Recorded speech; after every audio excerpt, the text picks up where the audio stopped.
Hey guys, tonight we slip quietly into a world that feels both impossibly far away and strangely familiar. You're lying on a straw-stuffed mattress, which smells faintly of damp moss and whatever animal last shed on it. The room is cold, colder than you'd like, and it's still dark. The kind of dark that makes you question if the sun even plans to rise today. But it will, and when it does, your day begins. Not with a stretch and a scroll through your phone, but with raw hands, sore feet, and an aching back that doesn't know how to rest anymore. This is your life as a medieval woman. You are not a princess. There is no castle, no embroidery circle, no romantic jousts outside your window. You're the woman who stokes the fire before anyone else is up. The one who bakes the bread that everyone eats and no one thanks you for. You are invisible in the records, but essential to the rhythm of the day. You live under a roof made of thatch, in shoes made of scrap, and in a society where your voice is quieter than the creak of a barn door. You probably won't survive this century. And honestly, you probably won't survive childbirth. But hey, at least there's soup. So, before you get comfortable, take a moment to like the video and subscribe. But only if you genuinely enjoy what I do here. Also, tell me in the comments where you're listening from and what time it is there. I love seeing where you're all tuning in from. Now, dim the lights. Maybe turn on a fan for that soft background hum.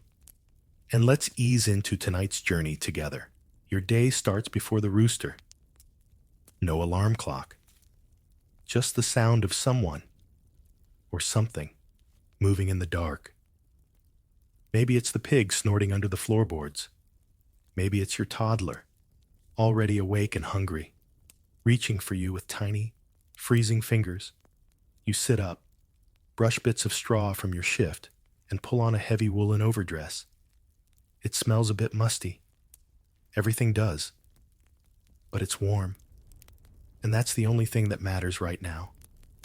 Your husband might still be asleep, or maybe he's already out inspecting the muddy path that passes for a road. Either way, it doesn't matter. You've got a fire to coax from last night's embers.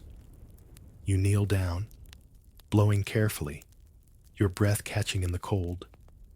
Sparks flicker. There's no guarantee it'll light, but it usually does. You've done this 1,000 times.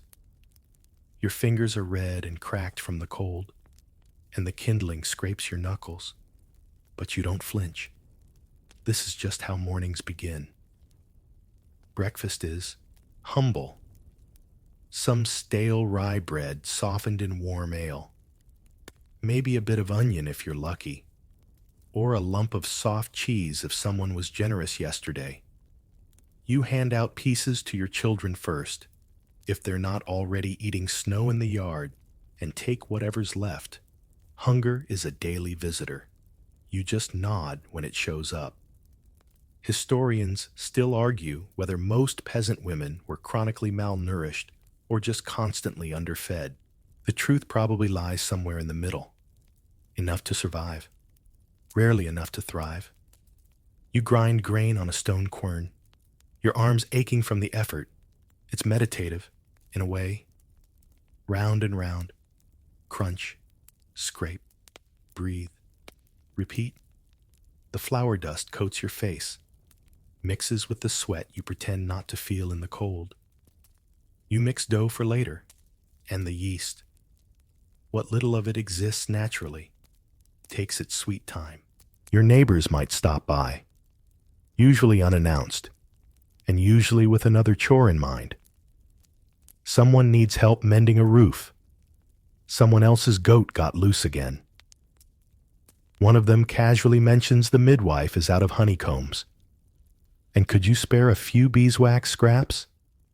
Of course you can. You always can. Outdoors, the world is muddy, gray, and slightly steaming from the frost. Your skirts trail through muck that seeps through your wooden clogs. Your hands chafe as you haul water from the village well. You carry it home in a bucket that leaks, but not badly enough to matter. As you pass the spinning house, you pause for a moment to admire the new wool someone dyed with woad. It's not pretty, exactly. Just blue. A nice change from all the brown. Inside again, you start on your next task, scrubbing wooden bowls with handfuls of dried rushes and ash. Soap is a rare luxury. Mostly it's just friction and hope. You hum softly while you work. A tune your grandmother taught you that makes no sense but helps the time pass. By midday, the children are loud and fussy. You hush them with a story. Something about a talking fox and a greedy miller. You make the fox sound posh, the miller sound thick. They laugh, and you smile, even though your stomach growls and your back is killing you. Lunch? Maybe a pottage, a thick stew of barley, cabbage, and whatever's not rotten yet. You stir it constantly so it doesn't stick to the pot. Occasionally, you sneak a nibble of the better bits and feel only half guilty. And remember, no one's written your name down today. No one will. You're not in any scroll, record, or song. But without you, the entire household, and by extension, the village, grinds to a halt. You are the axis they refuse to acknowledge. A fringe historical tidbit you might enjoy. In some English villages, women were expected to walk the bounds of their parish annually, helping to maintain local boundaries by literally beating landmarks with sticks. They weren't invited to vote, but they were absolutely counted on to hit rocks with confidence. As dusk approaches, you rake ashes over the fire to keep it warm for tomorrow. The sun sets early and fast, and the cottage fills with shadows and the smell of stew. Your work isn't over. You still need to mend a tunic, spin some wool, and maybe, if your hands cooperate, braid your daughter's hair. There's no bedtime routine, just the sound of the wind slipping under the thatch, the slow breathing of children nearby, and the quiet creak of the floorboards as your husband finally comes in. He eats what you've left, says nothing, then grunts goodnight. You lie down beside him, wrap yourself in your one blanket, and try to fall asleep before your mind remembers all the things you didn't finish. And the worst part? Tomorrow's exactly the same. You're 12, maybe 13 if you're lucky. Old enough to bleed, therefore old enough to belong to someone else. It doesn't matter that you still sleep with a rag doll, or that you cried last week when your kitten died. A match has been made. Some distant cousin or aging farmer, perhaps a widower with a few existing children and a need for help around the house. Love? Let's not get dramatic. There's a dowry. Of course, not cash. More like a crude ledger of what you're worth in livestock and household goods. A goat, maybe a chicken, possibly a patch of land that's mostly rocks. You watch your mother haggle your value like she's buying grain. She means well, but it's still strange seeing yourself priced like a sack of barley. Historians still argue whether medieval girls married this young everywhere, or whether the age varied wildly based on region, class, and local custom. Either way, the consensus remains. Girls became women the moment it was convenient for someone else. The wedding itself is a blur. You wear your best tunic, which isn't white because no one wears white. It's probably russet or gray, the color of something boiled. You walk to the church with the man who is now your husband. He's got that look, sunburned cheeks, worn boots, and the musty smell of someone who hasn't bathed since the last frost. At least he has teeth. Most of them. There's bread, a blessing, and maybe a tiny ribbon in your hair if your mother got fancy. A priest mumbles words that make no sense to you, but the meaning is clear. You're someone's property now, legally, religiously, entirely. You might go back to your new husband's home that same day. It's a tiny, timber frame place that leans slightly to one side, like it gave up standing straight years ago. You sleep in the corner, on a pile of straw with a thin wool blanket, next to a man who doesn't talk much and occasionally smells like turnips. You stare at the rafters that night and try not to cry. You don't want him to see. He probably won't hurt you. He's not cruel, just tired. You're another pair of hands to help him survive. That's romance, medieval style. Your days now revolve around his needs. You tend his garden, feed his animals, wash his clothes, and, when it's expected, share his bed. There's no choice. You're a wife now. That's the job. You might get pregnant right away, or it might take a while. Either way, you don't get much say. In some places, the custom is that a woman brings her own spinning wheel into the marriage. Not a symbol of femininity, but a contract of labor. It's like arriving at your job with your own laptop. Except the job is endless, and the laptop is made of wood and sorrow. You try to make friends in your new village, but it's hard. You're the outsider now, the young wife, the one who doesn't know how to skim cream properly, or who once let the stew burn while daydreaming. The older women watch you with tight smiles. You'll earn their trust, one chore at a time, a quirky little tidbit. In some regions of medieval Europe, there were rituals to ease the nerves of new brides. One English tradition involved leading the bride around the churchyard 3 times to chase away evil spirits. Whether it helped with marital nerves or just got her dizzy is up for debate. You learn to keep quiet during meals. Your husband does most of the talking, if there's any. You nod a lot. You laugh politely when he makes a joke you don't quite get. You chew slowly and make the food last. Not because you're trying to savor it, but because you don't know when the next good meal will come. You think about home sometimes. Your mother's coarse laugh. The way your brother used to fall asleep on the hearth like a stray cat. You miss the sound of someone else chopping turnips. You miss not feeling watched all the time.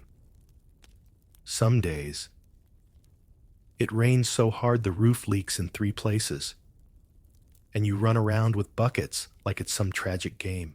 Your hands are already rough from work, but now they're bleeding from scrubbing floors. You wrap them in linen and don't mention it. No one asks anyway. The only rest you get is at church. Not because it's peaceful, because it's the only time you're allowed to sit still without guilt. You kneel, pray, and listen to the droning Latin of a sermon you can't fully understand. But the rhythm is nice, predictable, safe. People say you should feel lucky. Some girls get married off to men much older, or richer, or crueler. Your husband, at least, doesn't hit. He's just quiet. Sometimes that feels worse. like living in a room where no one speaks your language. And yet, you keep going. You learn to bake his favorite bread. You stop crying when the cat steals your breakfast. You even make friends with the woman down the path who brews beer that tastes like sadness but warms your belly. Historians still debate whether medieval marriage gave women any emotional agency at all. There are stories of affection, certainly, even love. But most records were written by men, for men, and about men. So your story is a faint whisper in a chorus of male voices. At night, you lie awake, listening to the owls and the wind. You think of your old doll, long since burned or buried or stolen. You wonder if your daughter, if you ever have one, will live a better version of this life, or the same one, just with nicer goats. The house you now call home isn't cozy. It's not Pinterest-worthy or charming in the candlelit sense. It's functional. And by functional, we mean that it keeps out some of the wind and most of the wolves. The floor is packed dirt, uneven and always a little damp. You've swept it so often with your bundle of twigs that there's a groove near the hearth, your personal mark on the world, whether anyone notices or not. You live in a single-room structure, unless your husband is unusually prosperous. If that's the case, maybe there's a loft above the main space or a storage nook that smells strongly of onions and regret. Most days, you share the space with goats, chickens, and 2 or 3 children who do not understand the concept of silence. Privacy is a foreign luxury. Your only alone time is in the privy, if you're lucky enough to have one. Otherwise, it's a short walk to the edge of the woods with a stick and some dignity. From the moment you rise, there is no break. You tend the fire, because letting it go out means a humiliating visit to a neighbor to beg hot coals. Then there's the grain to grind, the baby to hush, the wool to card, and the pottage to stir. It's a rhythm that never really changes, unless someone's sick, which means more work for you. A mainstream historical fact: in medieval Europe, a significant percentage of women spent the majority of their time on domestic production, spinning wool, brewing ale, and preserving food, tasks that were vital to household survival, but rarely recorded with names or credit. Your house smells like a mixture of boiling cabbage, smoke, and wet dog. Which makes sense, because there is a wet dog. He sleeps by the hearth and occasionally sneezes onto your skirt. You'd be mad. But he keeps the rats away, and that makes him more useful than most of your in-laws. You wash clothes once a week, and it's a workout. There's a tub outside, a pot of heated water, and your own aching arms, lye soap stings, and the cloth is rough. But you scrub like your reputation depends on it, because it sort of does. Dirty linens invite whispers, and whispers are dangerous. You scrape dried bits of food from wooden bowls with a knife that's been sharpened so many times it's more suggestion than blade. You oil the iron pot so it doesn't rust. You patch holes in tunics and socks and slings. Every scrap of fabric is repurposed. Old garments become rags. Old rags become stuffing. Nothing is wasted. Not because you're eco-conscious, but because you're broke. And just when you think you might get a moment to sit, someone knocks at the door. It's your husband's cousin's wife's sister, and her cow's udder is acting funny. Could you come take a look? You go. Of course, you always go. Historians still argue whether women in these roles formed true support networks or merely tolerated each other for survival. There's evidence of both. Records of women helping each other through childbirth and illness, but also court cases where one accused the other of theft or sorcery. The children are constant. One's toddling toward the fire, another's chewing on a beet, and a third is crying because someone stepped on her doll made from a corn husk. You wipe noses, kiss bumps, and offer a song that rhymes badly but calms everyone down. You don't get thanked. You don't expect it. A quirky detail. Some women in the Low Countries hung herbs like lavender and tansy from the rafters, not just for scent or health, but to ward off bad air or wandering spirits. Whether it worked is anyone's guess, but your house smells slightly better than your neighbor's, so it's worth a shot. You might get a brief pause near sunset. You sit by the fire, spinning wool, while your youngest leans against you, half asleep and sticky. You hum a tune, the same one your mother used. It's slow, soft, and full of nonsense words, but it's yours. As night creeps in, you finish a final sweep of the floor, brush crumbs from the table, which is also your sewing surface, butcher station, and sometimes birthing bench, and bank the fire with ash to keep the coals alive till morning. The children drift to sleep on pallets around the hearth. Your husband snores from the far side of the room, and you, well, you lie back, close your eyes, and try not to think about all the things you'll need to do again in just a few hours. No one writes this part down.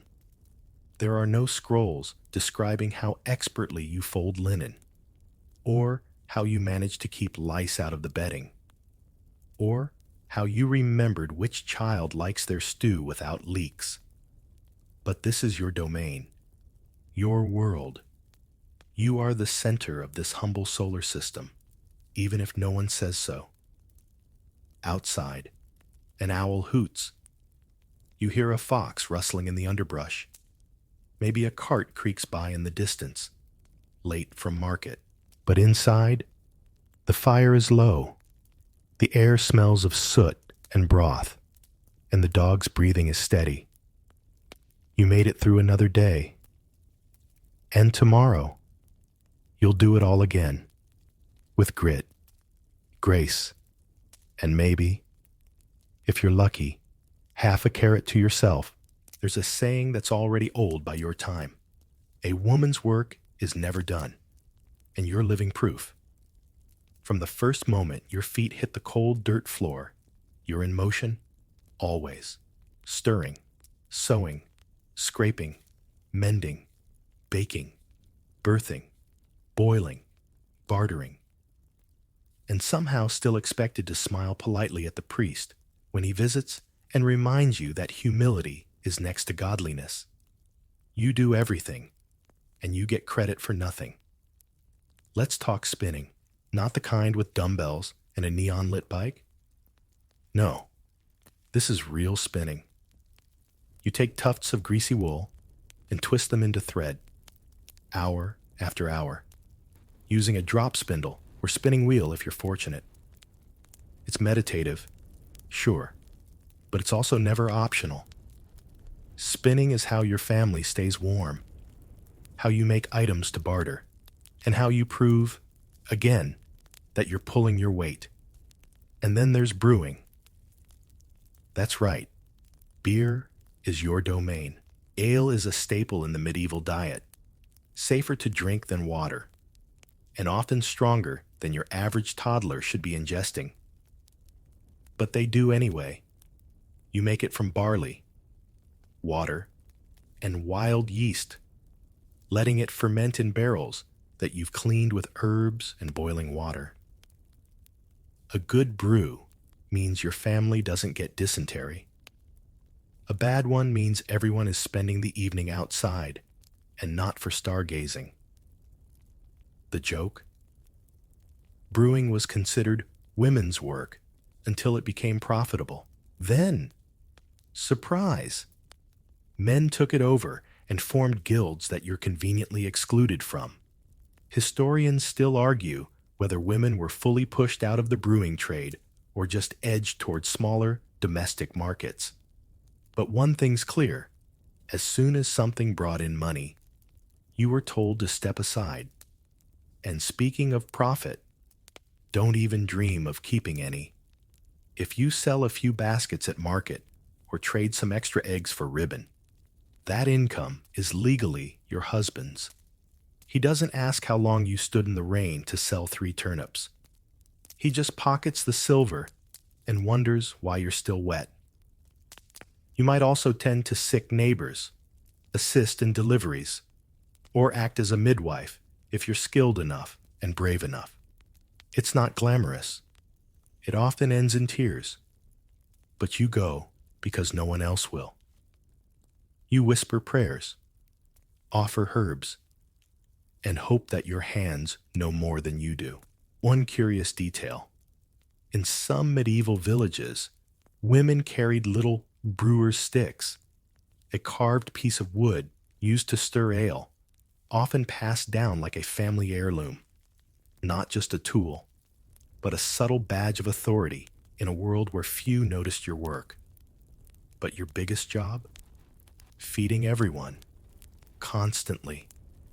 You're up early to soak beans, pick greens, start stews. You know exactly how long a turnip takes to soften and which weeds won't poison Uncle Thomas.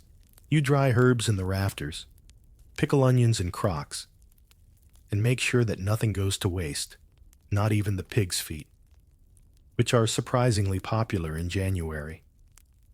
And when something breaks, you fix it. Your child tears their tunic. You mend it. The roof starts leaking. You patch it with sod. Your husband loses a boot. You fashion one from an old hide and a prayer. You are the repair shop, the grocery store, the first aid tent, and the IT department rolled into one. Does anyone thank you? Maybe. Occasionally. But even when they do, it's with a tone that implies you're just doing what's expected. Which, let's be honest, you are. Because to fail in these roles isn't just embarrassing, it's dangerous. If you don't work, things fall apart. If things fall apart, someone could die. No pressure. You try to teach your daughters these skills too, though they'd rather chase chickens or braid each other's hair. But they'll learn, just like you did. One blister at a time. A mainstream historical fact worth knowing: the majority of textile production in medieval Europe, spinning, weaving, dyeing, was performed by women, often within the home. It was vital to the local economy, but systematically undervalued in legal and religious records. Some women get clever about it. You've heard of one in a nearby town who makes dolls from leftover cloth and sells them under her brother's name. Another who brews mead with secret spices and only whispers the recipe to her daughter. Tiny rebellions. Quiet defiance. The kind that lets you keep a sliver of self. Of course, not everyone approves. Your parish priest reminds the congregation often that a woman's place is in obedience, that Eve brought sin into the world, and that work is her atonement. You smile politely while kneading bread dough and imagine bopping him over the head with your rolling pin. Historians still debate whether such church teachings truly reflected how women lived or if they were more aspirational than actual. Diaries and letters from the era suggest women were far more involved, vocal, and essential than men like to admit. But you don't have time to ponder theology. The stew is boiling over. Your child just spilled oat mash on the floor, and your husband is calling for more ale. Again, you wipe your hands on your apron, whisper a curse under your breath. The polite kind, obviously, and keep going. Because you always do. Because you have to. By the time the stars appear and the village goes quiet, your body is humming with exhaustion. Your hands ache. Your knees throb. And still, you check the fire, fold the laundry, and make sure the door latch is secure before lying down in the dark, willing sleep to come. No, your name won't be carved into a monument, but tomorrow, a dozen people will eat because of you, wear clothes you mended, and sleep under a roof you helped patch. That's legacy enough. You wake with a scratch in your throat and a heat in your cheeks. Not the nice kind. The kind that means something's coming. Maybe it's a chill. Maybe something worse. But you can't rest. Not today. Not ever. Really. You stumble to the hearth, wrap a shawl around your shoulders, and start the fire anyway. Because even when you're sick, everyone still expects breakfast. Getting sick in medieval times is not ideal. There's no pharmacist down the road, no cozy clinic with warm lighting and polite nurses offering tea. You've got a few dried herbs, a strip of linen, and your grandmother's whispered advice, which may or may not have come from actual experience. It starts small. Fatigue, a fever, a headache that pulses behind your eyes. You try to ignore it, brush it off, keep going. But as the day wears on, your arms feel heavier, your feet drag, and your head swims when you stand up too fast. Historians still argue whether most medieval remedies helped or just delayed the inevitable. Some believe that folk knowledge passed through generations had real medical merit. Others see it as placebo, luck, or desperation. Either way, you take what you can get. You chew willow bark for pain, a common treatment that, unbeknownst to you, contains a compound similar to aspirin. You press a poultice of mashed garlic and pig fat to your chest. You sip weak ale mixed with honey and vinegar. These things taste awful and smell worse, but they're what you've got. And when that fails, you pray. Not necessarily because you're pious, but because sometimes the only medicine left is hope. Let's say you have milk fever, a catch-all term for postpartum infections, likely sepsis. You're shivering, sweating, and your belly feels like it's made of knives. The midwife comes in, peers at you grimly, and mutters about hot compresses and the will of God. She's done her best. So have you. Now it's up to fate. Or maybe you've come down with St. Anthony's fire, ergot poisoning from moldy rye bread. It causes hallucinations, burning limbs, and sometimes death. The villagers don't understand it, of course.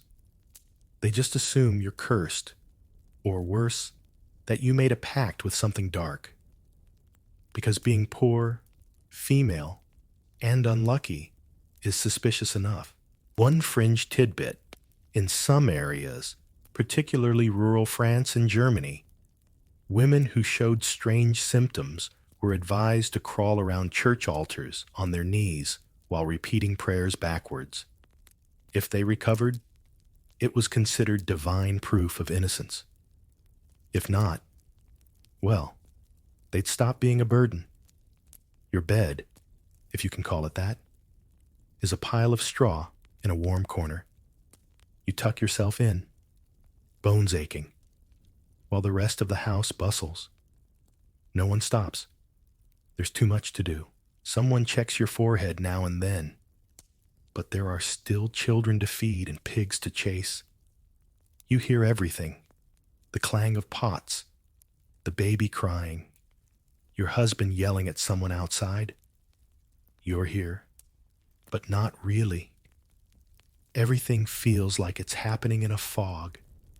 You drift in and out, clinging to slivers of rest that never last long enough. And if you're lucky, you recover. You wake up one morning drenched in sweat, but the headache's gone and the fever has broken. You rise slowly, every joint stiff, and shuffle to the fire like a ghost. You boil some herbs just to be safe. You feel like you've been hit by a cart, but you're alive. That's more than many can say. But if you're not lucky, if this is the end, then things get quieter. You stop hearing. You stop feeling. Your hands go numb, and someone else starts wiping your face with a damp cloth. Your family gathers. Some cry. Others just wait. Quietly. Because they've seen this before. Maybe the priest arrives in time. Maybe he doesn't. Either way, your soul is prayed for. Your debts are forgiven. And your body is washed with cold water and strong-smelling herbs to mask the truth of what's coming. And here's a sobering mainstream fact.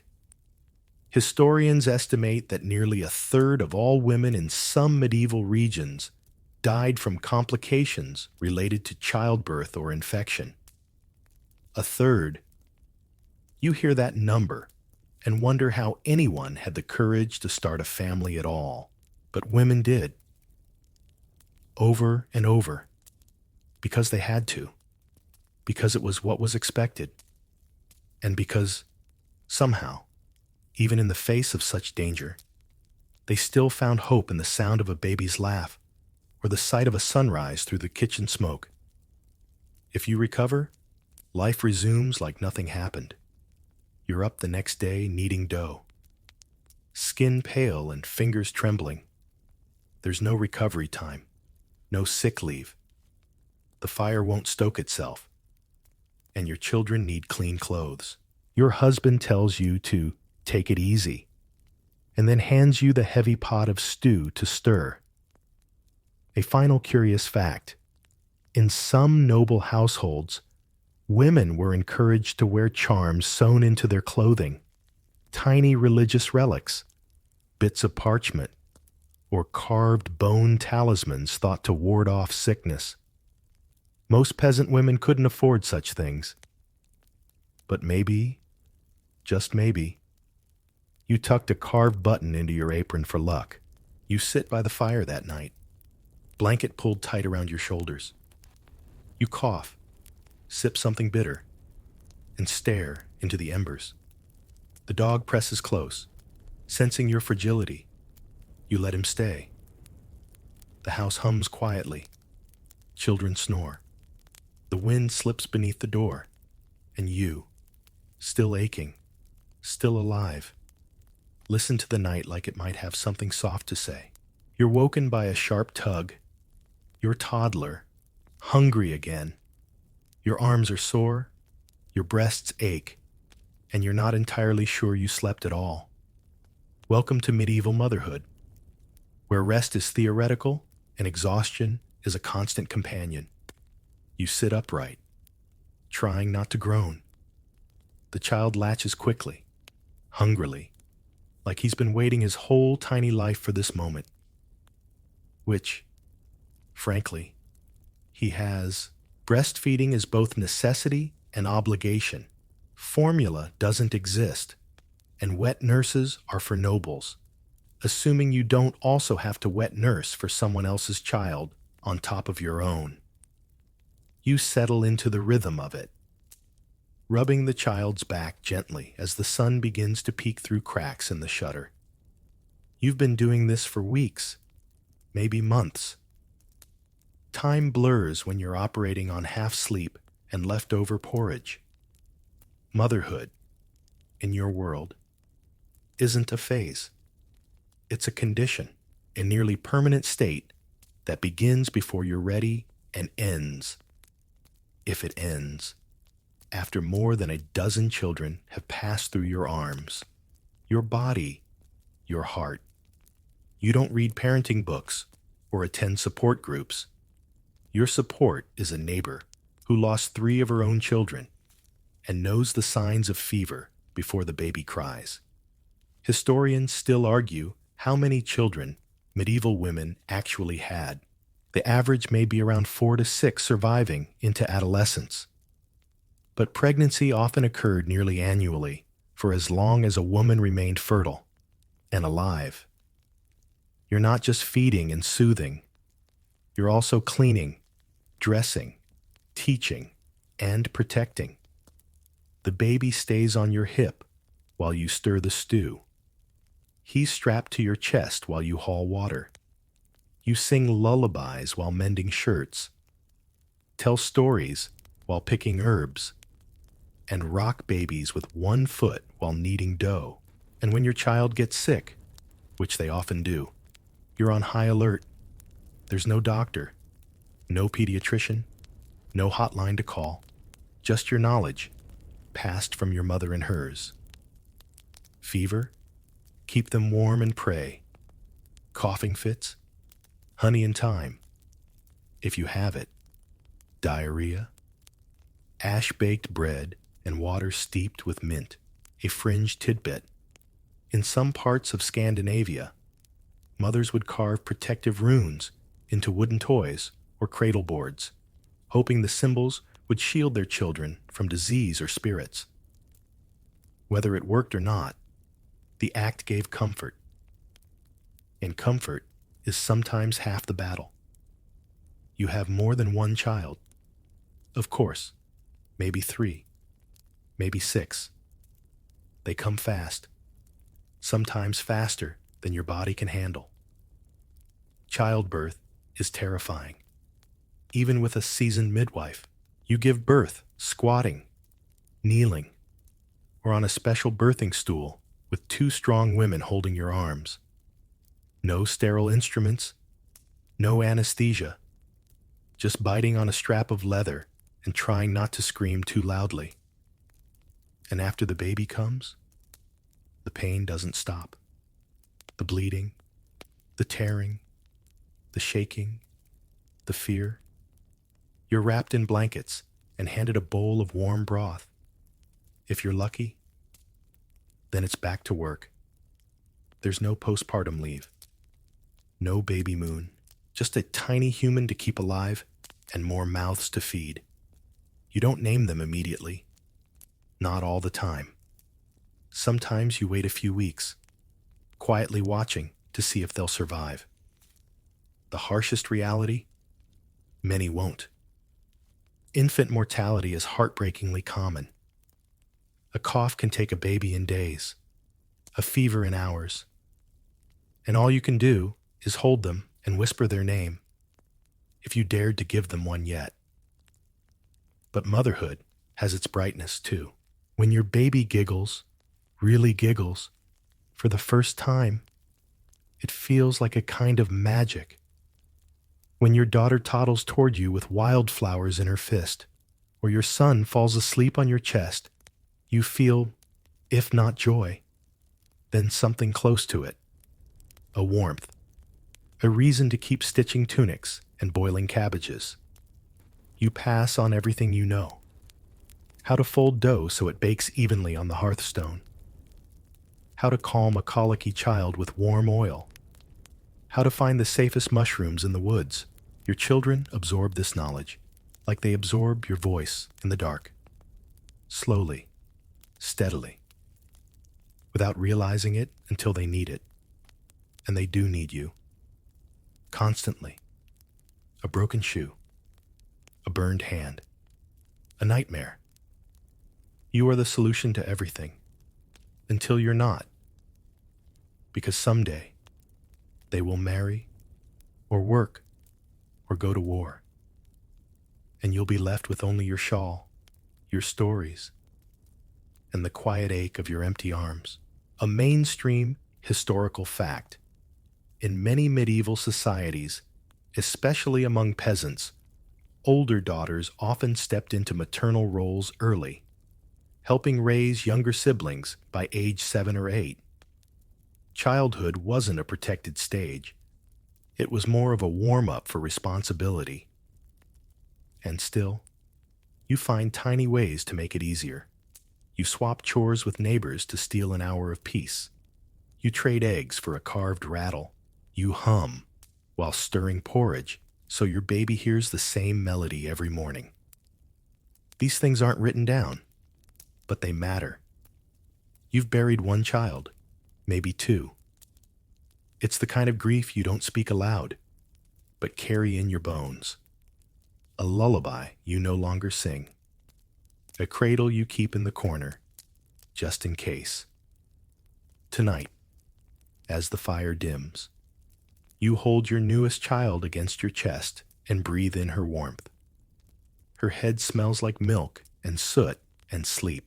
You kiss her temple and whisper, "Stay." And for one long, still moment, the world feels safe. Just barely. The knock on your door is soft, but insistent. Your elbow deep in dough, the baby tied to your back. When you hear it, you wipe your hands on your apron and open the door, not sure what to expect. But it's her, Sister Agatha, from the convent up the hill, rosy-cheeked, eyes like polished river stones, and wrapped in a thick wool cloak that smells faintly of beeswax and ink. She's come to ask if you'll be attending the next market day. But you know it's more than that. There's always something more when the sisters come down from their quiet world. You've always wondered what it would be like behind those stone walls. Soothing chants, clean linens, not a baby in sight unless it's the Christ child painted on a mural. The convent seems like a different universe, a cloistered paradise of books, silence and sleep, sweet, uninterrupted sleep. Historians still argue over whether nuns had better lives than their married sisters. Some say yes, more autonomy, access to education, safety from childbirth. Others point out the strict routines, lifelong celibacy, and heavy-handed discipline. The truth, as usual, lies somewhere in between. What's certain is this: if you had joined a convent at the right time, in the right region, and with the right dowry, your life could have been very different. There, your days would start with prayer, not pigs. You'd walk stone corridors humming hymns, not carrying firewood. Meals would be sparse, but predictable. Tasks might include gardening, scribing manuscripts, or mixing herbal tonics in a quiet corner of the apothecary. No one yells. No one pulls at your skirt. No one expects you to bear children every year until you die. And this is the part that makes your chest ache slightly. Books. Real books. Written by hand. Stored in tidy wooden chests. Read slowly by candlelight while the world outside rushes on. If you're lucky, you might learn to write, to copy sacred texts, to read Latin, maybe even Greek, to see your own thoughts mirrored back to you in careful script. A fringe tidbit: in 12th century Germany, a woman named Hildegard of Bingen not only ran her own abbey, but also composed music, wrote about medicine and the cosmos, and corresponded with emperors. She was called a mystic, a genius, and she did it all without ever leaving the convent. Of course, nunnery life isn't all parchment and prayer. There are politics even within stone walls. Older sisters who scold, rules that limit your movement, chores that still need doing. Your hands may be clean, but they're rarely idle, and you may sleep in your own narrow cell, but it's drafty and dim, and the straw mattress feels suspiciously like the one you've already got. Still, compared to your reality, the endless grind of domestic labor, the pregnancies, the illnesses, the cloister sometimes seems like a kind of soft rebellion, a place where women, while not truly free, are at least permitted to exist on their own terms. Kind of. There's also the music, the The soft hum of vespers, the chant of matins before dawn, the slow rise and fall of voices in unison.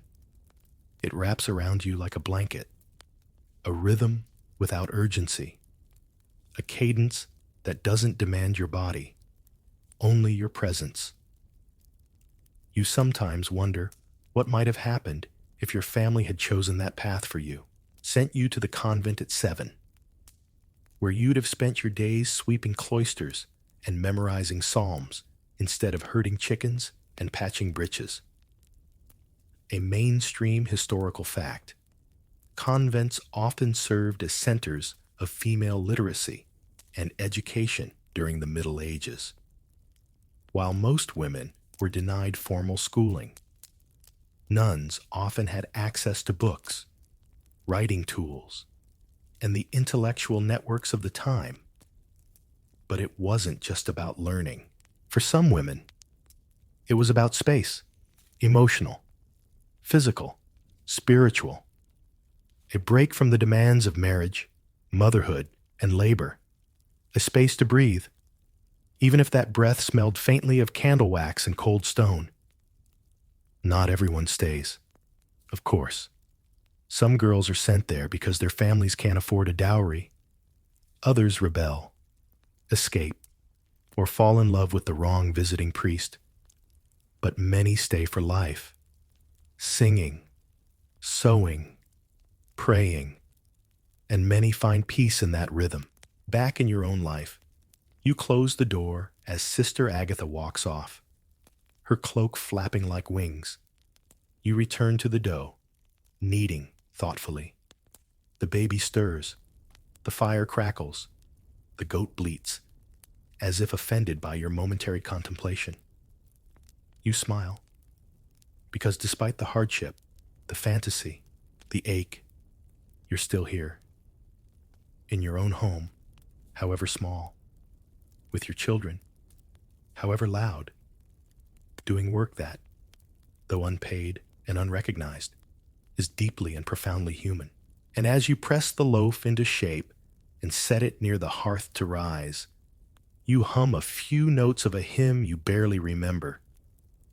Maybe something the nuns sang the last time you passed their chapel on your way to market. The melody lingers, soft, warm, just enough to carry you into the next hour. You have a knack for plants. Not that anyone says it out loud.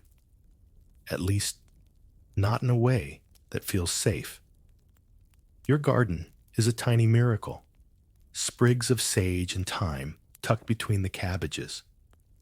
A spindly rose bush that somehow still blooms despite the frost. You dry lavender under the rafters, hang nettles by the window, and chew fennel seeds when your stomach turns. These little acts, these green touches, keep your household running smoother than most. But you're careful.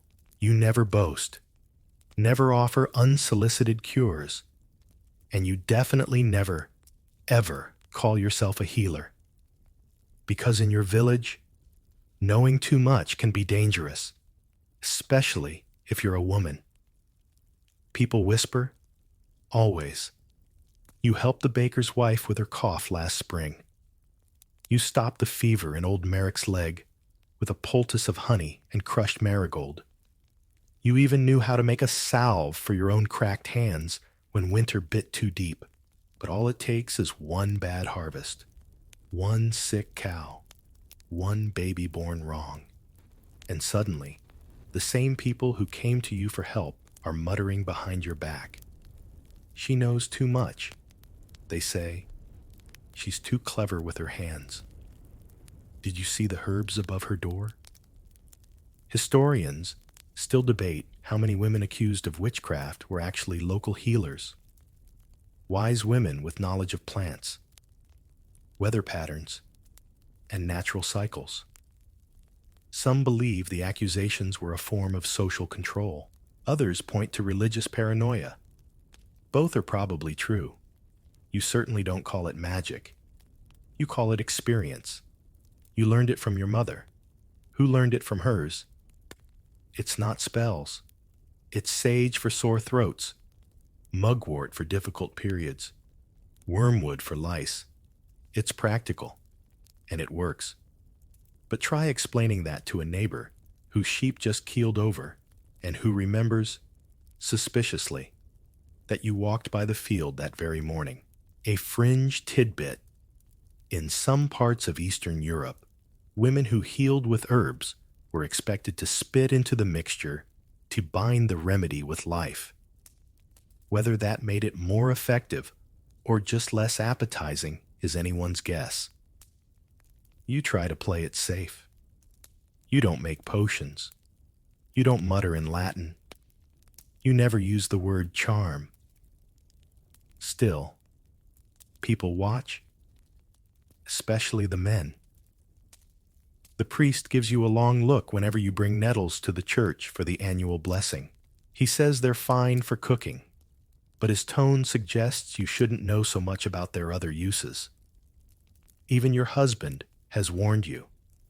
Once, when a calf was stillborn and someone mentioned your name, he told you, gently but firmly, to keep your cleverness indoors. He doesn't want trouble. Neither do you. You don't stop. Of course, you just become quieter about it. You teach your daughters the safe names. Kitchen herbs. Healing roots. You tuck rosemary into their pockets when they're feverish and tell them it's for luck. You slip marjoram into stews and tell your husband it's for taste. You dry yarrow in secret and hide it behind bundles of flax. And you share? Carefully. When the woman down the path comes limping, you offer her a poultice with a shrug, like it's nothing. When a baby cries all night with colic, you bring fennel water without explaining how you knew. You never ask for thanks, just quiet, just safety. A mainstream historical fact. By the late Middle Ages, herbal manuals known as herbals were being translated into vernacular languages, spreading plant knowledge to more women. But those same books could be used as evidence in witchcraft accusations. Knowledge was power, and power was a risk. You hear stories. A woman in the next village was accused of cursing a cow. They say she boiled black feathers in a pot and muttered to herself. You suspect she was probably trying to make ink or dye, but no one asked. They shaved her head and made her walk barefoot through town, holding a candle, a warning to others. So you keep your head down. You gather mint only after dusk. You harvest your roots before sunrise. You smile when people ask if the thyme helped their cough, and you say, "Must have been God's work." But at night, when the house is quiet and your children are breathing softly beside you, you sit near the hearth and crush dried leaves between your fingers. The scent rises, sharp, comforting, ancient. You whisper the names to yourself like a litany: valerian, motherwort, comfrey. Not spells, just survival. You are not a witch. You are not a priestess. You are a mother, a wife, a woman with good instincts and a garden full of secrets. You keep people alive. You ease pain. You bring sleep when nothing else works. You just hope no one decides that's too dangerous. You wake sweating before dawn, not from heat, because it's never truly warm, but from the press of layers, the weight of fabric twisted around your limbs. You're tangled in your clothes because you never quite took them off. There's no such thing as pajamas or comfort, really. It's summer, and you're already dreading it. Getting dressed in the Middle Ages isn't quick or easy. First, there's the linen chemise, your base layer. The only thing that touches your skin. It's stiff from repeated washing in ash lye, patched in too many places to count. and always a little damp from yesterday's sweat. Over that comes the kirtle, a kind of woolen slip dress, heavy even when dry. Then the overdress, also wool, likely a murky shade of brown or gray, the color of river mud. You might tie it with a woven belt, maybe hang your keys from it if you're someone important, which you're not, but you dream about it sometimes. And let's not forget your head. Your hair is always up, always covered. You tie it back, wrap it in linen, pin it under a coif or wimple. If you're married, it's expected. If you're not, it's protection from sun, lice, judgment. Letting your hair down is symbolic, scandalous, or reserved for mourning, or madness. A mainstream historical fact. By the high Middle Ages, sumptuary laws in many European towns dictated what women could wear based on class, marital status, and religious standing. The wrong color or trim could land you in hot water, socially, economically, even legally. And so, you dress to disappear. You have no closet, just a wooden chest with a few folded garments inside. Nothing is new. Everything has been mended, resized, or inherited. Fashion isn't a luxury.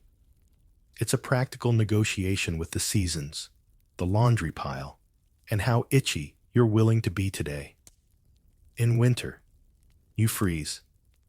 In summer, you bake. There's no middle ground. Today, the sun rises early and brings heat that makes your layers cling like second skin. You try to find shade while working, but there's little of it.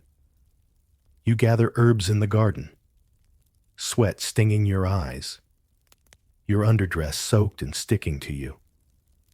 You dream of taking it all off and jumping into the stream, but that's not how it works. You keep going. And when it rains, don't even start. Wool holds water like a grudge.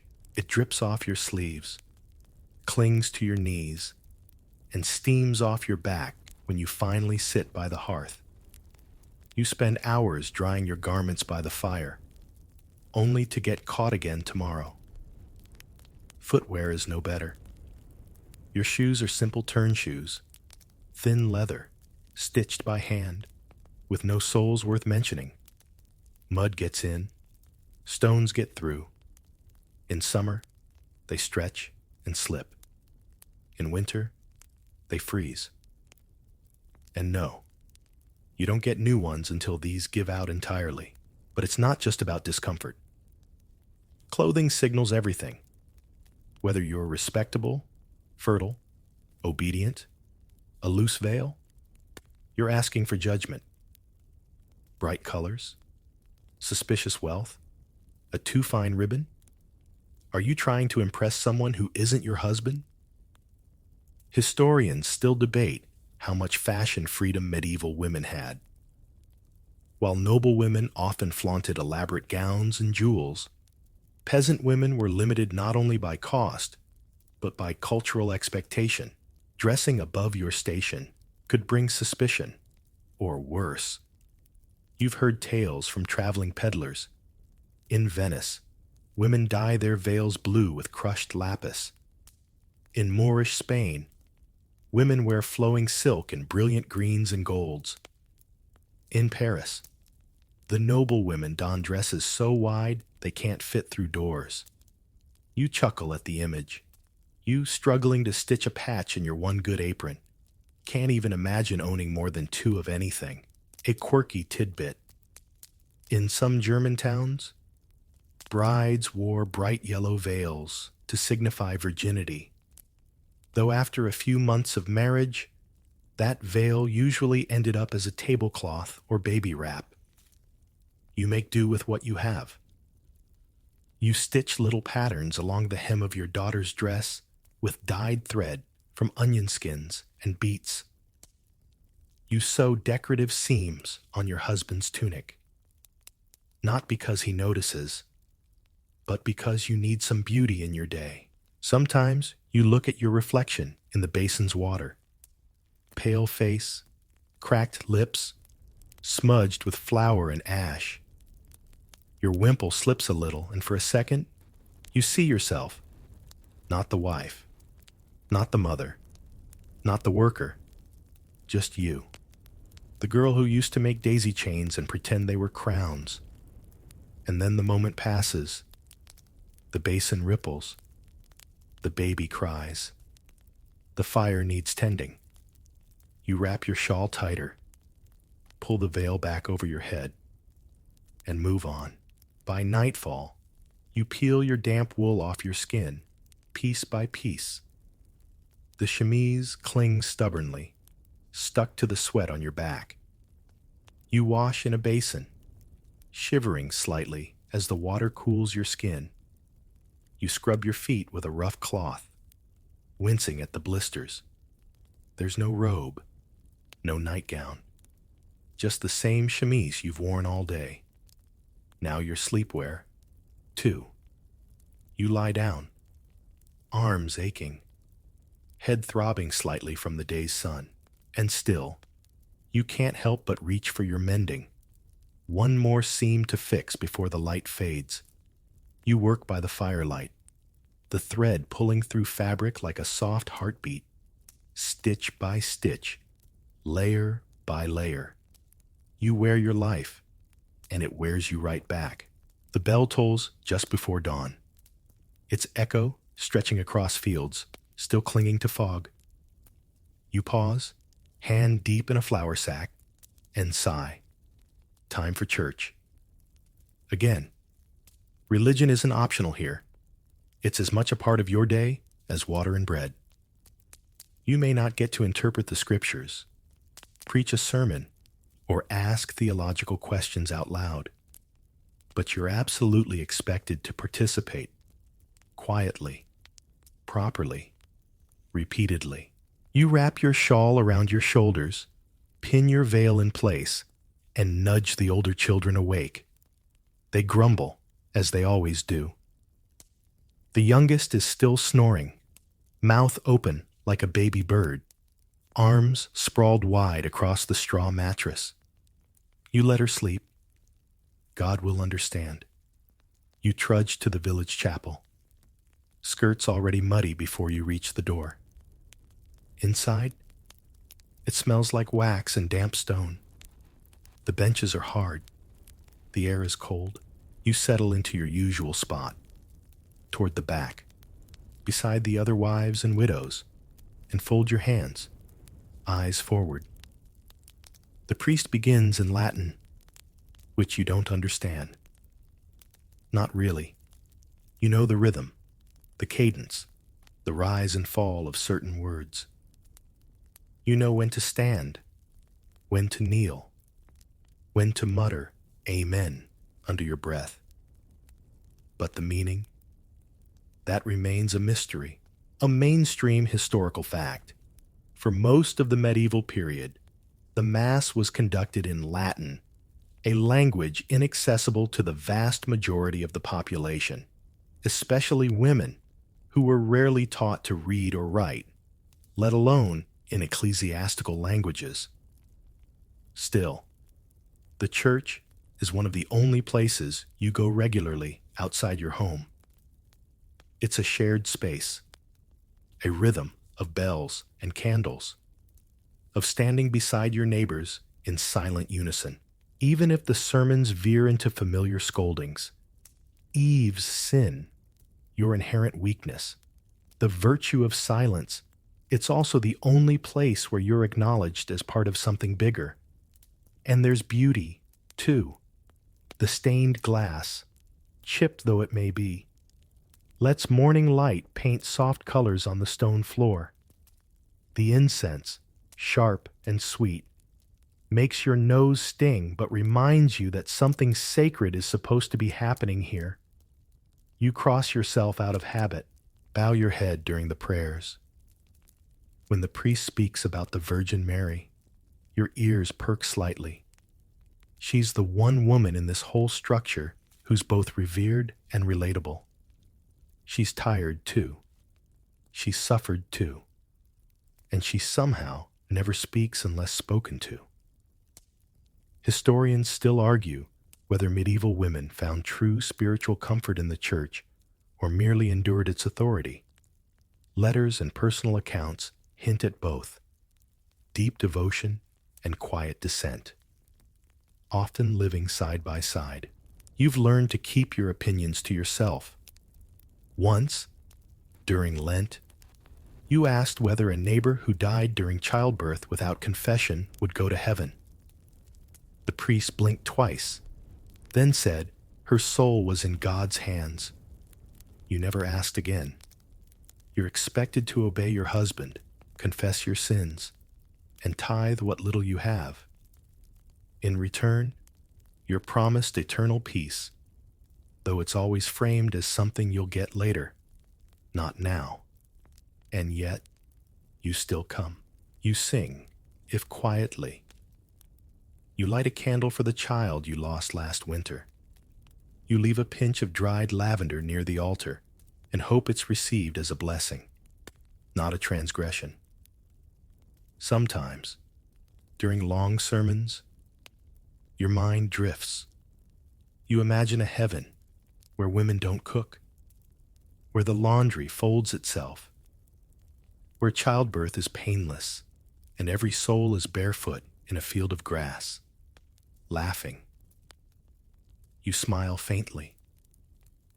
Then you remember where you are. A fringe tidbit. In some regions, women gathered outside church during certain feast days to share their own folk prayers and hymns. Informal gatherings the clergy often frowned upon, but which persisted anyway, passed from voice to voice like secret lullabies. Back home, you remove your veil and hang it by the hearth. You tend to the stew, stir the embers, change a child-soiled shift, and sigh. Church is done for the day, but the lessons linger. Be humble. Be obedient. Be silent. Be good. But you're also practical. You sneak an extra spoonful of honey into your daughter's porridge because God would want her to smile. You mend your neighbor's dress without asking for coin because you remember what kindness feels like. You say your own quiet prayers in the garden, where the parsley listens better than most saints. The church may never let you preach. You'll never stand behind the altar. Your voice won't echo off stone walls the way the priest's does. But you still believe, not always in the words, but in the rhythm of it, the repetition, the strange comfort of kneeling beside someone who also aches. You believe in the softness of candlelight, in the weight of bread shared among friends, in the quiet whisper of hope that threads through every desperate prayer. That's enough. You've lived your entire life within a radius of a few muddy paths, a few dozen neighbors, and the sound of your own name being shouted from one of three places: the hearth, the well, or the chicken coop. The world beyond your village? It might as well be myth.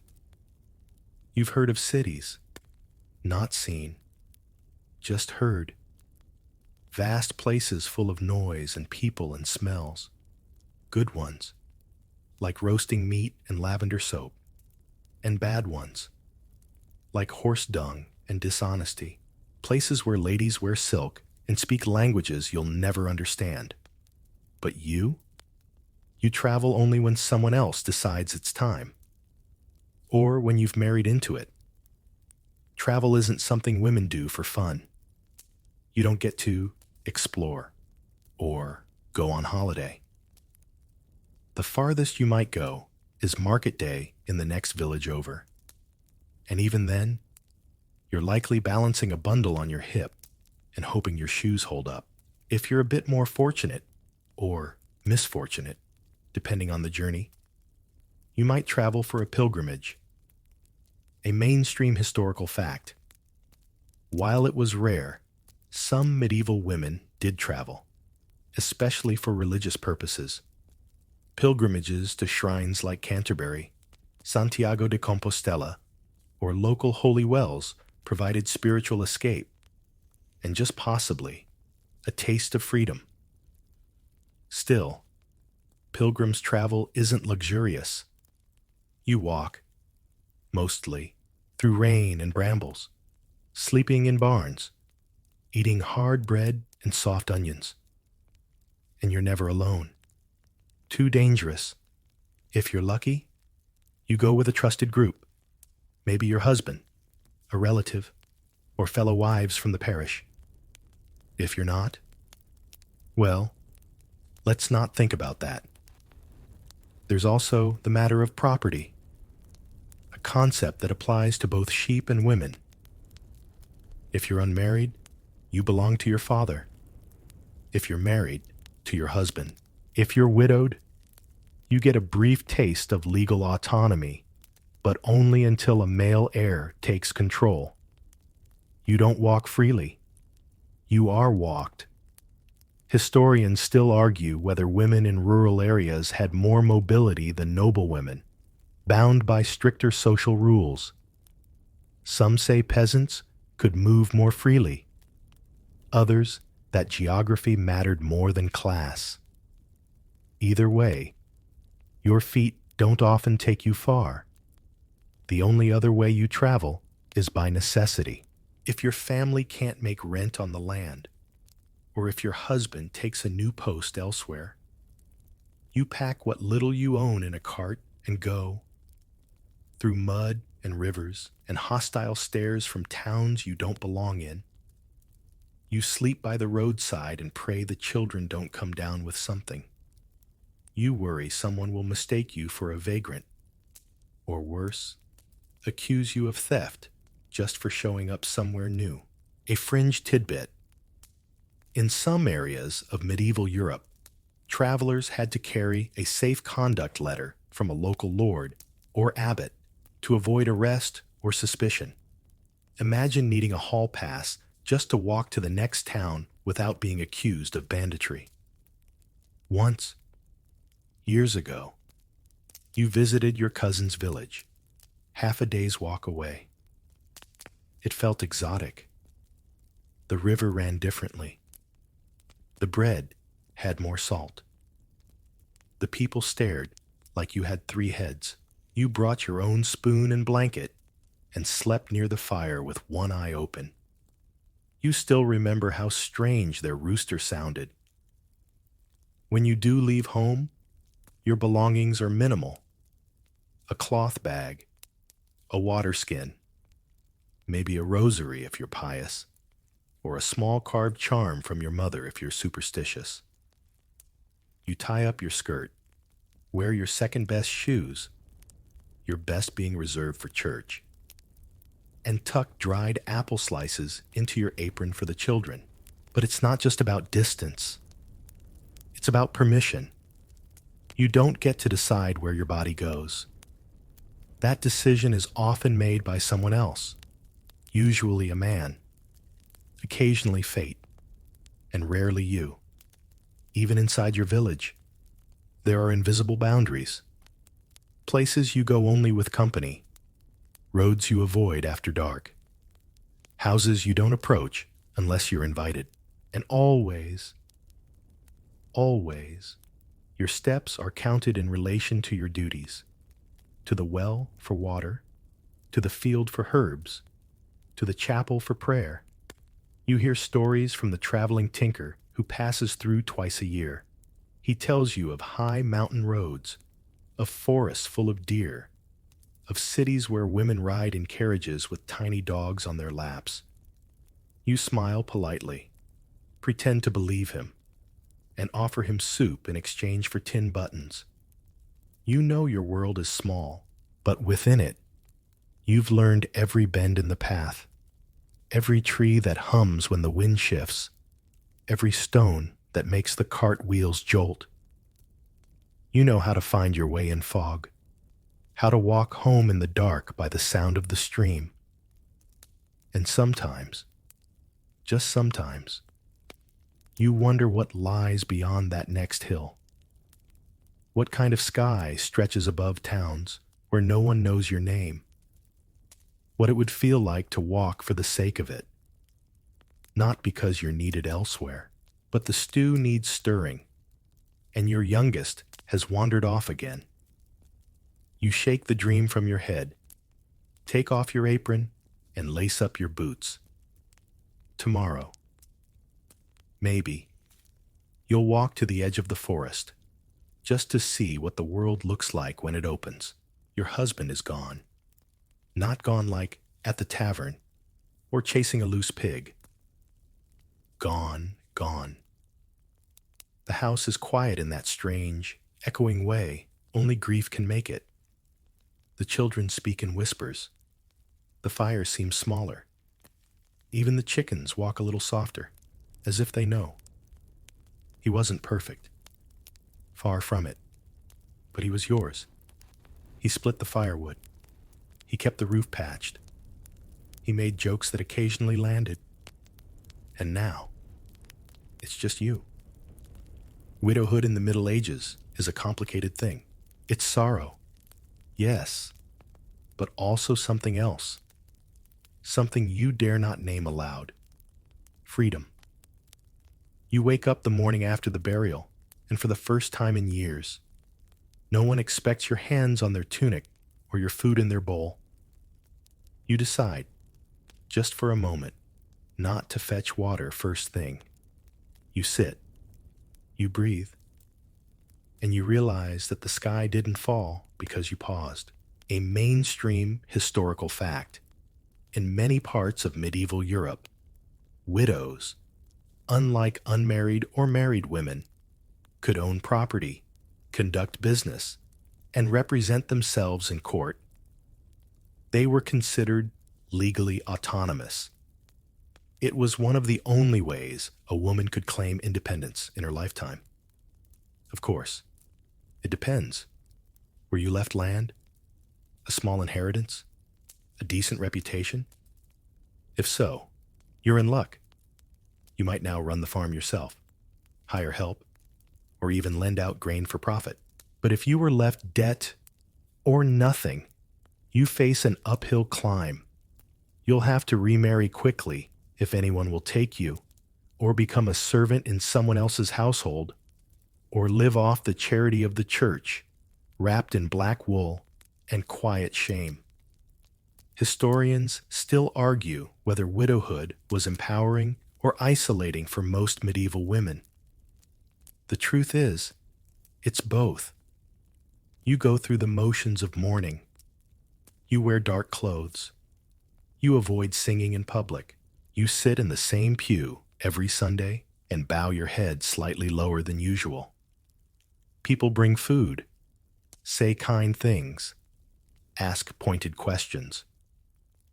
Will you stay on the land? Is his cousin helping you with the oxen? Have you thought of taking in washing? The children take it differently. The oldest tries to step into your husband's shoes, all puffed chest and borrowed sternness. The youngest simply asks, "Is he coming back when the snow melts?"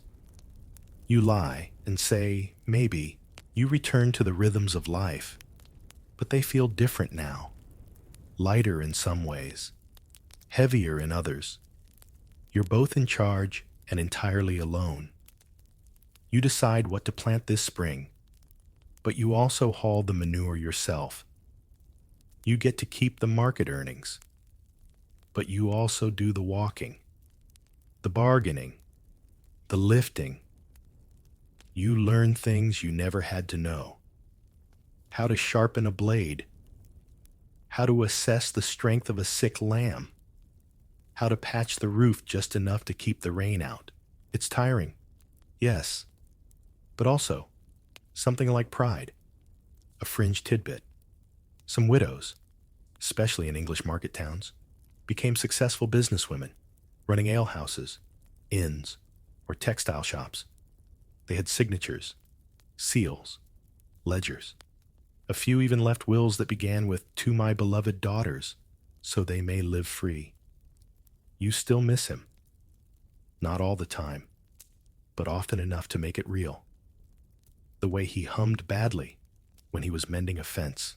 The way he knew how to swaddle a newborn better than you did. The way he always left his boots by the hearth at a crooked angle that used to annoy you and now makes your throat catch. And yet, you grow into this new life. Slowly. Then all at once. You learn to say no, to make your own choices. You don't ask permission to visit your cousin 2 villages over. You tell your neighbor where you'll be. You decide to dye your tunic with woad this spring. Just because you start singing again while you sweep, softly, at first, then louder. Your daughters watch you. They see the change. You tell them stories of other women, strong ones, clever ones, not always saints. They giggle when you say you might never remarry. What will people say? They ask. You smile and say, whatever they want, I'll be too busy to hear it. At night, the house is quieter. Sometimes you hear mice in the walls, or a fox in the yard and think, that would have woken him up. You miss the sound of his snoring, annoying as it was. You miss the extra body heat in winter. You don't miss being told to hush during supper. You light a candle by his shoes and whisper thanks, not just for his life, but for this space he left behind, a space you now fill, entirely. The road ahead is uncertain, but it's yours. And for the first time, that feels like something. You don't see them in the manuscripts.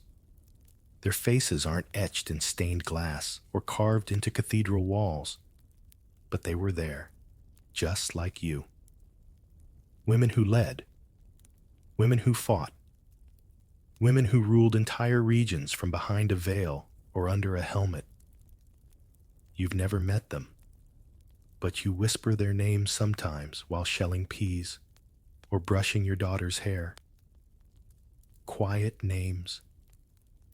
Names the world seems to forget, but that still echo if you're listening. You know of Eleanor of Aquitaine, though not much more than the vague rumor that she once led an army during the Crusades and outwitted 2 kings. They say she was beautiful, clever, and entirely inconvenient for the men around her. She was queen of both France and England. Imagine that, though they rarely mention her without adding some complaint about her willfulness. Then there's Hildegard of Bingen again, the abbess with a library in her head. She wrote music and medical guides and letters to emperors telling them what they were doing wrong. You sometimes wonder if her bones ever ached like yours after a long day of kneeling. And have you ever heard of the Trung sisters in Vietnam? You probably haven't. They led a rebellion against Chinese occupation nearly 1,000 years ago, on elephants. Imagine that. 2 sisters, riding into battle, draped in silk and steel. Historians still argue how much of their story is legend, how much truth. But does it matter? A story kept alive this long has its own kind of power. Or Murasaki Shikibu in distant Japan, writing the tale of Genji while court ladies whispered around her and tried not to appear too clever. A full novel, centuries before the printing press. You like to imagine her writing by lamplight, occasionally dipping her brush while composing a line that would outlast the empire that fed her. A fringe tidbit. A lesser-known Egyptian scholar, Fatima al-Fihri, founded what's often considered the world's oldest existing university in the 9th century. She built it using her inheritance, managing the entire operation herself. Her name doesn't come up in most school books, but you suspect she wouldn't mind. She seemed to prefer action to attention. You think of these women not out of envy, but kinship. They were exceptional, yes, but also familiar. Women who juggled public brilliance with private messes, who stirred soup between writing verses, who knew what it felt like to be dismissed or doubted. You wonder how many others will never know. A peasant woman who brokered peace between two feuding clans. A mother who saved her entire village from famine by planting winter wheat early. A weaver who smuggled messages in her loom for rebels fighting a forgotten war. Mainstream historical records, written mostly by monks and bureaucrats, rarely mention these women. They appear in shadows, the wife of a certain widow, a local healer. Blink, and you miss them, but you feel them in your bones. When your hands ache from kneading, when you stay up too late sewing, when you calm a child with only your voice, you remember them. And in those moments, your work doesn't feel so invisible. You tell your daughter's stories, not just the saints and martyrs the priest talks about, but the clever girls and stubborn women you've heard of in whispers. You give them names and voices. You let them have agency in your telling. You let them laugh. Sometimes, your daughter repeats one of those names to her doll while pretending to lead a battle from the top of the haystack. You don't correct her. You hand her a stick to use as a sword. Historians still argue how many medieval women wrote under male names just to be heard, or painted in secret, or discovered something brilliant only to be forgotten by the next generation of men with pens. You wonder if someone like you is out there now, scratching her truth into parchment, hoping it survives a little longer than a loaf of bread. The truth is, history isn't just battles and treaties. It's thread passed from hand to hand, stories traded across fields, whispered names kept alive by people like you. Tonight, after the children sleep and the fire has dulled to a glow, you sit at your table with a scrap of linen and your needle. You stitch a name you've never seen in any book. Maybe your own, maybe someone else's, maybe a woman who lived long ago and never got her due. You don't need anyone to see it. You just need it to exist. You've always found ways to earn, quietly. Nothing grand, nothing that would get you noticed. Just enough to keep things moving when the pantry's low or the roof needs patching. It's not that you're trying to be clever. You're trying to survive. And survival in your world often depends on how many different jobs you can do before nightfall. You start with ale. Brewing isn't just tradition, it's necessity. The water's barely drinkable, and ale is safer, even for children. So you brew small batches, barley, hops if you can get them, water, wild yeast, and hope for the best. Sometimes it's delicious. Other times it's chewy. Either way, the neighbors buy it. A few pennies here, a loaf of bread there. Quiet commerce. You don't advertise. You can't. The guilds wouldn't allow it if you were a man. And they definitely don't like women skirting around their rules.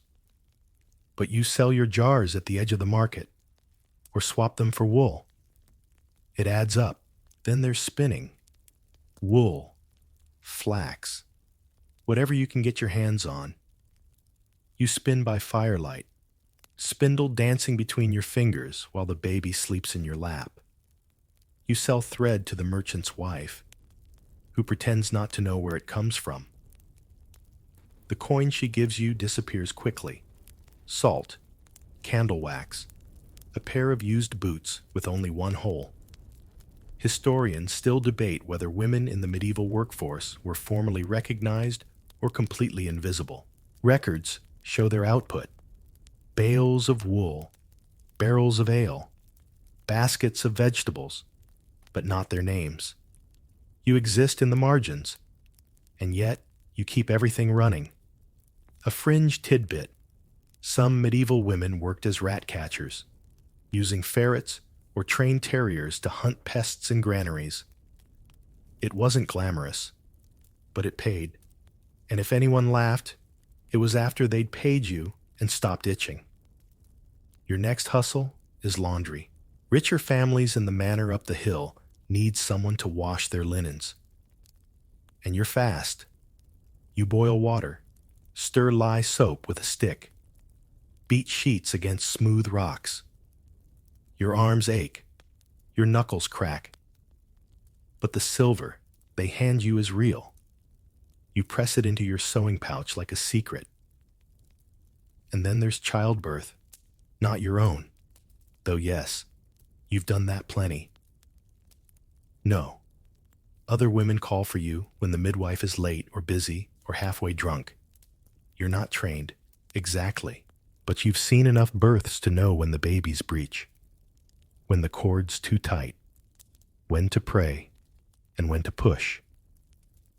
You never ask for coin when it's life or death. But sometimes, days later, a hen appears near your door, or a bundle of dried beans, or a pair of woolen socks, too small for you, but perfect for your son. One day, you even mend the thatch roof of the baker's house. His apprentice slipped, tore a hole, and the rains are coming.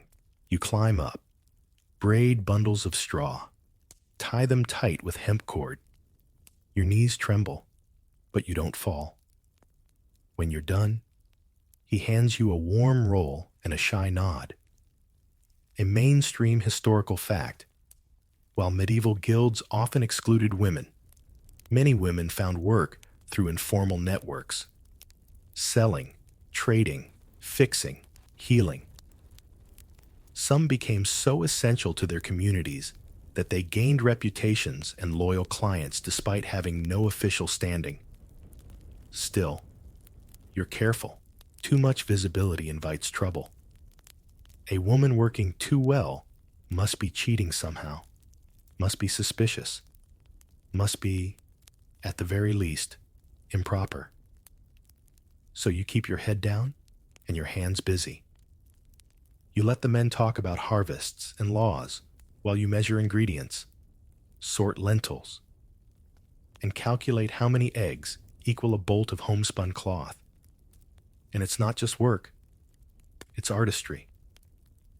You sew little flourishes into the hems of your tunics. Nothing big, just enough to feel proud. You dye fabric with nettles and alder bark. Experiment with patterns on your daughter's shawl. Beauty isn't just for noble women. It's for anyone who has to look at the same four walls every day and still find hope in them. You dream, sometimes, of opening a stall, just a little one, selling stitched mittens and woven belts. But dreams don't feed children. So instead, you barter, you trade, you show up early to market, blend into the crowd, and sell your labor like a whisper. No one writes about you. There are no books titled The Industrious Peasant Woman of Lower Wessex. But the village knows. When someone's sheep gets tangled in brambles, they call you. When the midwife can't come, they knock at your door. When a child needs soothing, you're the one with honey and thyme. Even your husband, when he was alive, knew better than to question your methods. He didn't understand how you made a half-empty larder last through winter. But he didn't ask. He just watched you stir the pot and tried not to eat too quickly. You fall asleep some nights with coin tucked under your mattress and a sliver of pride in your chest. You earned it. Not with permission, not with fanfare, just with work. Honest, steady, invisible work. And tomorrow, you'll do it again. Quiet as a prayer, sharp as a spindle. The sun sets slower now, as if it knows. You finish your stitching by the window, fingers sore, but still steady. The day's last light glows orange across your work table. There's no rush anymore. The children are grown, at least the ones who lived. Your home is quieter than it used to be. Just the steady creak of the door in the breeze, the familiar bubbling of stew on the hearth, the soft hum you sing out of habit. You're older now. You feel it in your knees, in your back, in the way you roll out of bed and need a moment just to stand. But you also feel it in your calm, in the way you no longer flinch when someone knocks unexpectedly, in the way you speak slower, clearer, more like a person with nothing left to prove. Today, you fed the chickens, scrubbed the table, swept the floor, and helped deliver your neighbor's grandchild. You also napped. For a full half hour, you've earned that. People look at you differently now. The young ones call you auntie, even if they're not related. They ask for your advice on fever remedies, market prices, what to do when the roof leaks. You tell them what you know. You hold nothing back. What would be the point? You used to worry about being forgotten. Now, you just hope the right memories stay. That your daughter remembers the way you braided her hair. That your son remembers how you used to hum while peeling turnips. That someone somewhere remembers your laugh, your hands, the way you could calm a baby just by picking them up. A mainstream historical fact. Few peasant women's names survive in records, but wills from the late medieval period occasionally mention mothers, midwives, and female neighbors who did much good. That's you, doing much good. Quietly, you keep moving through your day with grace. The tools you use are worn smooth by time. Your knife handle, your spindle, your mixing spoon, even the broom feels like an extension of your arm. There's a kind of poetry in how you move now. Not fast, not slow, just sure. Sometimes, you walk to the edge of the village and stare across the field you've known your whole life. The trees in the distance, the muddy path to the stream, the sky, wider than it used to feel. You stand there, hands on your hips, and take in the silence like it's a song. You don't fear death the way you once did. You've seen it too often. It no longer arrives like a thief in the night, but like an old friend you knew was coming. Someone who knocks, pauses, and waits for you to open the door. You don't know when or how, but you've made peace with it. A fringe tidbit. In some medieval villages, older women were called wise ones, not because of education, but because they had seen so much, lived through so much, and remembered what others forgot. You like that title. You might even start using it. And when that day does come, when you finally lie down and your breath slows and your fingers stop fidgeting, you hope someone lights a candle. You hope they bake your bread recipe. You hope they find the box under the floorboards with your dried herbs and remember that you were never just the woman who fixed their socks. You were a builder, a bearer, a whisperer of names long lost, a flame that warmed many, even if it didn't burn brightly. And if no one remembers, the floorboards will, the loom will, the garden, still blooming time, will remember. The room is quiet now. The fire has faded to a low orange glow. You're lying under a quilt, that smells faintly of rosemary and smoke, the same scent that's filled your home for decades. Your hands are still. Finally, your breathing softens. Outside, a breeze rustles the dry leaves. Somewhere in the distance, a night bird sings. Just once. And the world feels settled. Not finished. Not closed. Just resting. You're not thinking about tomorrow anymore. The list is done. The pot is empty. The thread has been tucked away. All that's left is this moment, slow and still, where time feels like it's folding in around you, like a wool cloak in winter.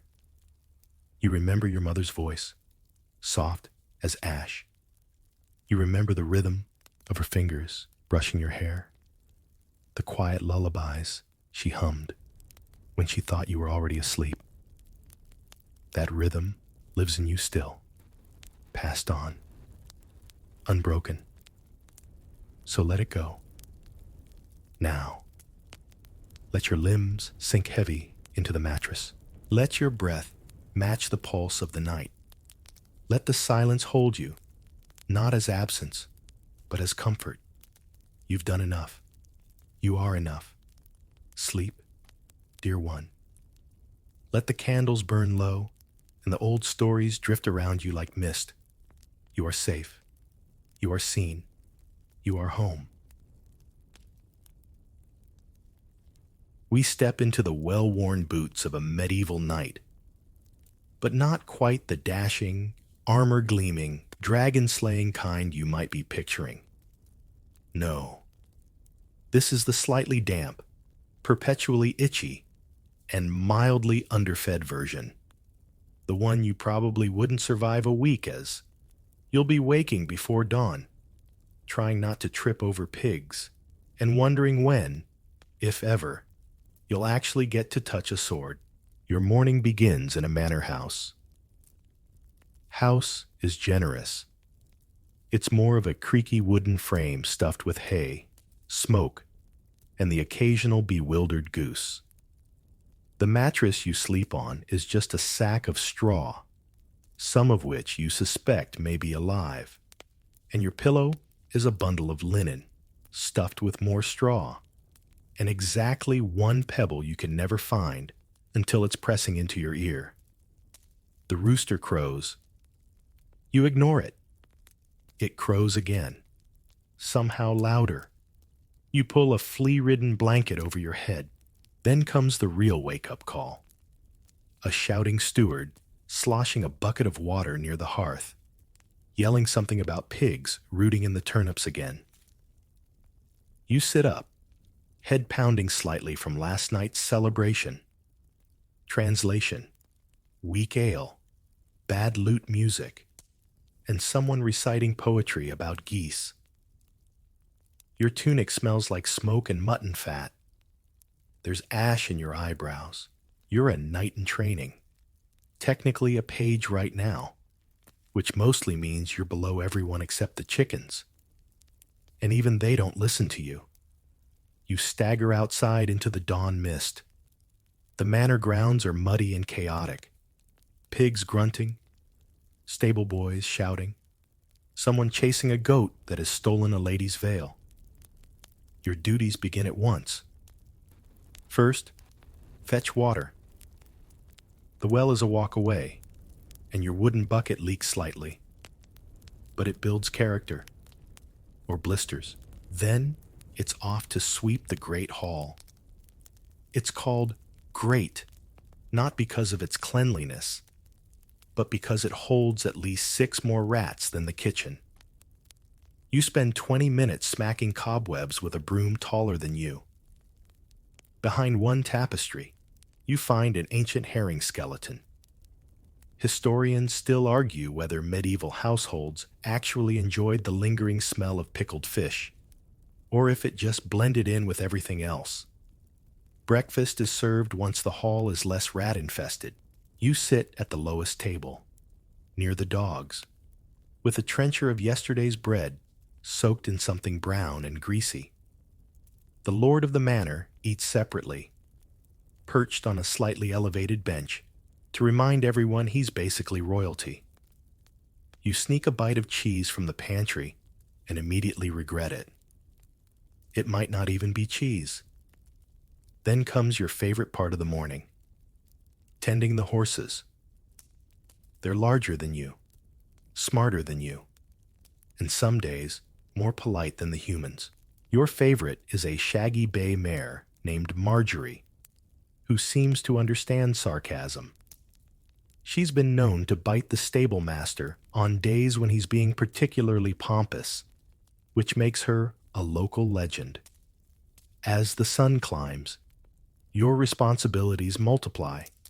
You help polish armor, which rusts faster than wet laundry, clean boots, fetch scrolls for the steward, and pretend to understand Latin. You also sit in on Mass, mostly for the warmth and the faint hope of catching a nap during the sermon. Your clothing: a scratchy wool tunic, hose that never fit quite right, and shoes made of leather so stiff they could probably stand up on their own. And yes, you will get blisters. That's part of the charm. At one point, you're assigned to help in the kitchens. You chop herbs, pluck feathers from a chicken, and nearly lose an eyebrow when the cook throws a ladle at you for stirring the stew clockwise instead of counterclockwise. "It curses the broth," she screeches. Historians still debate whether this was superstition or just her excuse to throw things. The day stretches on. You sneak off for a moment's peace near the edge of the manor's tiny orchard. The trees are bare, the ground muddy, and a goose hisses at you. But for a moment, there's quiet. The kind of medieval silence only interrupted by someone screaming about turnips again. By sunset, your back aches, your hands are raw, and your dreams of galloping across battlefields feel a little less shiny. Still, as the sky turns orange, you spot the Lord's banner fluttering above the manor. It's a reminder that one day, maybe, you'll have your own squire to boss around. You smile at the thought, right before slipping on a frozen puddle of pig muck. The next morning, your legs still aching and your pride slightly bruised from yesterday's pig muck incident. You head to the training yard. The wooden practice swords are already lined up along the wall like a particularly menacing row of firewood. The weapons master, a man with the personality of an ox and roughly the same build, greets you with his usual cheerful phrase: "If you don't cry today, I'm not doing my job." You pick up a sword that's longer than your arm and about as balanced as a fence post. Your first swing sends it flying out of your grip and into a nearby barrel. The other pages snicker. One lad, Eustace, winks smugly. He already has arm muscles and once claimed to have stared down a wolf. You doubt it.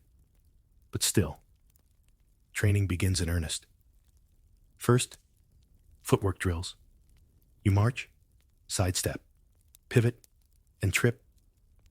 Then it's time for strikes: vertical, horizontal, and diagonal. Each blow sends a shock through your wrists. The weapons master yells, "Tighten your grip," as if your fingers aren't already clenched like a falcon on a field mouse. You break for a moment to adjust your tunic, which insists on riding up during lunges. Your hose sags at the knees. Across the yard, someone is vomiting discreetly behind a hay bale. Probably Hugo. He always eats too much stewed turnip before practice. Mid-morning, it's time for sparring. You're paired with a boy named Alwyn, who is shorter than you, but much meaner. You raise your wooden sword. He charges like an angry squirrel, and within seconds, you're flat on your back, staring at a suspicious cloud that looks like the Virgin Mary. Later, with a bloody lip and a sore shoulder, You help the master set up the quintin, a rotating dummy on a pole with a padded shield arm and a sandbag. Your job: gallop past on a practice horse, strike the shield, and not get hit in the face by the swinging sandbag. Naturally, you get walloped on your third try. The sandbag knocks your helmet sideways, and the entire courtyard laughs. Marjorie, the stable horse, seems particularly amused. After lunch, salted fish and bread that could double as paving stones. It's time to learn shield work. The shields are heavy, painted with crude family crests, and smell faintly of old onions. You practice raising, lowering, and absorbing blows. Your arms tremble by the end of it, and you quietly consider whether knighthood is worth permanent shoulder damage. Still, there's something oddly satisfying about the rhythm of training. The clash of wood, the shout of commands, the heartbeat thud of your own feet on packed dirt. It's exhausting, but purposeful. You're not just a mud-streaked boy in a tunic anymore. You're a future knight. Eventually, probably, hopefully, before your hairline recedes, late in the afternoon, the weapons master delivers a lecture on chivalry. You try your best to stay awake as he drones on about honor, loyalty, and not hitting peasants unless they really deserve it. Historians still argue whether knights truly lived by the code of chivalry, or if it was more of a PR campaign written by poets in drafty libraries. You're dismissed just as the sky begins to dim. Your arms feel like pudding, your tunic is soaked through with sweat, and you smell like damp bread. But you survived, just barely. Eustace, still smug, pats you on the back hard enough to dislodge a burp. "You'll get there," he says. Maybe. As you trudge back toward the manor, you pass a group of younger pages watching a squire juggle apples while riding a pony. One apple falls, and a goose snatches it. The pony bites the goose. It's the most excitement the courtyard's seen all week. That night, over watery ale, and a stew that tastes suspiciously of moss. The other boys recount their training injuries with pride. One has a splinter the size of a bishop's nose. Another claims to have dislocated his jaw by yawning during sword drills. You nod and smile, lips sore, shoulders aching, but heart quietly proud. You're still here? You're learning. And somewhere in the corner of the great hall, the weapons master chuckles into his drink and mutters, "Tomorrow, we try pole arms. The next morning, the air is damp, and the fire in the hearth refuses to do more than sulk.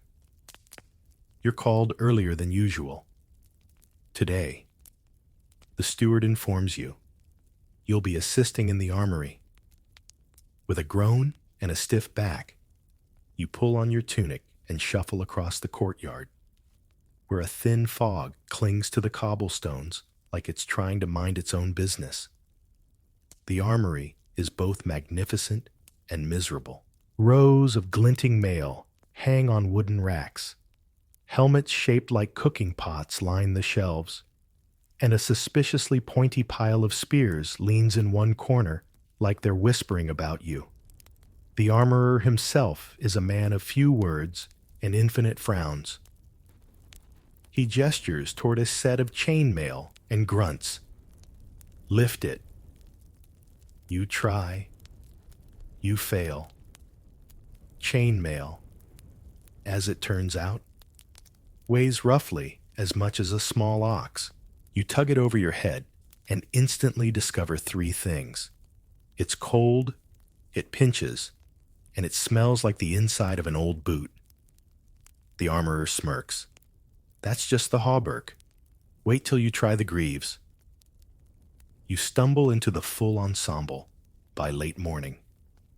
hauberk, coif, greaves, gauntlets, and a surcoat emblazoned with the manor's symbol, which looks vaguely like a worried goat.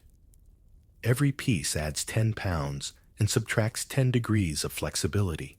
You try sitting and immediately understand why knights in stories always seem to stand heroically at all times. The helmet is the final insult. A heavy iron dome with a narrow eye slit and the breathability of a clay jug. You fasten the strap beneath your chin, take one step, and promptly walk into a door frame. The squire snorts. You pretend you meant to do that. Outside, you're instructed to walk laps around the training yard in full armor. Not run, just walk. But even this is a challenge. The chainmail drags at your shoulders. The greaves clank with every step. And the helmet transforms every shout into an echo from inside a metal cave. Your sweat has nowhere to go. Within 10 minutes, you feel like a boiled turnip in wool. Still, there's something about the weight. It anchors you. You are, undeniably, a knight in the making now. You clank when you move. You shine in the sun, at least where the rust hasn't taken hold. And when you stop to rest beneath a bare tree, your breath heaving, you notice a group of peasants staring.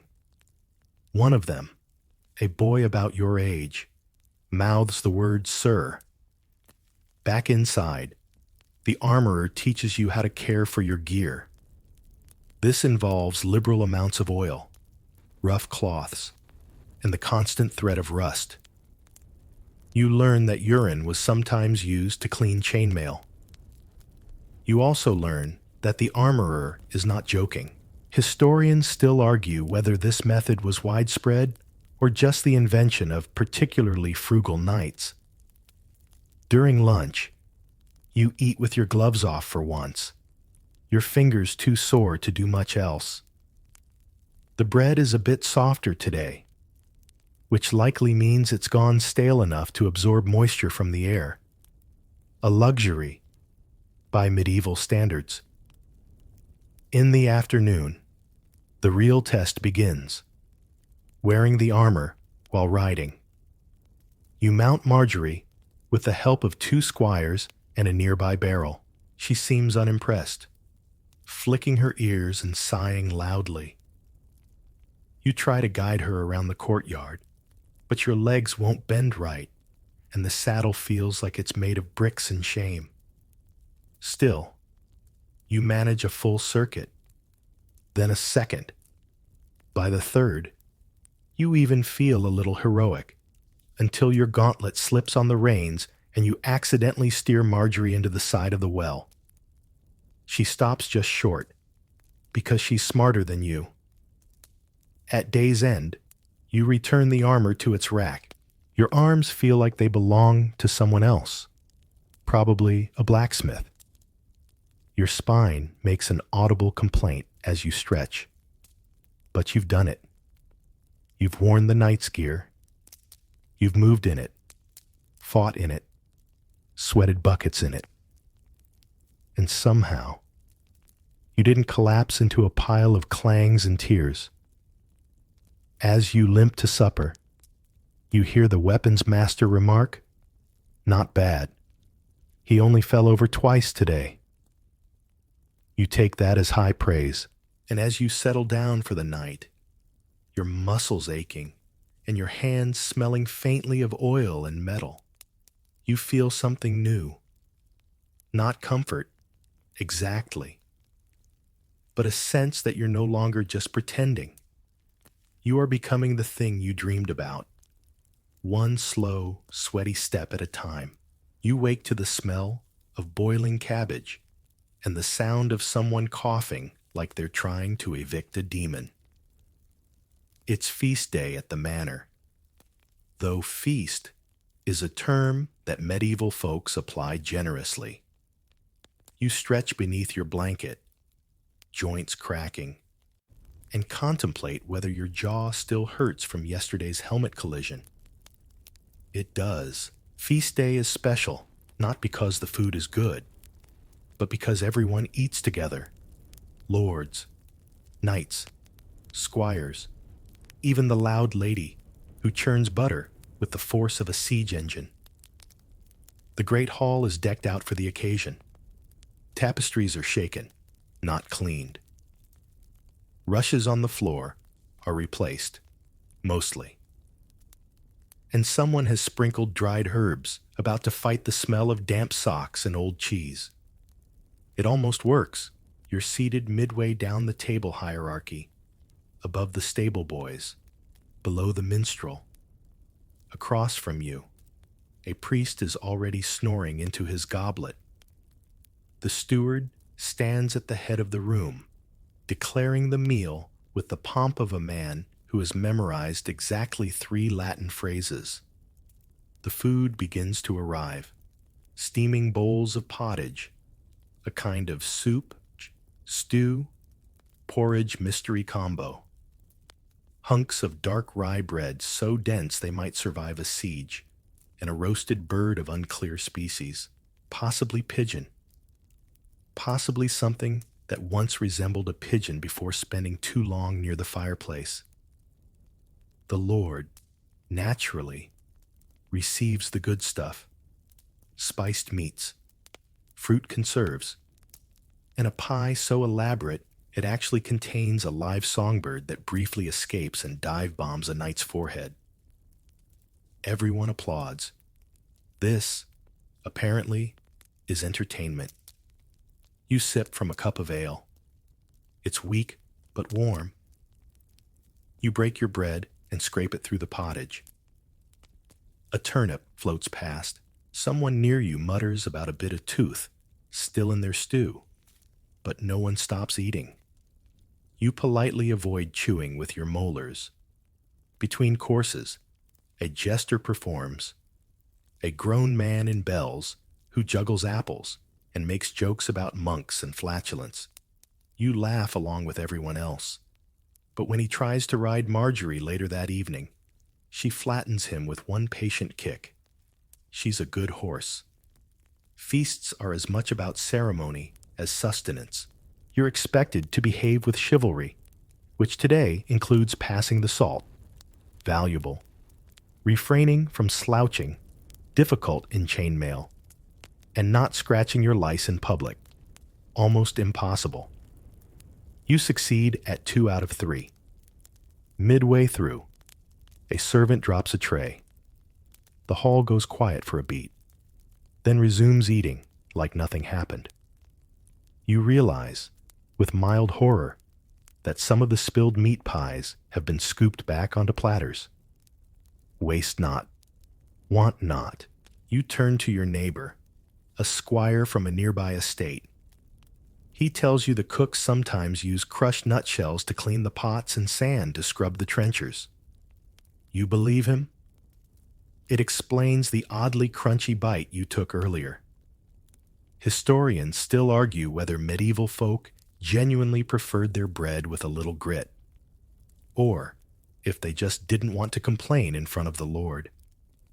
Toward the end of the meal, sweet treats are passed around. Sweet here means figs, if you're lucky, honeyed oats, if you're not, or occasionally marzipan, molded into terrifying shapes like a smiling piglet or a knight with no head. You get the piglet. You eat it anyway. It tastes of almonds and mild guilt. As the evening draws on, the hall dims. Torches flicker. Laughter echoes off the stone walls, and someone begins strumming a lute with approximately 3 working strings. You lean back, your stomach full for once, your tunic stained with something unidentifiable, and your boots sticking to the floor just a little bit. The Lord raises a goblet and offers a toast to his ancestors, his lands, and the brave youth training under this very roof. You sit up a little straighter. That's you, technically. You try not to look surprised. Afterward, there's more ale. Someone dances. Someone else sings a ballad so sad even the fireplace looks mournful. The dogs bark at shadows, and a cat leaps onto the table, snatching a scrap of meat and fleeing into the rafters like a tiny thief. Eventually, you help clear the hall. The trenchers are dumped into a wooden tub to be eaten by the pigs in the morning. Leftover bones are gathered into a bucket that smells like pure sorrow. You slip on a gravy puddle, but recover with what you hope looks like a bow. That night, as you settle onto your straw bed, the manor still echoing with the last laughs of the feast, you reflect on how much ceremony surrounds even a simple meal. It's not just about eating, it's about showing rank, forging loyalty, and pretending the bread isn't actually yesterday's bread soaked in broth. You're not full of glory yet, but at least tonight, you're full of food. You awake groggy, warm from the previous night's feast, and immediately regret it. Because today, unfortunately, is bath day. Bath day in the manor is less spa retreat and more bucket-based logistics nightmare. Bathing is a serious event, infrequent and full of ritual. And frankly, the less said about it, the better. But here you are, summoned by the steward, holding a bar of something vaguely soap-like and trying not to breathe through your nose. The bath itself is a large wooden tub placed near the hearth, lined with cloth, and already half full with steaming water, heated by servants who've been stoking the fires since dawn. You're allowed to bathe first today, a dubious honor, given that everyone else uses the same water after you. You step in. It's hotter than expected, and definitely not empty of leaves, twigs, or mysterious floating bits. You try not to look too closely. Your bath attendant, a grumpy man named Thorn, scrubs your back with a rough cloth and mutters about how you've grown soft from too much trenchering. You're then doused with a jug of water infused with herbs, probably mint and marjoram, though it smells faintly of last week's soup. Your soap? A lump of lye and animal fat, possibly mixed with ash and disappointment. You scrub under your arms and behind your ears as instructed. You emerge raw, slightly cleaner, and entirely unsure if you actually smell better or if your nose has just given up. You're dried with coarse linen and wrapped in a fresh tunic, which still carries the faint scent of storage chest. A servant combs your hair mercilessly and applies a sprig of rosemary behind your ear for charm. You now resemble an overgrown salad. Afterward, you're herded outside to air out. Bath day is as much for social function as it is for hygiene. You stand with other pages and squires, all equally damp, shiny, and humiliated. The older knights smirk. One even calls you Sir Drenched. You do feel a bit lighter, though. The grime of weeks gone has at least been loosened, if not entirely evicted.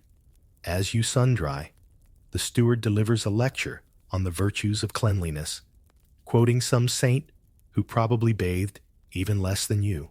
Historians still debate whether medieval folk truly believed water opened the body to illness, or if they just hated being wet in winter. Midday arrives, and with it, your post-bath task, laundry. This is less about helping and more about standing knee-deep in freezing stream water with a paddle, slapping tunics like they've insulted your family. You learn that wool, when soaked, smells like something you left in your boot for 3 weeks. The washerwomen offer commentary. You call that scrubbing? One cackles. My grand's ghost could do better, and she's blind. You paddle faster. A soap bubble lands on your nose and explodes. Dignity is now a distant memory. Once the garments are hung to dry, mostly on bushes and fence posts, you sneak a moment of quiet behind the stables. The sky is blue, the pigs are napping, and Marjorie nibbles hay without judgment. You scratch behind her ears, grateful she can't speak. Later, you're summoned to assist the herbalist. His chamber is filled with drying plants, suspicious jars, and something in a cage that hisses when you approach. He hands you a pestle and tells you to crush dried lavender for calming poultices. You pound away, sneezing often, while he mutters about humors and bleeding schedules. One of your duties is to refill the potpourri sachets for the manor's privies. You discover that dried rosemary, sage, and wormwood help. Very little, but at least it gives the illusion of effort. As the sun sets, you return to your quarters, now freshly dressed and smelling less like firewood and more like herbs and bruised dignity. You pass a priest who blesses your scent, then gags slightly, encouraging. Dinner is light, leftover stew, and a chunk of cheese, the texture of sandstone. You eat quietly, feeling strangely satisfied. Your skin is clean. Your tunic is soft, relatively. And even your feet, recently soaked and rewrapped, no longer itch like a witch's curse. You lie down that night, stretched on straw that now feels oddly luxurious. The stars are visible through a crack in the ceiling.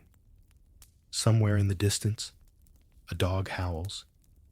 You feel peaceful, nearly content. Bath day may be rare. It may be public. It may involve more commentary than a town crier's wedding. But there's something nice about shedding the grime, starting fresh, even if the freshness only lasts until someone throws a turnip at you tomorrow morning. The sky is overcast, the kind of gray that suggests something unpleasant is coming. Rain, probably, or maybe geese. You can feel it in your joints, which is saying something, given that you're barely out of adolescence. Today is no ordinary day. Today, you march to your first real battle. Well, ride to your first battle, in a formation, with banners and trumpets. You have to share a horse, though still just a squire, after all. And the knight you're paired with smells strongly of garlic and judgment. The manor is buzzing. Armor is being polished, weapons sharpened, prayers muttered under breath. You've been issued your own helmet, slightly dented, a spear, slightly bent, and a surcoat that was clearly tailored for someone with much longer arms. You wear it anyway. You were expecting glory. What you get is mud. Endless mud. You ride out with a dozen others, clanking awkwardly and trying not to jab your neighbor with your lance. The horses squelch with every step. Your own steed, generously called Bravestone, has already tried to sit down twice. The path winds through farmland and forest, past villagers who pause their chores to gawk at the procession. Some make signs of blessing. Others just look tired. You wonder if they're glad to see you go, or afraid you'll be back with twice as many soldiers and a sudden desire to requisition their chickens. By midday, your troop reaches a staging field, a broad, open space with trampled grass and the unmistakable odor of nervous horses. Other forces are gathering. Dozens of tents dot the horizon like awkward mushrooms. Banners flap in the wind, red ones, gold ones, some with lions. others with very enthusiastic fish. Your knight, Sir Geoffrey, sits tall in his saddle and begins assigning duties. You're told to pitch the tent. This seems to involve stakes, ropes, and a deep misunderstanding of geometry. You spend an hour battling canvas before realizing you've built a highly flammable wind tunnel. Sir Geoffrey pretends not to notice. Evening comes, and with it, preparations for combat. You gather around a smoky fire and listen to strategy, something about a pincer maneuver, a flanking division, and a hill that everyone seems very fond of. You nod solemnly, despite understanding none of it. Most of the other squires are doing the same. One is asleep, sitting upright. Dinner is bread and dried meat, which you chew like a determined squirrel. A man with a harp sings a slow ballad about a knight who died in a well. It's not comforting. Neither is the fact that the camp physician keeps walking around with a leech jar and a hopeful expression. As darkness settles, your tent flaps in the breeze like it wants to escape. You lie on a blanket, armor half removed, and listen to the sounds of a military camp. Metal clanking, men coughing, someone arguing with a donkey. You don't sleep so much as blink slowly for several hours. At dawn, the horns sound. You jolt upright, slam your helmet onto your head, backwards, briefly, and grab your spear. Sir Geoffrey mounts Bravestone with the elegance of a sack of grain. You mount behind him, gripping the saddle horn and whispering apologies to the horse. The march to the field is quiet. Too quiet. Your heart pounds in your ears. Your breath fogs your visor, and your palms sweat inside your gauntlets. Around you, everyone seems very focused or very nauseated. The opposing force is already visible. A sea of shapes, banners fluttering, armor gleaming. You squint. Are those actual cannons? No, they're just wagons. Probably. Trumpets blare. Orders are shouted. And then, chaos. You don't charge at first. You hold the rear with the other squires, positioned for support and to run errands. You deliver a new lance, fetch water, pull one man from under a horse, and almost lose your boot to mud that seems to bite back. Eventually, Sir Geoffrey waves you forward. You jog, armored and panting, across uneven terrain, holding a banner so heavy it nearly pulls you sideways. Arrows fly overhead. Most land harmlessly in the dirt. One hits a tree and sticks there, trembling like it regrets everything. You see no duels, no dramatic last stands, just confusion, men yelling, horses panicking, someone dropping a mace on his own foot. Sir Geoffrey returns from the skirmish with a cut on his arm and a very smug expression. Glorious work, he declares, handing you his helm to clean. It's covered in something unpleasant. You nod and take it. By sunset, it's over. A minor border clash. The steward will later say, a forgettable footnote in someone else's chronicle. But to you, it was your first battle.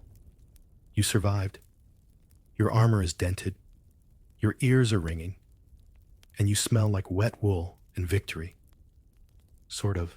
That night, by firelight, you sit with the others and retell the day's events in slightly exaggerated form.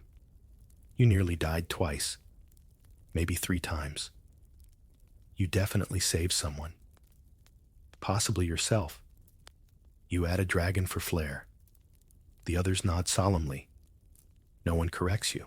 You return to the manor after battle with a new limp, a deep bruise on your hip, and the unmistakable pride of having not technically, died.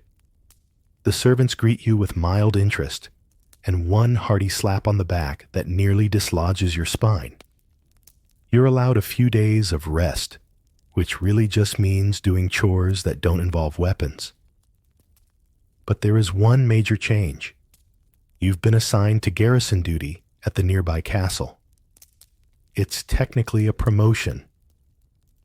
You try to act thrilled. The castle is not what you'd imagined. From a distance, it looks magnificent. Stone towers, high walls, fluttering banners. But up close, it's essentially a giant drafty refrigerator filled with echoing footsteps and cold soup. You arrive with a bedroll, your gear, and instructions to report to the captain of the guard, a man who seems permanently unimpressed. Your sleeping quarters are a stone chamber with no fireplace, one window slit, which lets in wind but not sunlight, and a mattress filled with what you hope is hay. You share the room with 3 other squires, 2 rats, and a ghost named Winifred. At least, that's what the others call the chill that creeps in whenever someone mentions laundry. Your first duty is the night watch. You stand on the wall walk, wrapped in a wool cloak, squinting into the dark. Nothing happens. For hours, you walk back and forth. Occasionally, an owl hoots.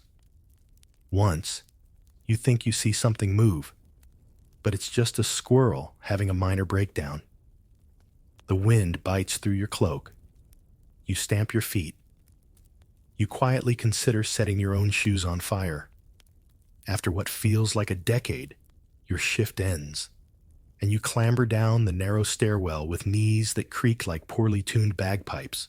By day, you patrol the courtyard, help repair fencing, and practice archery with a bow that's more splinter than string. You also assist in managing the stores, barrels of grain, jugs of vinegar, and enough salted pork to alarm a small nation. You quickly learn that nothing, and I mean nothing, smells worse than a broken pickle barrel in midsummer. One day, you're assigned to clean the garderobes, the castle toilets. These are essentially holes in the wall that open onto the outside, several stories up. The smell is as ancient as the stones themselves. You hang onto a rope, lean out, and scrub with a broom that should frankly be burned afterward. Historians still argue whether these primitive sanitation systems were efficient, or simply medieval optimism given physical form. After that, everything smells vaguely better. On particularly slow days, you help mend the stonework. This means hauling buckets of mortar up ladders and trying not to sneeze when the dust gets into your nose. The master mason grumbles instructions while occasionally throwing small stones at birds. You don't ask why. Your meals at the castle are Spartan. Pottage, stale bread, sometimes onions if you're lucky. One evening, the cook tries a new recipe involving pickled eggs and dried apples. The result causes widespread distress, and a general truce is called for the night between squires and knights over access to the privy.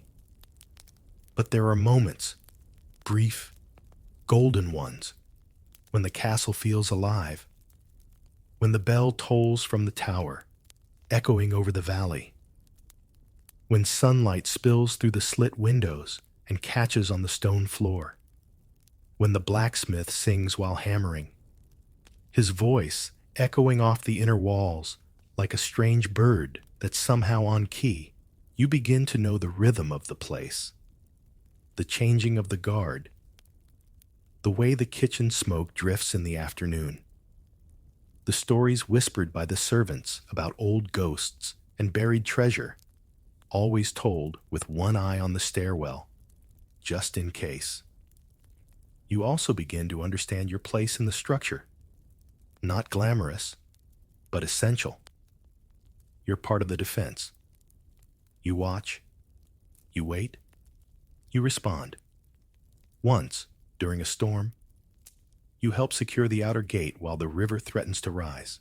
Your hands are numb, your tunic soaked, but afterward, the captain nods at you. A real nod. The kind that says, "You're doing fine."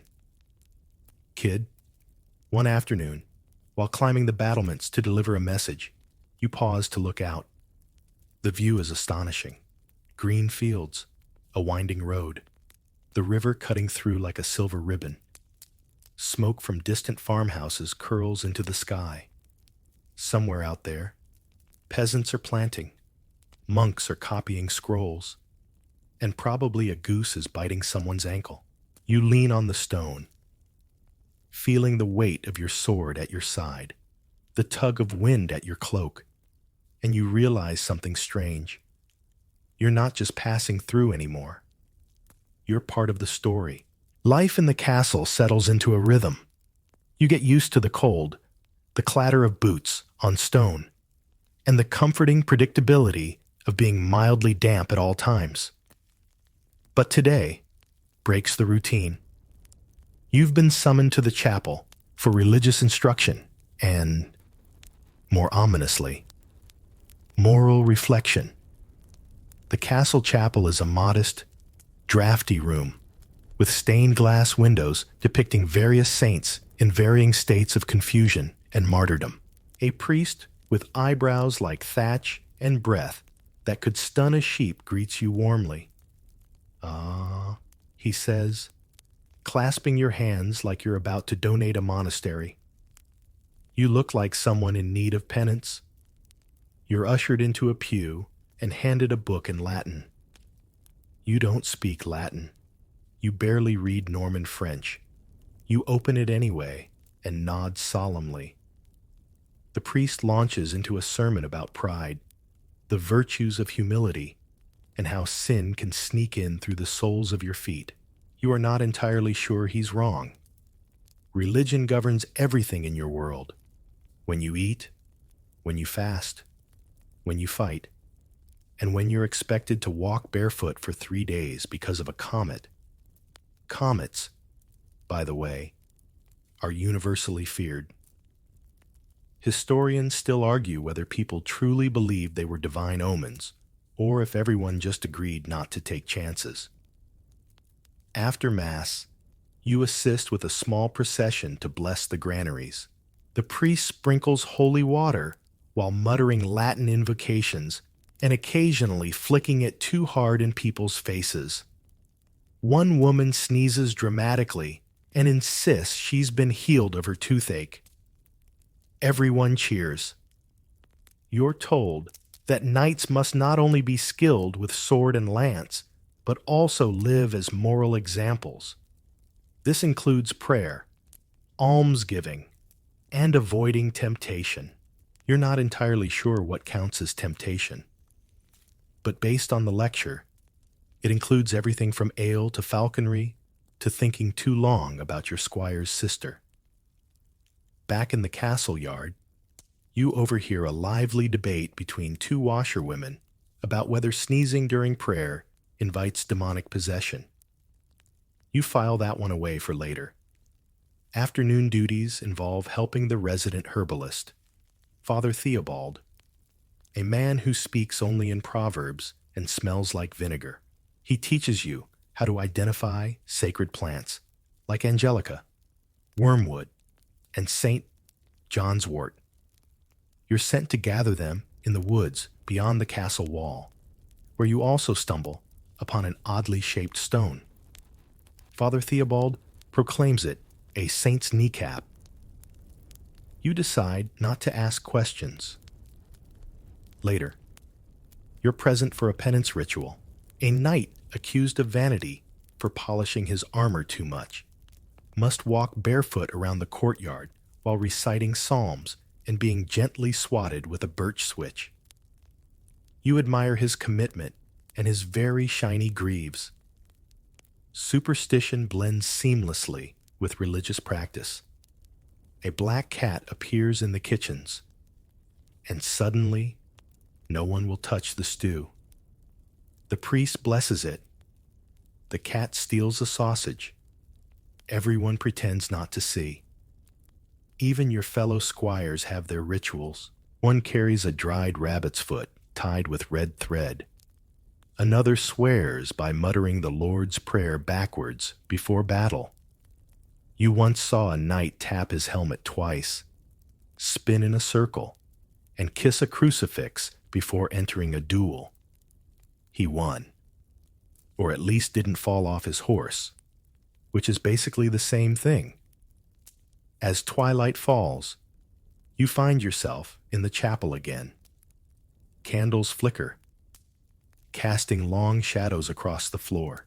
The priest leads a hymn.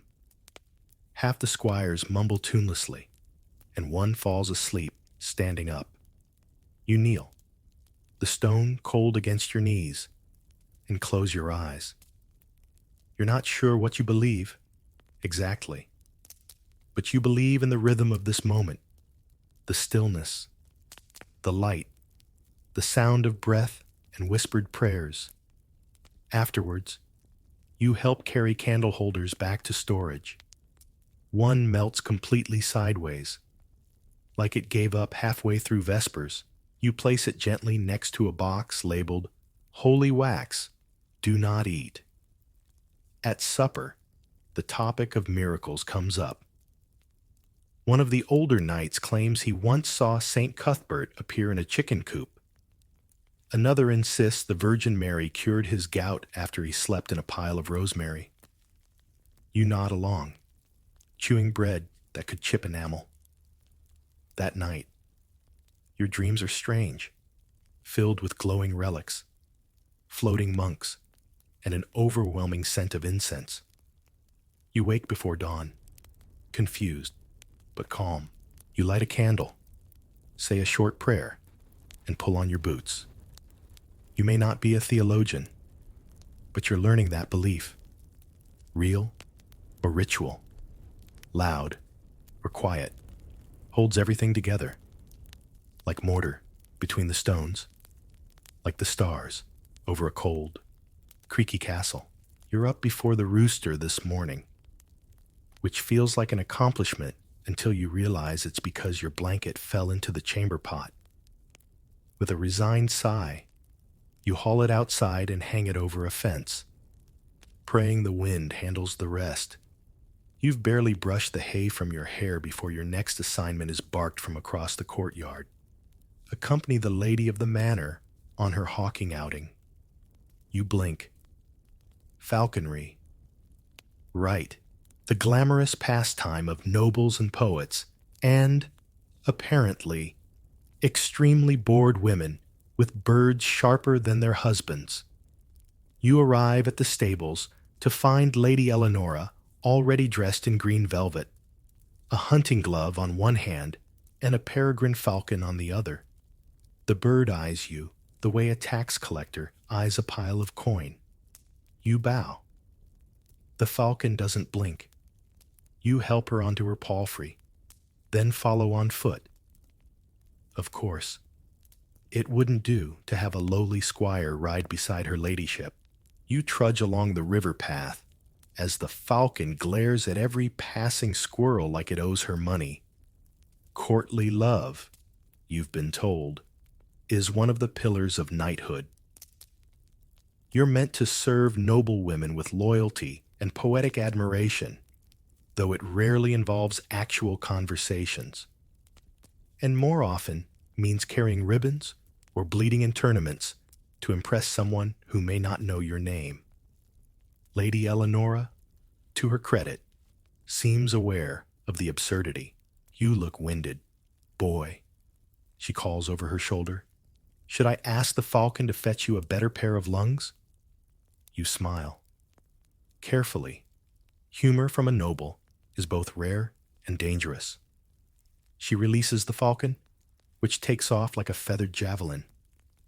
It climbs, circles, then dives, striking a rabbit with surgical precision. Lady Eleonora claps once, daintily. You run to retrieve the prey, resisting the urge to apologize to the rabbit. Later, as she nibbles on candied almonds under a tree, and you stand nearby, trying not to sneeze on her cloak, she sighs theatrically. Do you write poetry, Squire? You panic. Only in Latin, my lady. She smirks. Then I'll assume it's terrible. Courtly love. It turns out, is mostly about pretending things are romantic when they're actually extremely inconvenient. Writing sonnets about someone you've never spoken to. Wearing someone's colors in battle, even if they prefer gardening to knights. Historians still argue whether these customs were sincere or simply a way for people to flirt without getting excommunicated. Back at the castle, you're handed a lute and told to practice for the evening's entertainment. You've never played a lute. You've never even wanted to. You strum it once and break a string. A servant sighs so hard you feel it in your bones. You spend the next hour composing a song you pray will be short enough that no one notices the melody is just 3 notes rearranged. The lyrics include a flattering verse about Lady Eleonora's hawk, and her shoes, and a squirrel that may or may not represent virtue. You're not sure anymore. The evening gathering is mercifully small, just a few nobles, a bored minstrel, and an extremely alert falcon perched on a wooden stand. You perform your song with a smile fixed firmly in place. Lady Eleonora listens without comment. Someone claps twice. The falcon yawns. Afterwards, you're dismissed with a wave. Better than the last, Squire, she murmurs. He fainted after the second verse. Back in your chamber, you collapse onto your straw bed, lute discarded beside your boots. You stare at the ceiling and wonder if troubadours are born or just very committed liars. Your ribs still ache from the morning's hawking excursion, but something about the whole affair lingers. A strange mix of danger, poetry, and utterly ridiculous hats. You're starting to understand that courtly life isn't about romance at all. It's about ritual, about knowing how to stand, when to bow, and how to hide your yawn behind a goblet. You drift to sleep with one last thought. Next time, maybe you'll write a verse about the falcon stealing someone's wig. A pale sun creeps over the battlements as you wake to a familiar but now thrilling sound. The voice of the weapons master, calling your name, not to polish swords or carry armor this time, but to train your very own squire. You blink, sit up. Did he say that right? He did. Congratulations. You've officially graduated from being the lowest rung on the knightly ladder to supervising someone even less prepared than you were when you started, which is saying something, given that you once mistook the herald's trumpet for a drinking horn. Your squire arrives before noon. He's 12, freckled, and answers to Osbert. He wears a tunic too big, boots too small, and an expression somewhere between awe and abject terror. He bows so deeply he nearly falls over. You try to smile reassuringly, but it comes out more like a grimace. You spend the morning showing him around the manor, the stables, the kitchens, the training yard, and the secret place to nap behind the chapel where the sun hits just right. He nods earnestly at everything and takes notes on a wax tablet. At one point, he asks if dragons are real. You pause longer than necessary before answering. Then come the real tests. You hand Osbert your sword to polish. He drops it instantly. You instruct him to saddle Marjorie. He nearly gets trampled by the goose instead. You ask him to fetch water. He returns soaked, holding half a bucket and looking proud. You begin to understand why your own knight once muttered prayers under his breath whenever you entered a room. Still, you find yourself weirdly proud of the lad. He listens. He learns. And by late afternoon, he's managed to buckle your greaves correctly and only elbowed himself in the face twice. Progress. You give him a quick lesson in heraldry. This, you say, pointing to your surcoat, is our coat of arms. A goat, symbol of resilience, or indigestion, depending on who you ask. Osbert squints. Why does it look sad? Because, you reply, it's seen things. In the evening, you supervise his first weapon drill. He's given a practice sword about the length of his leg. His swings are wild, his footwork worse, and yet he persists.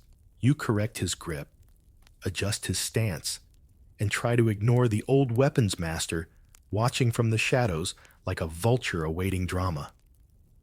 Osbert finally lands a solid strike on the quintain and is immediately smacked by the rotating sandbag. He falls backwards with a grunt.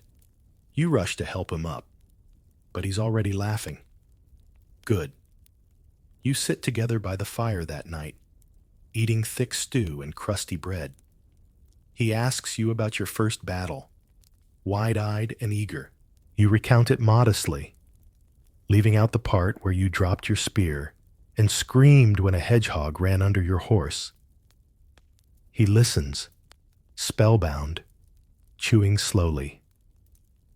Later, as he curls up in his corner of the shared chamber, you hear him whisper a little prayer to be strong, brave, and not accidentally stab himself while cleaning your boots. You smile in the dark. Training a squire is a lesson in patience, but also in memory. Every mistake he makes, you've made too. Every confused look, every clumsy move, every fear, familiar echoes of your own path. And historians still argue whether the knight-squire relationship was purely hierarchical or something more like mentorship, laced with reluctant affection. You're starting to believe it's the latter. You close your eyes, already plotting tomorrow's drills, shield work, horse grooming, maybe even a basic joust if the weapons master is feeling generous or distracted. Osbert snores. The goose honks faintly outside. And for the first time, you don't feel like the castle's youngest anymore. You feel like a knight. You wake to a sharp knock on the wooden frame of your chamber door. Tournament day, someone calls. 2 words that land with the weight of a trebuchet on your chest. You throw on your best tunic. Technically, the only one not patched with wax or goose feathers, and drag Osbert along to the stables. The castle is already buzzing. Flags flutter. Merchants unpack trinkets and snacks. Spectators from nearby villages pour through the gates, their eyes wide with wonder and the occasional suspicion. Someone's brought a dancing bear. Tournaments are supposed to be glamorous. They are not. They are loud. They are muddy. They involve a great deal of waiting around, yelling, and dramatic injuries that somehow always involve groins. You're not just attending. You've been entered in the joust. It's not exactly voluntary. Sir Geoffrey volunteered you in his stead after spraining his ankle dramatically while reaching for a second chicken leg last night. You're handed your gear. Your helmet smells faintly of onions. Your lance has a suspicious splinter near the tip. Your horse, Marjorie, eyes the list field like she remembers every bad day she's ever had. The herald announces the pairings. Your opponent is a knight named Sir Odric of Marshfen, a man known less for his skill and more for his impressive collection of chin hairs. He mounts a terrifying gray charger the size of a cottage.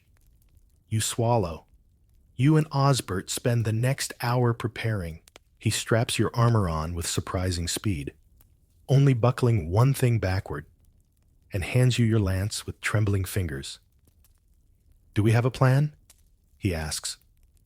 "Yes," you say confidently. "Don't fall off." In the stands, people cheer. Trumpets blare. The other squires place bets that you're too far away to argue with. Marjorie snorts dramatically as you line up across from Sir Audric. The signal sounds. You lower your lance. Marjorie surges forward. The world narrows to a tunnel of color, movement, and prayer. Your opponent gallops at you like a boulder in a helmet. The lances collide with a crack like a thunderclap. And you're still on your horse. You turn in disbelief. Sir Audric is in the dirt, groaning. His helmet rolls a few feet away, revealing a forehead so pink it nearly glows. Osbert whoops. You lift your lance, triumphant, and promptly drop it. The crowd erupts. You're declared the winner. You're given a small wooden trophy, shaped vaguely like a sword, and a pouch of coin that jingles with what might be actual silver. Of course, the rest of the tournament is less victorious. You lose the melee after being tackled by a man who smelled aggressively of turnips. But that doesn't matter. The joust was the event. You made it through with dignity, mostly intact. Later, as the sun sets and the stands empty, you find yourself nursing a bruised shoulder while sharing roasted onions and ale with Osbert beside the stables. He's glowing. "That was incredible," he says. "You looked like a real knight." "I felt like a sack of laundry," you admit. "But a heroic one," he replies. The tournament ends with a firework display. A series of colored powders launched from a wooden tube by a man with singed eyebrows and questionable judgment. Children scream with delight. The old steward covers his ears and mutters about the end times. You sleep well that night, curled in your cloak, with your trophy tucked safely under your arm and a sense of pride nestled somewhere under your ribs. Historians still argue whether medieval tournaments were noble displays of knightly skill or barely contained bar fights with better outfits. You've now experienced both, and deep down, you understand something important. Bravery doesn't mean being fearless. It means climbing onto your horse anyway. Even when your lance is crooked, your knees are shaking, and a man named Audric is charging at you like a war pig in chainmail. It rains for 3 days straight. The kind of rain that soaks through every layer of wool, leaks into boots, and turns roads into soup. You and Osbert take turns wringing out your cloaks and trying not to slip on the stone steps of the keep. On the 4th day, as if summoned by your collective misery, the castle physician appears at the training yard and points directly at you. You're sick, or possibly cursed, or, as the physician puts it, imbalanced humors with likely malign vapors. You sneeze in response. You're led to the infirmary, which smells of vinegar, mint, and poorly concealed dread. The physician is already preparing leeches, which he insists are friendly. You beg for anything else. He sighs, then offers a less horrifying treatment, a syrup made of garlic, honey, and something he won't name. It tastes like betrayal and root vegetables. You're confined to bed rest, which sounds peaceful until you remember that bed means straw, and rest means a priest stops by every hour to ask about your sins. You make up a few minor ones just to get him to leave. Meanwhile, Osbert becomes your reluctant caretaker. He brings you water, soup, more water than soup, and several medicinal herbs that may or may not be weeds. He also sits nearby, trying to read aloud from a book of knightly virtues, though he stumbles over every third word. Courage is, courgette? No. Wait. You drift in and out of feverish sleep, dreaming of tournaments, talking pigs, and a goose in a crown telling you you're not cut out for knighthood. You wake in a cold sweat and make a mental note to avoid cabbage at dinner. At one point, the physician returns and insists on applying a mustard plaster to your chest. You agree, until you realize mustard here means a boiling hot poultice made from crushed seeds and lies. You survive it, barely. In the next bed, a knight recovers from a minor sword wound by drinking red wine and yelling at imaginary enemies. You bond over shared groaning. You're not alone, though.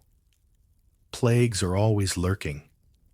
Just last year, an entire village was struck down by what was later blamed on spoiled eels. Historians still debate whether medieval illnesses were made worse by poor sanitation, close quarters, or the sheer number of people sneezing directly onto bread. But even in this miserable state, life continues. One morning, you're well enough to hobble outside. The air is fresh, the mud is squelchy, and your joints ache like they've been used as chair legs. You sit near the courtyard well, sipping weak broth, and listen to Osbert describe his latest disaster, knocking over an entire tray of trencher loaves, each landing butter side down. You laugh, wheeze, really, and assure him that's part of the nightly path. Later, you visit the castle's tiny apothecary to return a borrowed mortar and pestle. It's a fascinating place, filled with dried herbs, odd bones, and vials with labels like snail jelly, aged, and essence of parsnip regret. The herbalist lets you sniff a jar of camphor, and you immediately regret it. That night, you sit with Osbert by the fire. Your appetite has returned, mostly. He scraped together a supper of barley porridge and a suspicious-looking apple. You both eat in silence, then toss apple seeds into the hearth, watching them pop.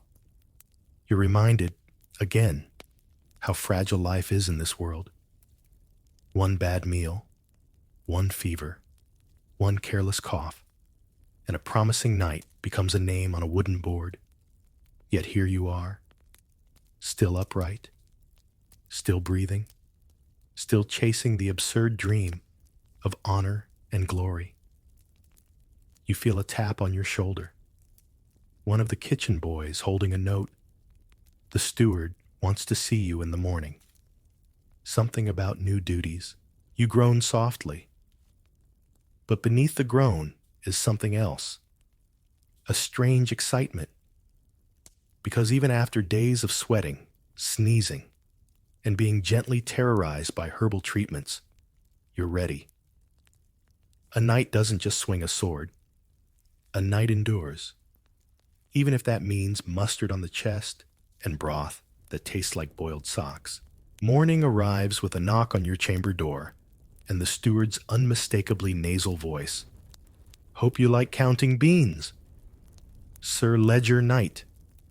You rub your eyes. New duties. Turns out, being a knight doesn't exempt you from the less heroic responsibilities of medieval life. In fact, it seems the higher you rise, the more paperwork you inherit. Or in this case, piles of wax tablets, tally sticks, and a purse of assorted coins that smell suspiciously of pickled herring. Your assignment? Oversee the collection of manor dues, tithes, taxes, levies, and several mysterious charges referred to only as miscellaneous sheep matters. You spend the morning seated at a long table in the great hall, flanked by two bailiffs and a clerk with ink-stained fingers, who blinks like an owl and sighs every time you speak. One by one, villagers arrive, placing baskets, bundles, or small animals before you with practiced resignation. First, a farmer delivers his wheat tithe, measured in armfuls and muttered curses. Then comes a widow with a jug of ale.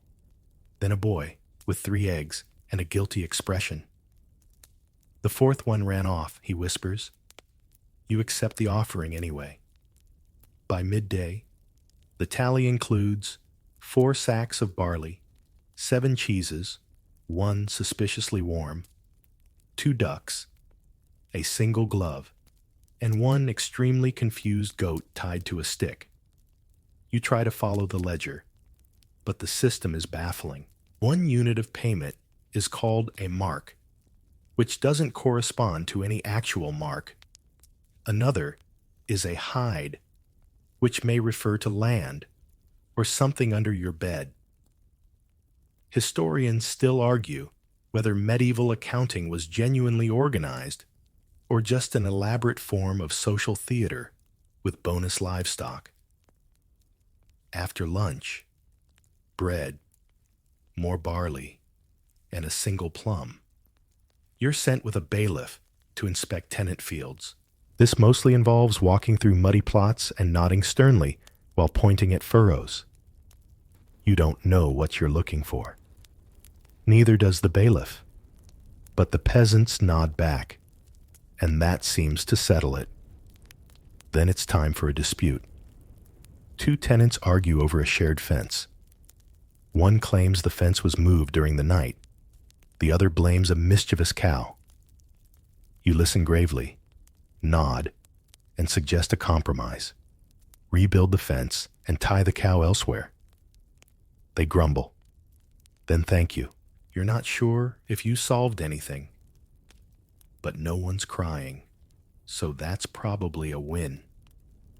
By late afternoon, your cloak is dusted with hay, your boots filled with mud, and your brain numb from grain counts and pig disputes. You sit on a barrel and watch the sun start to dip, the sky turning gold behind the rooftops. Osbert joins you, chewing an apple. How many geese do we own now? He asks. None, you reply. But I was given one anyway. He nods sagely. That's how they get you. Back in the great hall, you assist the clerk in sealing the tax records. This involves warm wax, heavy stamps, and trying not to sneeze on official documents. You manage only 1 minor wax burn, which is considered excellent form. Supper is simple: stew and soft bread, a rare treat. One of the bailiffs recounts the time a pig was recorded as a tenant by mistake and received its own harvest portion. You don't believe him, but you want to. After the meal, you sit by the hearth, reflecting. You always imagine knighthood as swordplay and glory. But this is the work behind the titles. The duty to protect, yes, but also to manage, to balance justice and grain, to keep peace among squabbling neighbors. It's not heroic, but it's necessary. And perhaps that's the heart of it all. That knighthood isn't about dazzling the crowd. It's about holding the world together with dry ink, sore feet, and the willingness to listen to a man explain, twice, why he swears the sheep are invisible. You laugh softly. Osbert hands you another apple. Tomorrow, you'll do it all again. At dawn, you're already packing. The steward's message was clear. You're to accompany a small party on pilgrimage to a distant abbey. A spiritual journey, he said. Good for reflection, he added. And the relics need guarding, he mumbled. which is probably the real reason you're going. You saddle Marjorie, who doesn't seem impressed, and tighten your travel cloak. Osbert stands nearby, his pack bulging and already making a squishing sound that suggests poor packing choices. He's coming along too, wide-eyed and humming what might be a hymn or a very slow drinking song. The pilgrimage begins with optimism and dry boots. That lasts for about an hour. The road is muddy, the wind persistent, and the company mixed. Alongside you, two monks, one cheerful, one dramatically silent. A merchant's widow who will not stop talking about her corns, and a dog that no one claims, but everyone feeds. Still, the rhythm of walking is strangely soothing. The road winds through open fields, shadowed woods, and crumbling villages. At each stop, people nod to you, some with reverence, others with curiosity. You're a knight now, visibly so, even if your surcoat is wrinkled and your boots squeak when wet. The monks lead the prayers each morning. Latin chants echo through the trees, sometimes followed by awkward silence when no one remembers the second verse. You fake it with confident humming. Osbert does too. Louder, at one roadside inn. The beds are full of straw and mystery smells. A rat the size of a chicken eyes your boots. You eat cold bread and dried figs. Then fall asleep to the sounds of a bard murdering a ballad about St. Gildas and his magical goose. Day 3 brings rain. Again. You pull your hood tighter and trudge forward, thoughts turning inward. You pass shrines, some simple, some carved with astonishing detail. One features a saint who seems to be fending off demons with a spoon. You pause, light a candle, whisper something personal. Pilgrimage is, after all, not just about relics or mileage. It's about stripping away the familiar, about remembering you're part of something older, stranger, and bigger than you. Midway through the journey, you cross paths with another group of pilgrims, foreigners heading toward Santiago. Their accents are thick, their clothes bright, and one man insists his donkey is descended from royal stock. Osbert challenges him to a race. The donkey wins. Barely. At a market stop, you help guard the relic chest while the monks secure a fresh cart. A merchant tries to sell you a saint's tooth. You're skeptical. It looks like it belonged to a cow. Historians still argue how many relics were authentic and how many were just particularly marketable animal bones. Then comes the trouble. Near dusk, as you approach a small hamlet, 3 hooded figures block the path. Robbers, poorly armed but desperate. One brandishes a stick like it's a sword. The merchant's widow shrieks and throws a handful of dried peas. You dismount calmly, place yourself between the pilgrims and the threat, and draw your sword. The robbers hesitate. They're young, nervous, probably hungry. You speak, not with fury, but firmness. Offer them bread, a coin, and the chance to walk away without bleeding. They accept. The monks call it a miracle. Osbert calls it seriously cool. You call it luck, and maybe just enough steel in your voice to make them doubt their odds.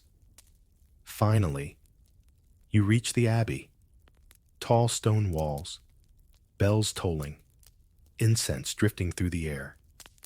You kneel before the relics, bones of a long-dead martyr, said to cure fever and fright.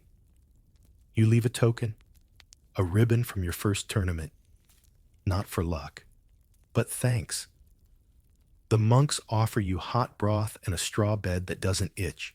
You eat, pray, and sleep so deeply you dream of saints who laugh and share bread beside a fire. You return to the manor days later, road-weary but changed. Not in any grand way, no shining vision or burning sword, but quieter, clearer. Pilgrimage, you've learned, isn't about proving faith. It's about remembering humility.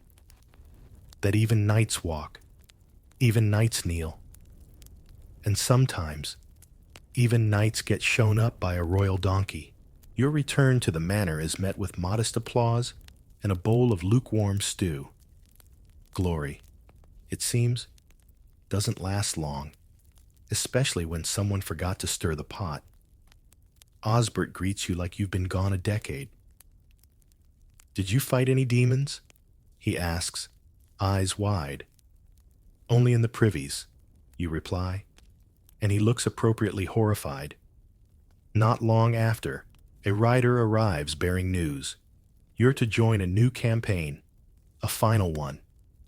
The steward says, tugging his robes nervously, something about a disputed river crossing, a quarrel between minor lords, and the need for respectable banners. You're not sure which part they think you qualify for. Preparations are quick. Armor checked, sword sharpened. Osbert polishes your shield until it shines, then promptly sneezes all over it. You mount Marjorie, who seems aware that travel means trouble, and join the column of knights snaking out through the fog. The road is familiar now. The weight of your mail is no longer a novelty. It's a second skin. Around you ride men you've trained with, squabbled with, nearly been trampled by, all heading into whatever this next chapter holds. The ride is long. Days blur together. Campsites with bad fires and worse bread. You cross rivers, hills, villages where people come out to watch you pass, their faces unreadable. You're not a hero to them, just another soldier with a polished goat crest and too many onions dangling from his saddlebag. Finally, you reach the battlefield, if you can call it that. It's a damp stretch of uneven ground, flanked by low hills. Mist clings to the grass.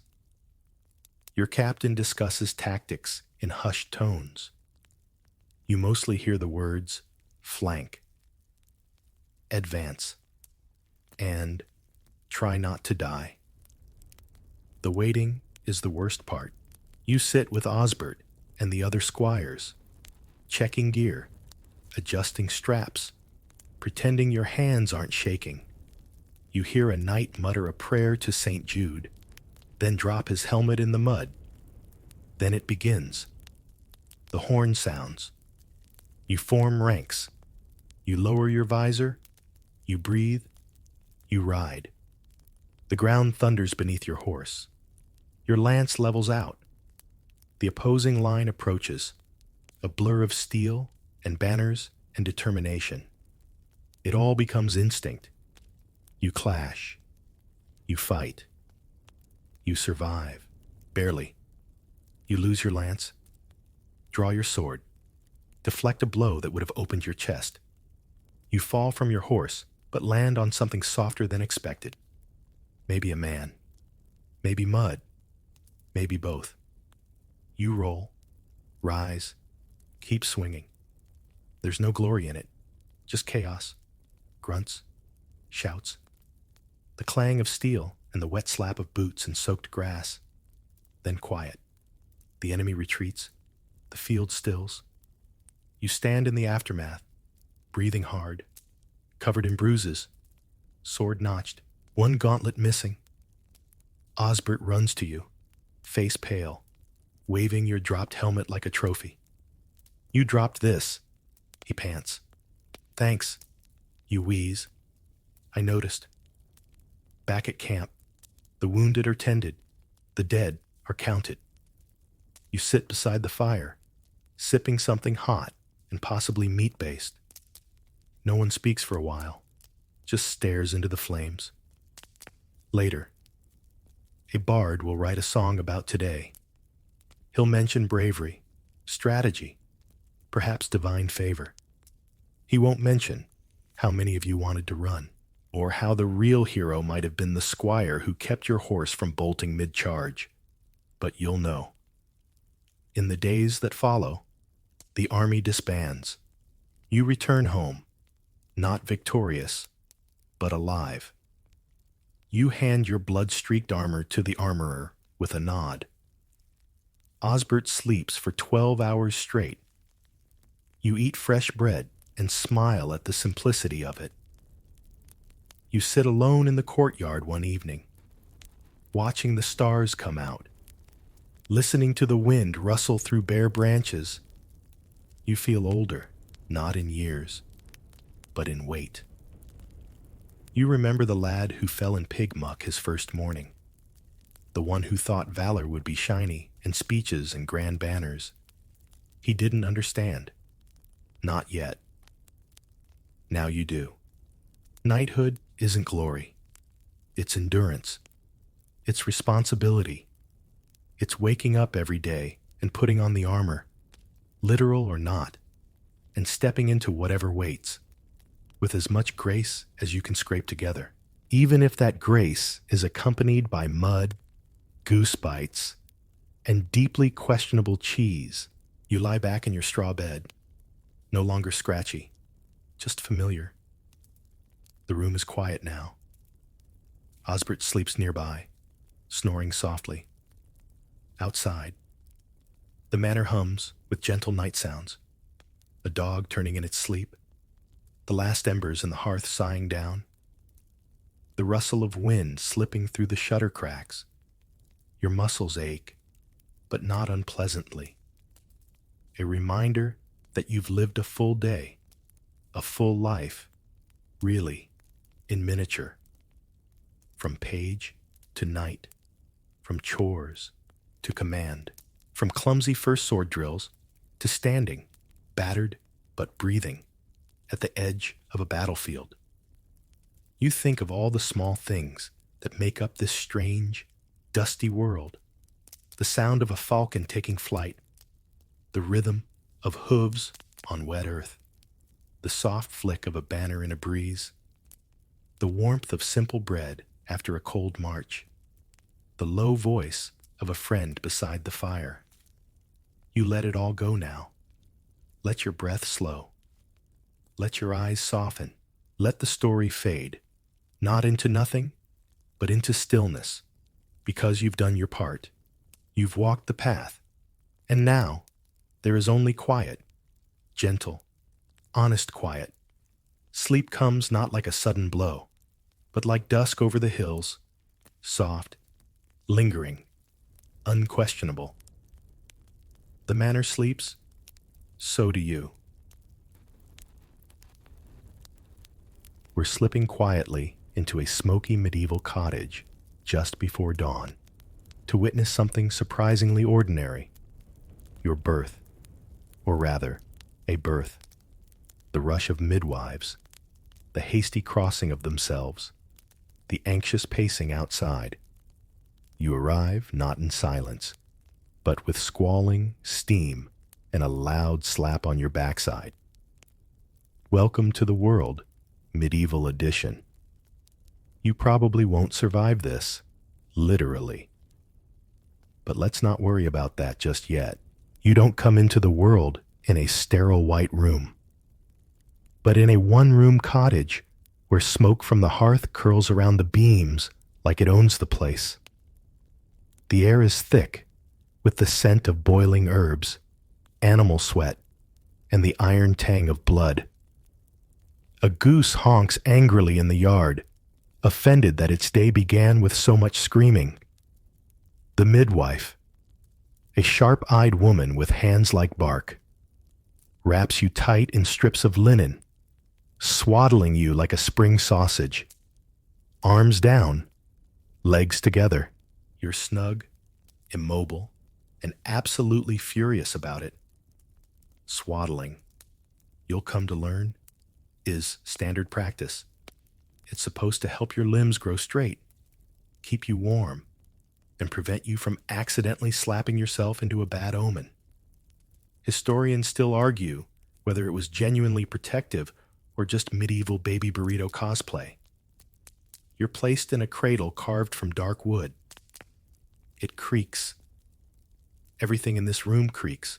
The cradle rocks gently near the fire, though sometimes it's shoved under a table or behind a door, because, as you'll soon discover, children aren't exactly the center of the universe yet. Your mother lies nearby, pale, sweating, but already rising to help with chores. There's no hospital stay, no rest, just a hushed prayer, a strong tea, and the sound of chickens trying to climb onto the windowsill. She's young. Most medieval mothers are. Possibly in her mid-teens, maybe her second or third child already. She's too tired to coo, but she strokes your cheek with a thumb, murmurs something soft in a dialect that won't be written down for centuries, and adjusts your swaddle like she's tying a knot in fate. Your father, he might be waiting outside, or at the mill, or already wondering if you're strong enough to survive. He probably won't hold you today. A woman nearby hangs a tiny charm above your cradle. It's made from twine, herbs, maybe a bit of animal bone. It's meant to keep away demons, illness, and colic, though no one's quite sure which is worse. Later, when you fuss, you're soothed not with lullabies, but with whispers of saints' names and a few rhythmic rocks of the cradle. Music is rare. Stories are whispered, not read. Everything around you is wooden, woven, or wool. The family dog lies beneath your cradle. It snores, occasionally growls at shadows, probably considers you a temporary potato. Your first days are mostly sleep and noise. Someone is always cooking, hammering, spinning, or muttering. You don't have a nursery. You share space with sacks of grain, baskets of turnips, and your uncle's mysterious boots. At night, the house dims into a blur of orange glow and flickering fire. You're placed closer to the hearth, bundled tight, head covered in a tiny cap to stop the bad air from creeping in through your fontanelle. Some nights, a rat scurries across the rafters. One night, a bat gets in. Your aunt throws a ladle at it, misses, hits a jug of beer. No one blinks. Still, you're alive. That's no small thing, not in a world where winter is long. Food is uncertain, and medical care consists mostly of prayer, poultices, and occasionally putting leeches near places they should never go. Your mother dozes nearby, eyes half closed, one hand resting on your cradle. You are, in her quiet way, deeply watched, not with lavish displays or scented poems, but with hands that wrap linen, ears that flinch at your cries, a heart that already aches every time you cough in your sleep. Love in this time is quiet, practical, held together by knots and bread dough and the hope that tomorrow won't bring fever. You, small and swaddled, rock slightly in your cradle. Firelight flickers against the wall. The house breathes its slow, smoky rhythm, and you drift to sleep, just another child in a world built on other people's prayers. The morning light slants through the small window, like it's reluctant to come in. The hearth has gone to embers. The dog is missing a patch of fur. And you're hungry. Again. There's no such thing as a feeding schedule in your world.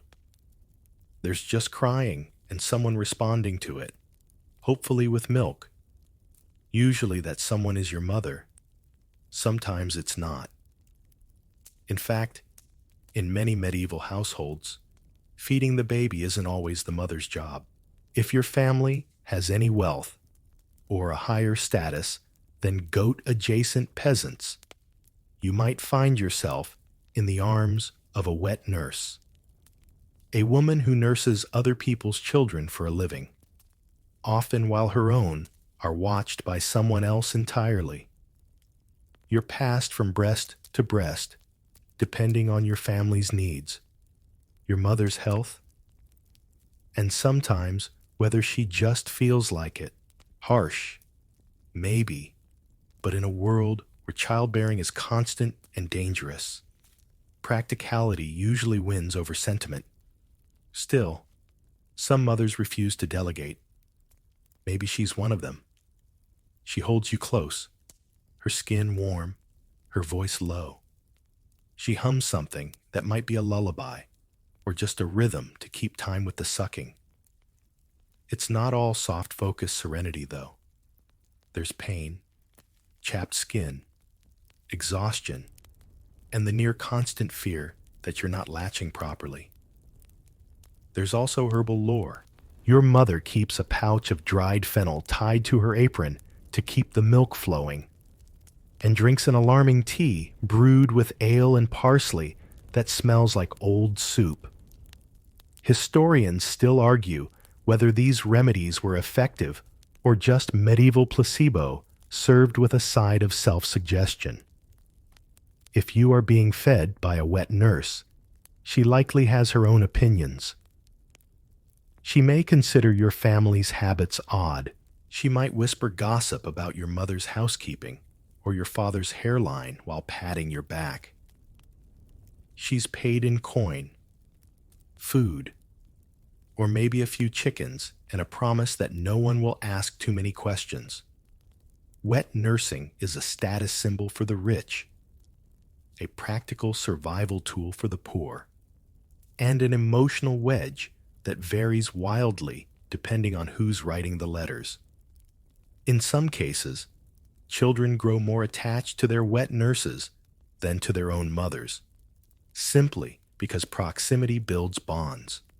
As you grow from a bundle into a blob with opinions, you begin to explore, or try to. Crawling across a medieval floor is a contact sport. You encounter splinters, crumbs, and what may or may not be a bit of rat. Your mother watches. Sometimes she scoops you up with a sigh and a kiss. Other times, she places you back in your cradle, rocks you with her foot, and goes back to kneading bread. There's affection, but it's measured, controlled. She has work to do, mouths to feed, and fingers permanently dusted with flour. You're cherished, but not hovered over, because death is close. Infant mortality is heartbreakingly high. Everyone knows someone who lost a baby, or two, or five. Even in noble households, child graves line churchyards like punctuation marks. So sometimes, yes, parents pull back, not because they don't care, but because they care so much it hurts. Attachment is complicated. It's layered with fear, with the fatigue of grief, and with the unspoken hope that maybe this one survives. Still, your mother knits you a tiny woolen cap. She adjusts it 20 times a day. She adds lavender to your cradle mattress to soothe your sleep. That's not detachment. That's quiet. Practical devotion disguised as habit. Sometimes, she holds you just a little longer after you've fallen asleep. You don't remember it, but the warmth of her hand leaves an echo somewhere deep in your bones. Your father is present. Sometimes, he peeks in after work, smells faintly of iron and sheep, and pokes your foot like it might bite him. He isn't cruel, just uncertain. He'll warm up once you stop leaking from both ends. At night, you sleep near your mother, sometimes even in the same bed. The family mattress is cramped, warm, and stuffed with everything from straw to feathers to soft regrets. You fidget. She sighs. Somewhere in the dark. The rooster crows early, confused again. You dream of warmth, of milk, of the scent of bread and basil, of voices low and kind, murmuring things you won't remember, but that will shape the contours of your comfort. In the morning, the cycle begins again. Cry, feed, sleep, fidget, repeat. And in that rhythm, your first attachments are forming, subtle, stronger than they look. Whether at your mother's breast or in a stranger's arms paid by the week, you're learning the world begins with bodies, with warmth, with softness when the rest of life is cold and loud and unpredictable. You're not ignored. You're being raised with care, just the medieval version of it. You've now reached the stage of life where you can sit up on your own, sort of.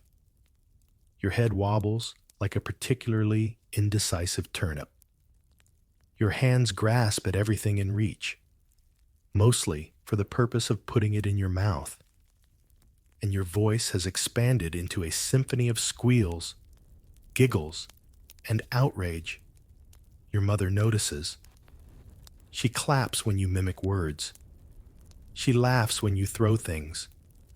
But someone else is watching now, too. Your father. He stands in the doorway one morning, arms crossed, face unreadable. You burble happily, waving a spoon like it's a royal scepter. He squints. He nods once. Progress. Fathers in the medieval world occupy a strange space when it comes to children. They're providers, protectors, and figures of authority, but not always participants in the day-to-day mess of early parenting. If you're lucky, yours sees you as something more than a name on the family line. Still, he doesn't hold you often. He lifts you once, awkwardly, like you're a sack of cabbages with opinions. You immediately spit on his tunic. He doesn't try again for a while. You follow him with your eyes. Though, there's something fascinating about the big, booming figure who walks like he owns the floorboards. He's your father, distant but important, like the sun. You don't touch it, but you know it matters. Some fathers, especially those in noble families, delegate everything to nurses and stewards. A child is something to be managed, not doted on. But others, especially among the merchant and artisan classes, find themselves growing oddly attached in spite of themselves. Your father shows his love through action. He repairs your cradle slats with the same care he gives his tools. He places your carved rattle gently in your swaddled arms without a word. He once fetched the midwife barefoot in snow. These are gestures, not hugs, but they count. One afternoon, you manage to wobble upright and crawl toward him as he mends a harness. You fall over. He chuckles. Doesn't say much, but the next day, a new harness appears, with a tiny wooden horse carved into the buckle. For you, you'll never know for sure. But he watches you the whole time you play with it. He may not say, "I love you." No one really does. Not like that. But he asks if you're warm, checks your blanket, reminds your mother to feed you extra broth when your cheeks are pale. That's his version. Still, there's distance. Much of it's cultural. Children are fragile, and expressing attachment to someone so likely to be lost is dangerous territory for a parent's heart. Historians still argue whether this was emotional reserve or just necessary self-protection in a world where one winter could mean 3 graves. Another layer is practical. Fathers are busy. Fields need plowing. Hides need tanning. Horses need shoeing. And there's always someone who wants to borrow your tools and forgets to return them. Sometimes, your father's absence isn't by choice. Wars, pilgrimages, trade routes, they take men away for months, sometimes years. A father might return to find his child walking and talking, or never return at all. At meals, he watches you with a kind of curious detachment, like he's still not sure how you became a person. He doesn't feed you. That's your mother's job. Or your sister's, if she's old enough, but he corrects your grip when you hold your spoon backwards. A big, rough thumb guiding your fingers with surprising gentleness. In noble houses, you might be introduced to your father formally, after you've proven you're going to live. He may name you himself, bestow a token, or place his hand on your head during a blessing, but he still won't change your linens. When you cry, it's not him who picks you up. When you crawl too close to the fire, it's your mother who lunges. When you finally say a word that sounds vaguely like da, he blinks and mutters, "That can't be right." But late at night, sometimes, just sometimes, you catch a glimpse of something softer.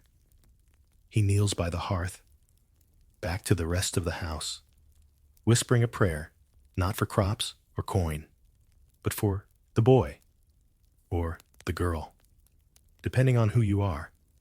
He doesn't say your name. It's easier that way. Names get into the heart, and hearts, in the medieval world, are often better protected than doors. Still, he sharpens your toy knife alongside his real one, carries you on his shoulders one morning as a surprise, glares at the goose when it gets too close to your toes. He may not be affectionate by modern standards, but in his quiet, blunt, and occasionally bewildered way, he's learning to love you.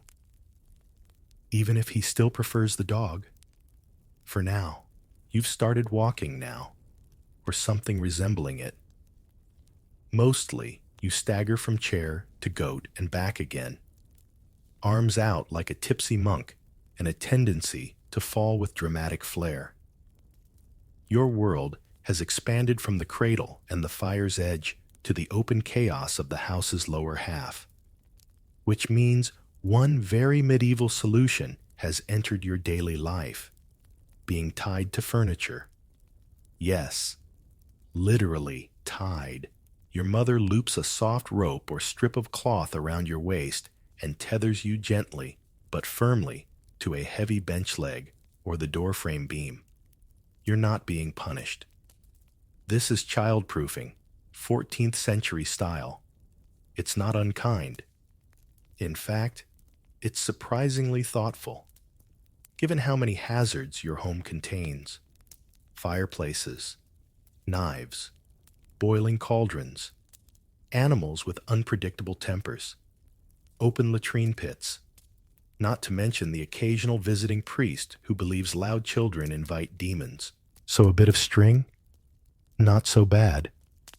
The tether keeps you safe and in view while your parents work. Your mother kneads dough on the table nearby. She glances down every few minutes, just to make sure you're not chewing the broom or trying to pet the fire. You entertain yourself with a spoon, a wooden doll, a rock that might be magic, you've decided, and the occasional crust of bread. If you're lucky, your older sibling will sit beside you and tell you a nonsense story about a mouse that lives in the wall and steals teeth. It's not the free-roaming toddlerhood you might imagine today, but it is a kind of freedom, because while you're tied, your imagination is unleashed.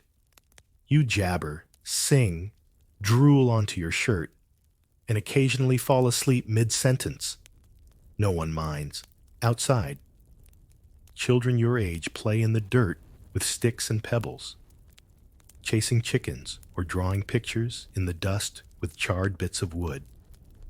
But inside, under watchful eyes and twine restraints, you're doing important work, staying alive. You're not always tied up, of course. There are moments of supervised chaos. Your father lets you toddle across the field as he inspects the fencing. Your mother carries you on her hip while stirring the pottage. You even get to ride in the cart on market day, swaddled in furs and strapped tightly between baskets of onions and your aunt's increasingly nervous goose. Still, you return to the tether more often than not. And honestly, you don't seem to mind. It's warm by the fire. The bread smells good. And someone's always singing something in the next room. Whether it's a lullaby, a hymn, or just your uncle inventing a rude song about the Lord's tax collector. There's even a bit of social life. Other toddlers visit. You grunt at each other, swap rocks, and accidentally share your soup with someone else's foot. No one expects politeness at this age, just survival. Your parents check in, not with constant cooing, but with small, quiet rituals. Your mother rewraps your ankles when you're binding frays. Your father carves you a smoother teething ring when he notices your gums bleeding. Your siblings bring you snails in a box, which is either a toy or lunch, possibly both. Historians still argue whether these early years were devoid of emotion or simply less performative. After all, in a world without photographs, parenting doesn't involve documenting every burp. It's more about keeping you fed, vaguely clean, and free of open flame. Yet even within those practical parameters, love is there.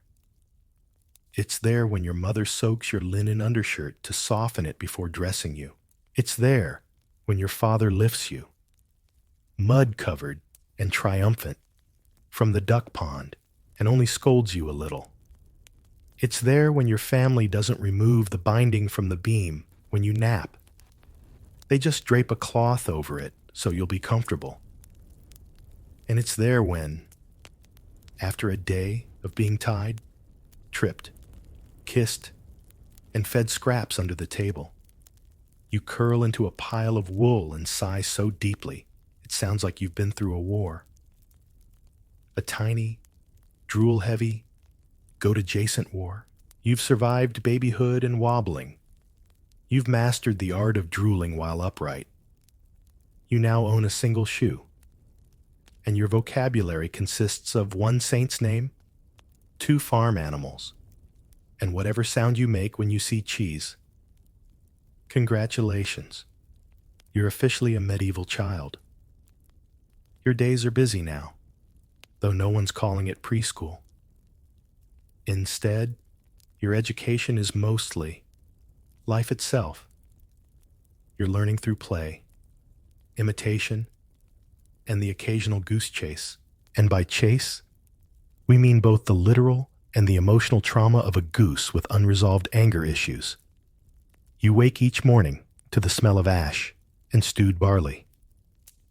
Outside, the light's still blue, and someone's already feeding pigs. You slip on your tunic, wrong side out, and dash into the dirt yard with the energy of someone who's never tasted a vegetable voluntarily. Your games aren't made of bright plastic or batteries. They're made of whatever's lying around. Sticks, bones, scraps of cloth, rocks that are clearly magical, and the occasional onion that becomes a ball until someone eats it mid-game. Your friends range from other children to half-tame cats, sometimes both. You mimic the adults constantly. You pretend to grind grain with 2 stones.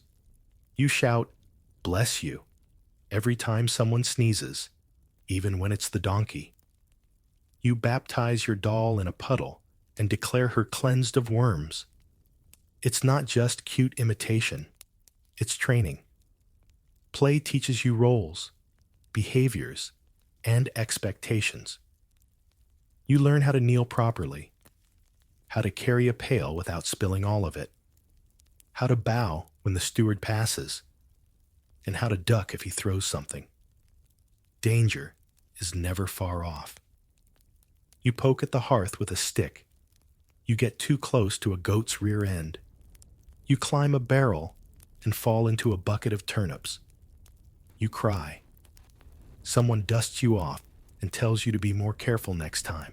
There's no bubble wrap in this world, just a lot of wooden corners and hard-earned lessons. And yet, somehow, you keep going. Because you're resilient in that way only small children and turnip greens can be. A scraped knee today, forgotten tomorrow. A bump on the head, soothed with a cold cabbage leaf and a pat on the back.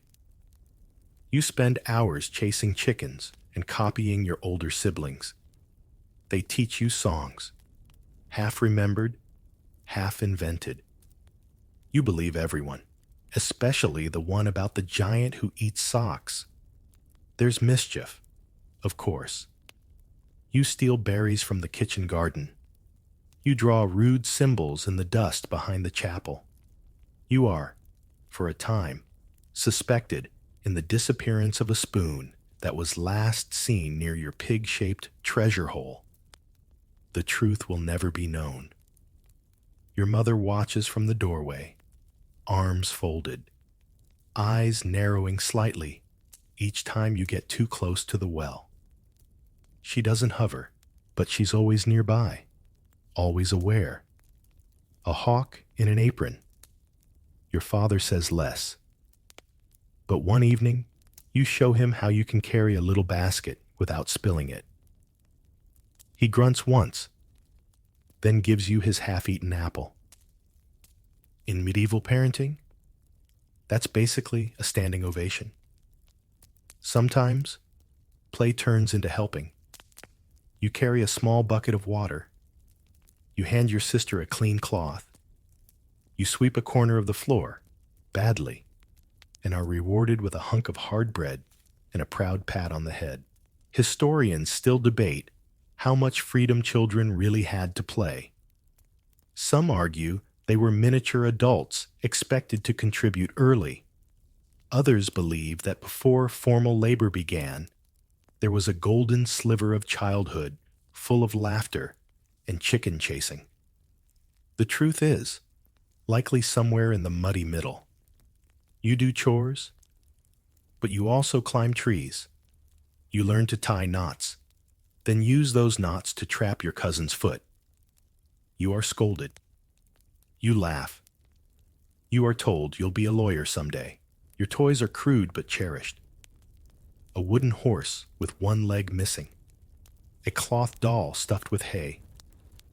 A spinning top carved from an old spoon handle. Each one carries a story. Each one, if lost, earns a real tear and an exaggerated search party. At night, exhausted from running, laughing, and almost falling into something dangerous again, you collapse into your straw pile and dream of saints, goats, and whatever your sister whispered about the moon. Your parents talk softly by the fire. Your mother asks how many times you tripped. Your father mutters something about the chicken. They smile. They're watching. They're proud. They don't always say it, but it's there. In the way they save the last plum for you. In the way they retie your tunic string after you've yanked it off for the 10th time. In the way they let you play one more game before dark, even though they know you'll fall asleep in your soup. This is love. Loud, dirty, muddy-kneed, wood smoke-scented love. You've entered what medieval people might call the dangerous years.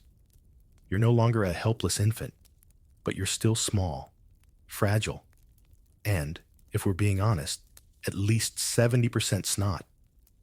And the world is full of invisible threats, fevers, chills, poxes, rashes, Stomach demons. Yes, really. And something called teething fever, which basically means everyone panics when you drool too much. You wake one morning with flushed cheeks and a runny nose. Your mother frowns. Your father raises an eyebrow. The midwife is summoned, not with sirens, but with a neighbor shouting across fields. "He's sweating again!" The midwife arrives with a bag of tools, herbs, and opinions. She pokes your tongue, sniffs your forehead, and declares that your humors are misbehaving. This is medieval medicine. Less science, more personality. She recommends garlic poultices. You smell like a salad within the hour. If your fever gets worse, they might call the healer, a man who mixes dried lizard tail with vinegar and insists you wear a charm made of sheep's wool and 3 peas tied in linen. It doesn't work, but the peas are comforting. Then comes the prayers. Your mother lights a candle to Saint Margaret, patroness of childbirth, and, by emotional extension, children who make it out alive. Your father makes the sign of the cross on your blanket. Your grandmother mutters Latin phrases she may or may not remember correctly. If the illness lingers, a priest visits. He brings incense, which makes you sneeze, and holy water, which you splash onto the cat. The cat takes this personally. You are confined to your straw bed, covered in blankets, fed weak broth and teas that taste like boiled garden. Sometimes someone sings to you. Sometimes you just lie there, feverish and blinking at the ceiling beams, which start to look suspiciously like faces. Illness is part of life. You've seen it before. Your siblings, cousins, friends in the village. Sometimes they recover. Sometimes they don't. Death is not hidden in this world. It's not sanitized. It's not passed away or whispered behind closed doors. It's part of the rhythm. A shadow that moves through homes with boots made of fog and silence. But that doesn't mean no one cares. Your mother doesn't leave your side. She places cool cloths on your forehead, brushes your hair with a wooden comb, murmurs things into your ear you don't understand. Maybe she's bargaining with God. Maybe she's just trying to remind herself of your voice. Your father, once so distant, stands in the doorway. Just stands, watching, hands clenched, not speaking, but there. Historians still argue whether medieval parents grew attached to their children, knowing how likely loss could be. Some point to sparse records, minimal grave markings, or the practice of reusing names after a child's death as evidence of detachment. Others argue that love simply took different forms, quieter, sturdier, less obsessed with mementos, and more focused on the fragile now. After 2 days, your fever breaks. You wake sweaty, weak, and ravenous. You ask for bread. Your mother bursts into tears while cutting it. She says it's the onions.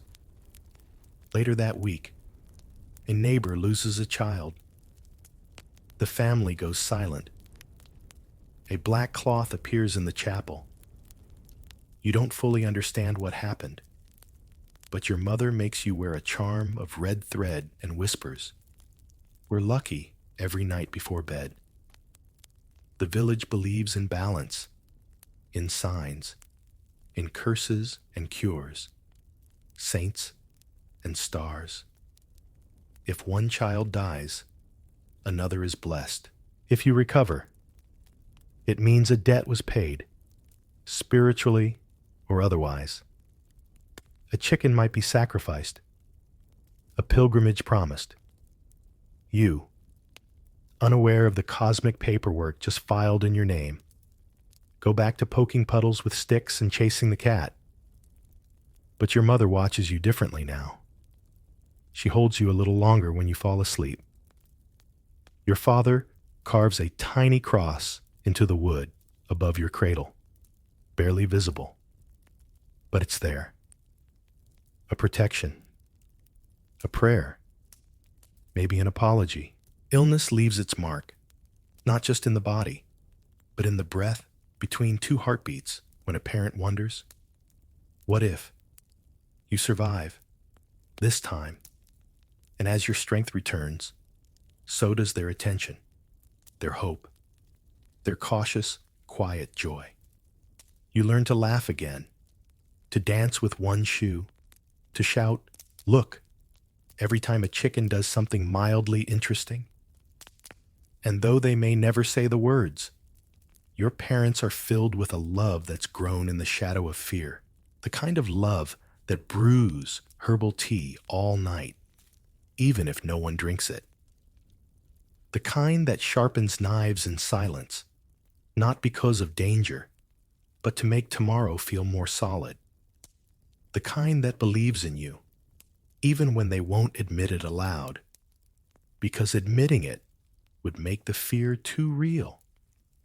You are loved, in garlic and prayers, and badly drawn St. Margaret's tacked to the wall with twine.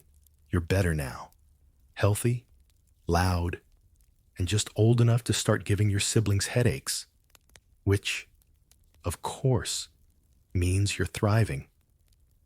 Your house is rarely quiet these days. It echoes with footsteps, laughter, arguments, and the occasional crash when someone knocks over the pickling jar.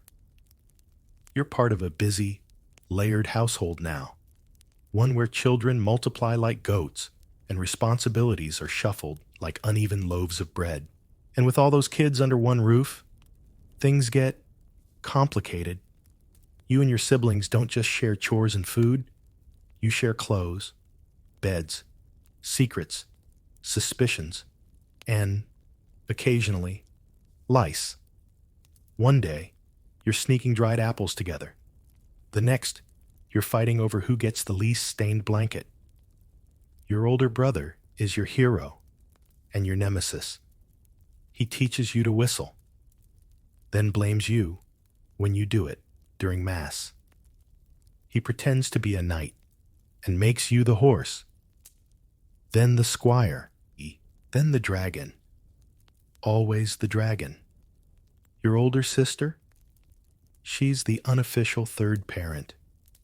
She wipes your nose, braids your hair, slaps your hand when you touch the butter too early. She knows every corner of the house where you can hide and every lie you're bad at telling. She scolds you like a mother, but one who's barely taller than you. Your younger siblings, if you have them, are sticky, loud, and utterly unreasonable. You love them anyway. Sometimes, together, you form a pack, a small, semi-feral gang of medieval chaos, surviving on scraps and songs, backyard battles, and the occasional, very real danger of falling into the well. And your parents?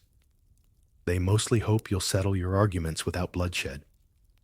Sibling rivalry is nothing new. You all fight, over spoons, over who gets to sit by the fire, over who borrowed the good tunic and got it full of goose feathers.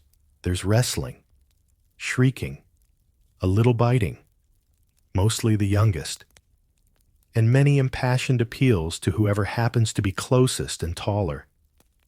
But love is there, hiding in the cracks.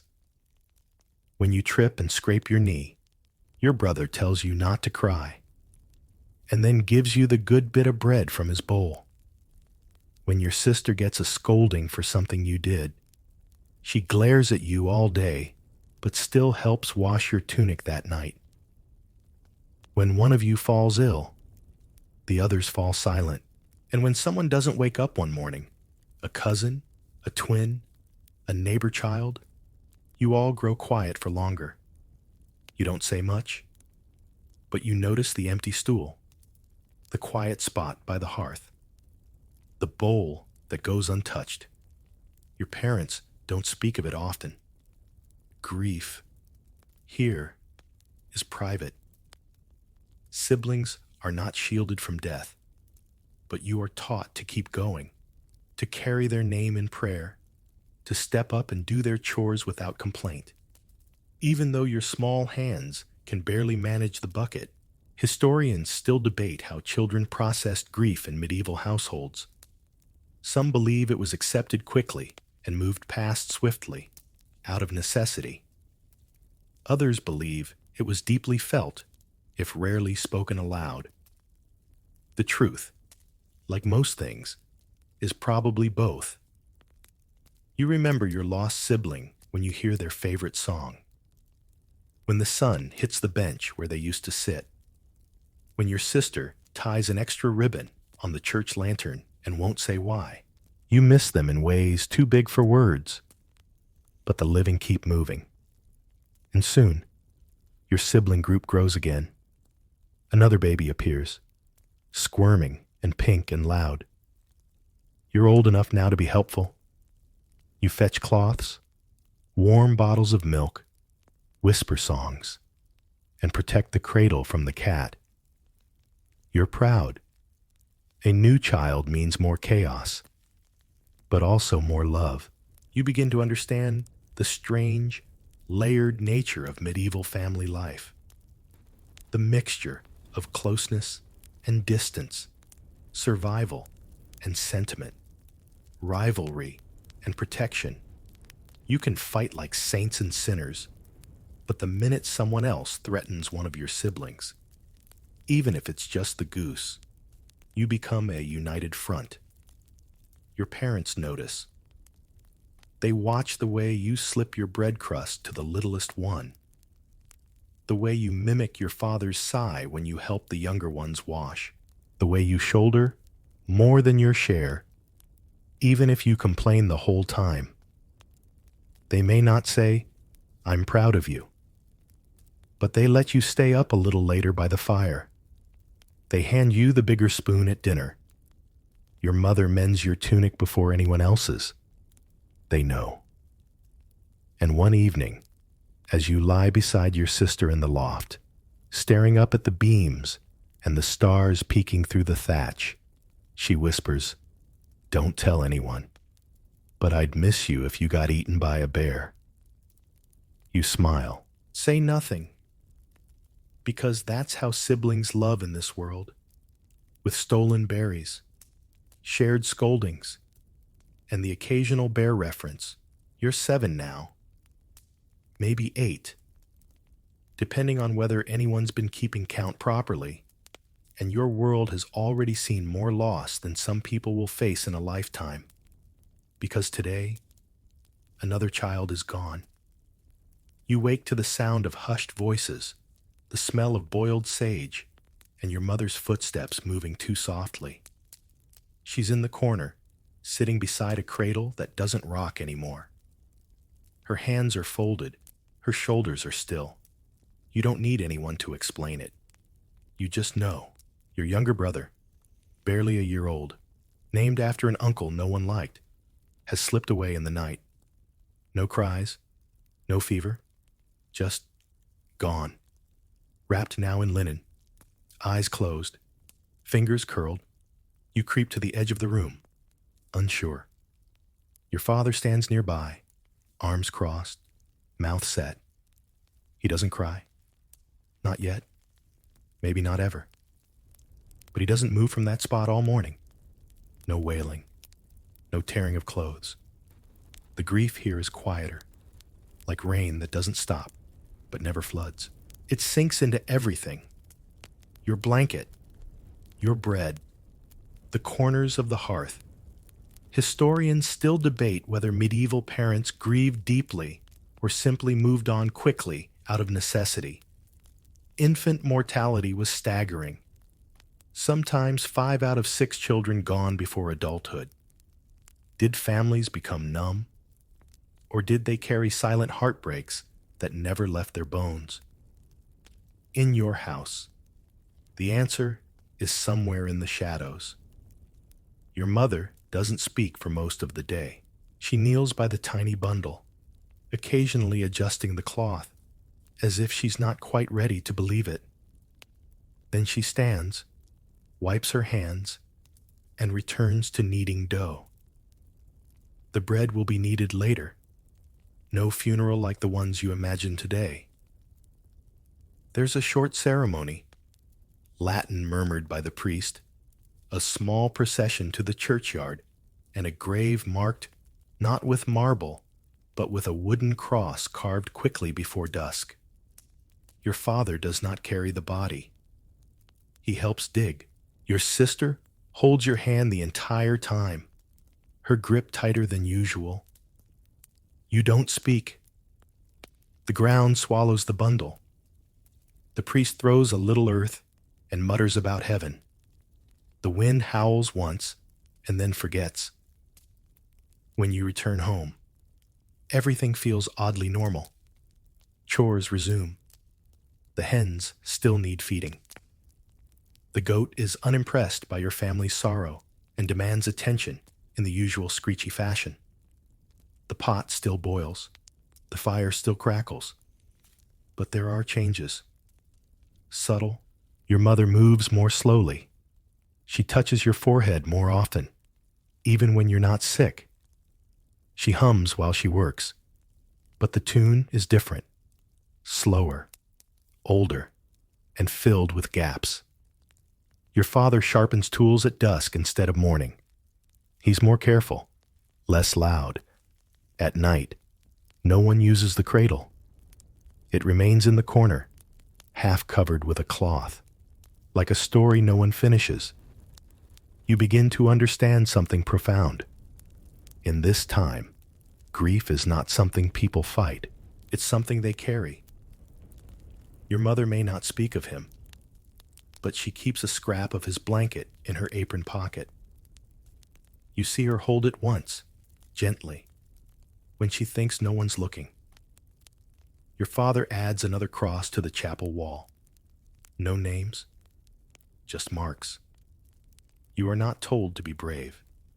You are not told to get over it. You are simply expected to continue, because continuing is how people here show love. It's how they honor the ones they lose. A few weeks later, your sister falls ill. Everyone tenses. Even the animals seem quieter. But this time, she recovers. Slowly, surely. The house breathes again. Your mother lights a candle. Your father fixes the broken latch on the door. The cradle is finally tucked away.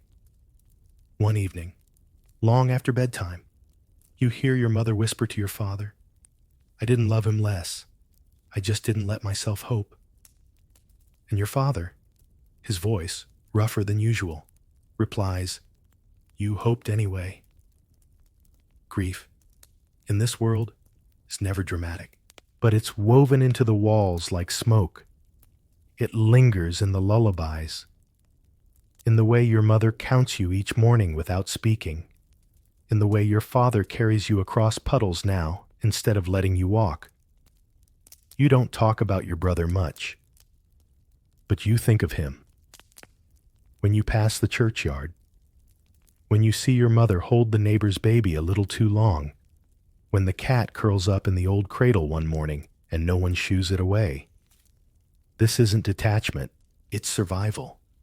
And beneath it, always, love. Love that aches more than it shows. Some time passes. The rhythm of the house resumes. Kneading, mending, sweeping, sighing. Life doesn't pause, even when someone's missing. Your parents grow quieter in some ways, but louder in others. They call your name more often. They check your hands, your cheeks, your breath when you sleep. You can tell they're listening for something only they can hear. The absence of noise that should be there. And then one morning, your mother wakes you with an announcement. You have a namesake now. You blink. But I'm me. Yes, she says, tying her hair back with practiced haste. And so is he. It turns out, your baby brother, born last night while you were half asleep and dreaming about plum tarts, has been named after you. Or rather, after the sibling you lost. The one you still think about when the wind blows from the east and the dog sleeps in the wrong spot. Recycling names was a common medieval practice, especially for children who died young. It was seen as a way of honoring the departed, of keeping a name alive like a candle passed from hand to hand. Some scholars believe it was practical, a way to reuse baptismal records or family expectations. Others think it was emotional, a quiet form of resurrection. In your house, it's both. This new baby wears a hand-me-down bonnet and sleeps in the same cradle, freshly scrubbed and repainted with a symbol of St. Nicholas scratched lightly into one leg.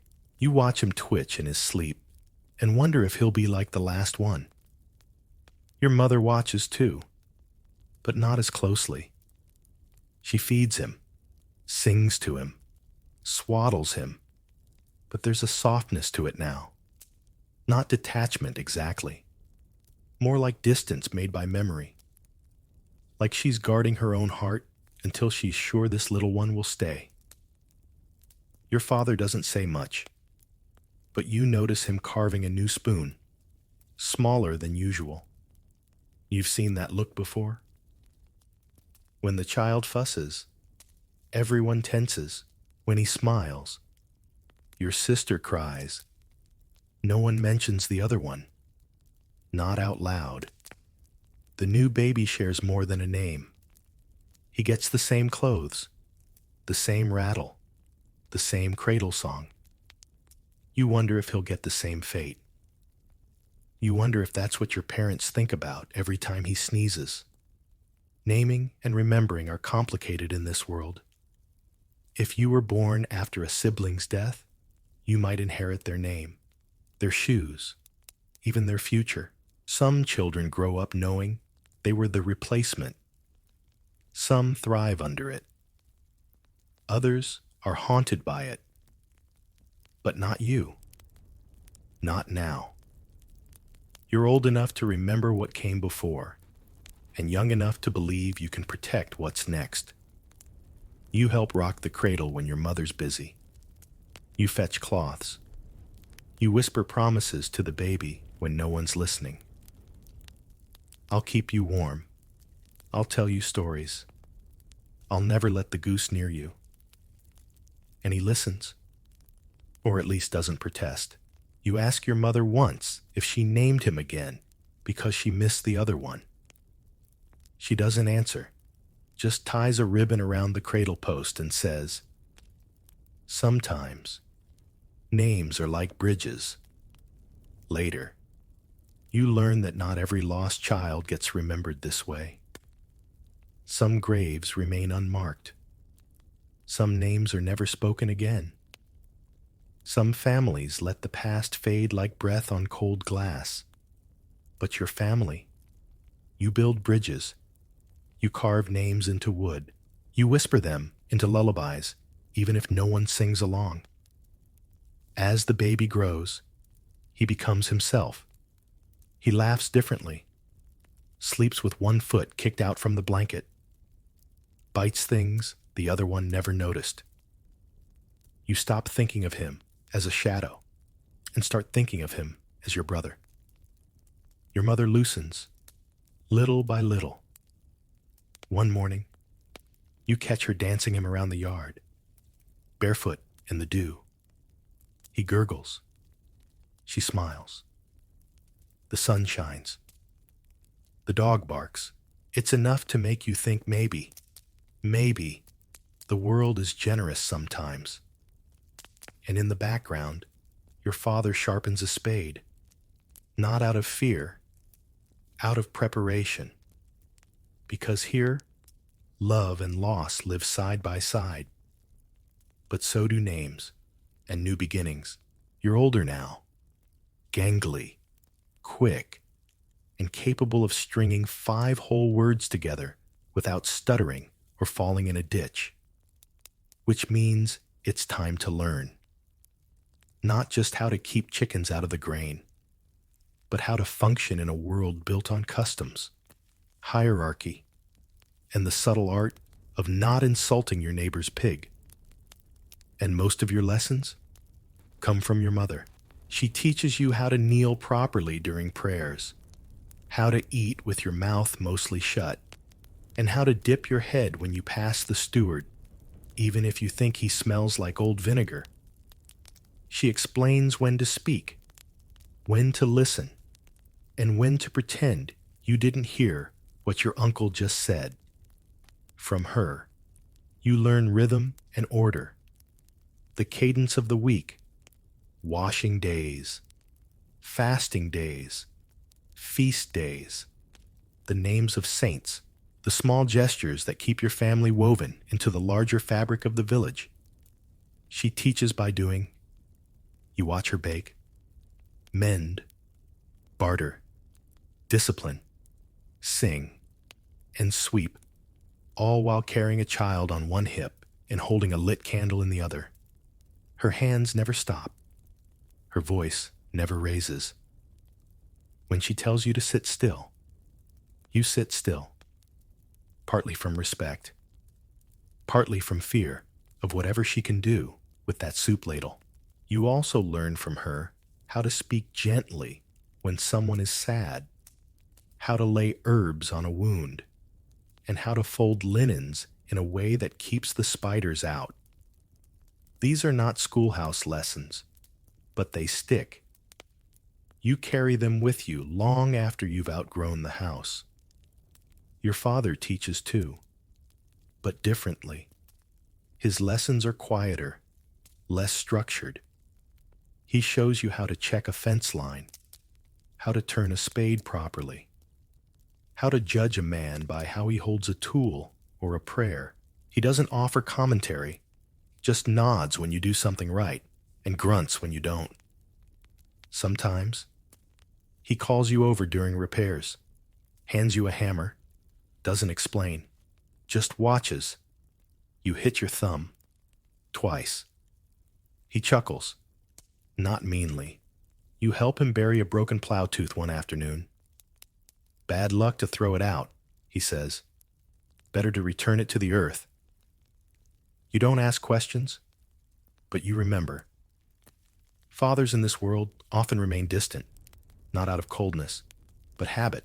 Their love is in actions, not affirmations. If they make something for you, a wooden bowl, a carved token, a small knife, they don't announce it.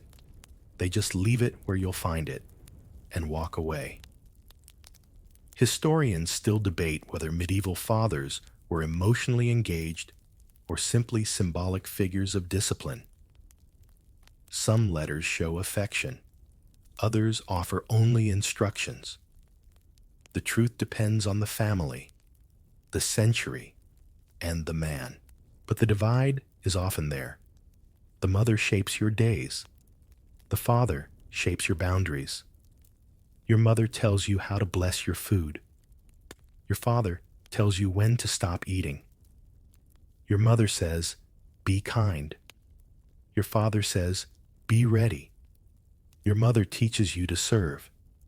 Your father teaches you to survive. Neither approach is better, but together, they create the scaffolding you grow on, the invisible structure behind the way you greet strangers, avoid fights, and know exactly how many apples you're allowed to take before someone starts looking at you sideways. And it's not just your parents, other women, your aunts, your older sisters, the midwife who sometimes appears just to scold you, all contribute. They correct your posture. They whisper warnings. They raise eyebrows with enough force to stop a brawl. You absorb it all, and gradually, you begin to teach others. Your younger siblings look up to you now. They follow you around the yard, mimic your every move, repeat your mistakes with alarming enthusiasm. You catch yourself repeating your mother's phrases, your father's tone. When the youngest burns their tongue on the stew, you reach for the cold cloth before your mother even stands. You're becoming part of the cycle. Knowledge isn't passed with books or scrolls. It's baked into chores, whispered into ears, folded into blankets. It travels in habits, stories, and small corrections, gently given, stubbornly remembered. One afternoon, your father calls you over with a rare smile. Come, I'll show you something. You walk with him out to the hedgerow. He digs gently with a spade and uncovers a patch of wild garlic. He says nothing, just hands you a clump, then nods. That night, your mother sprinkles it into the stew. You don't say a word, but you watch your father take the first bite, pause, and give you a single approving nod across the table. It's not a medal. It's better. The village is small, just a handful of thatched roofs nestled beside the road like a cluster of sleepy mushrooms. But to you, it feels vast. Every path holds a story. Every neighbor, an opinion. And every adult, a second pair of eyes reporting back to your mother. Because here, the village helps raise you.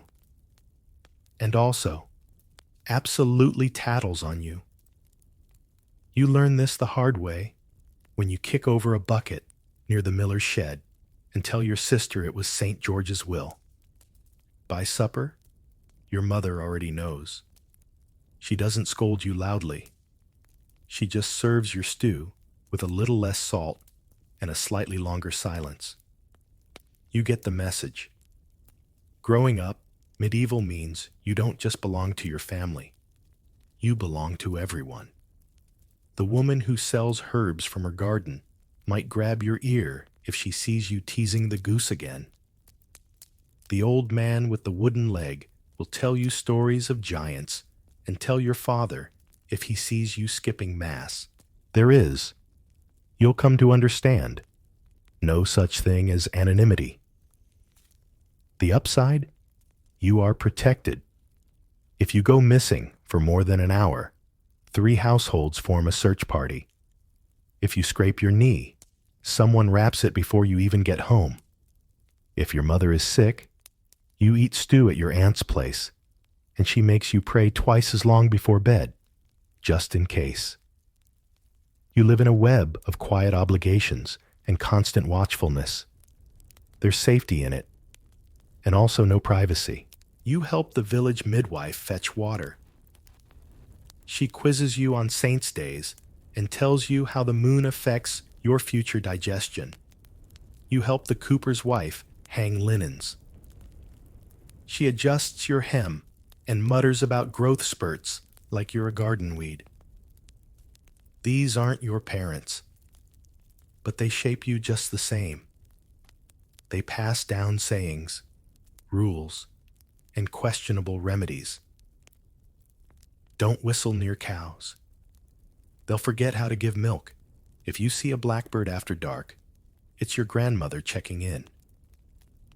Never wear green on Fridays. You do as they say, because they speak with the same authority as your mother, sometimes more. The church looms large in your upbringing, both literally and spiritually. The priest knows your name, your family's sins, and how often you nap during sermons.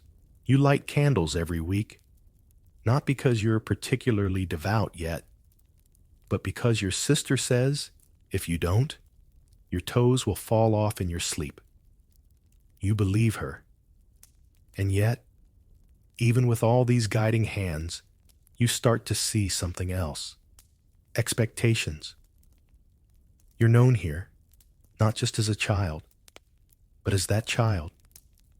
the one who sings too loudly, or helps their mother carry the basket, or stares at the carved saints too long, like they're about to blink. The village watches you grow, which means it also starts predicting you. She'll be a spinner like her mother. He's got his uncle's way with animals. That one's always thinking too hard. He'll be a monk. Sometimes the labels feel like comfort. Other times, like traps. You begin to notice the difference between what your family teaches you and what the village assumes you should be. Your mother tells you to be kind. The baker tells you to be tough. Your father tells you to be strong.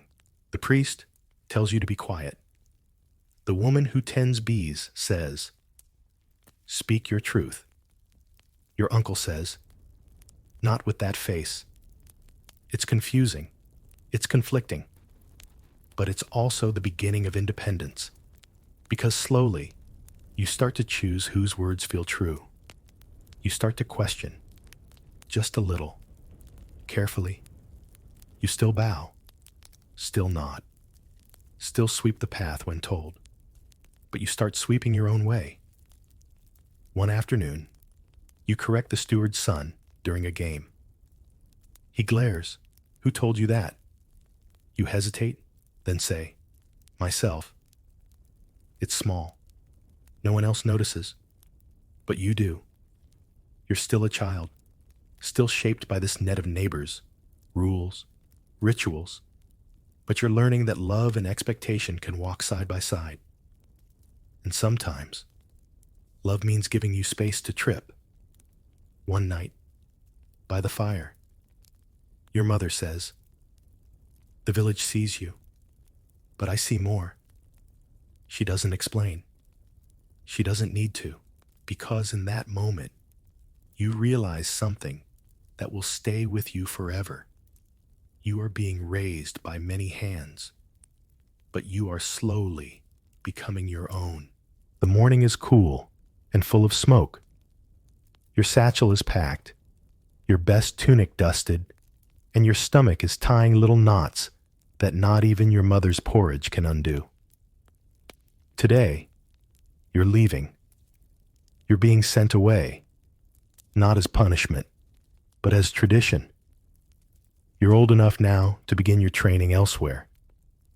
It might be a lord's manor, a monastery, or another household where you'll serve, learn, grow, and, ideally, not set anything on fire. Your parents say little at breakfast, not out of coldness, but because words can't quite hold what they feel.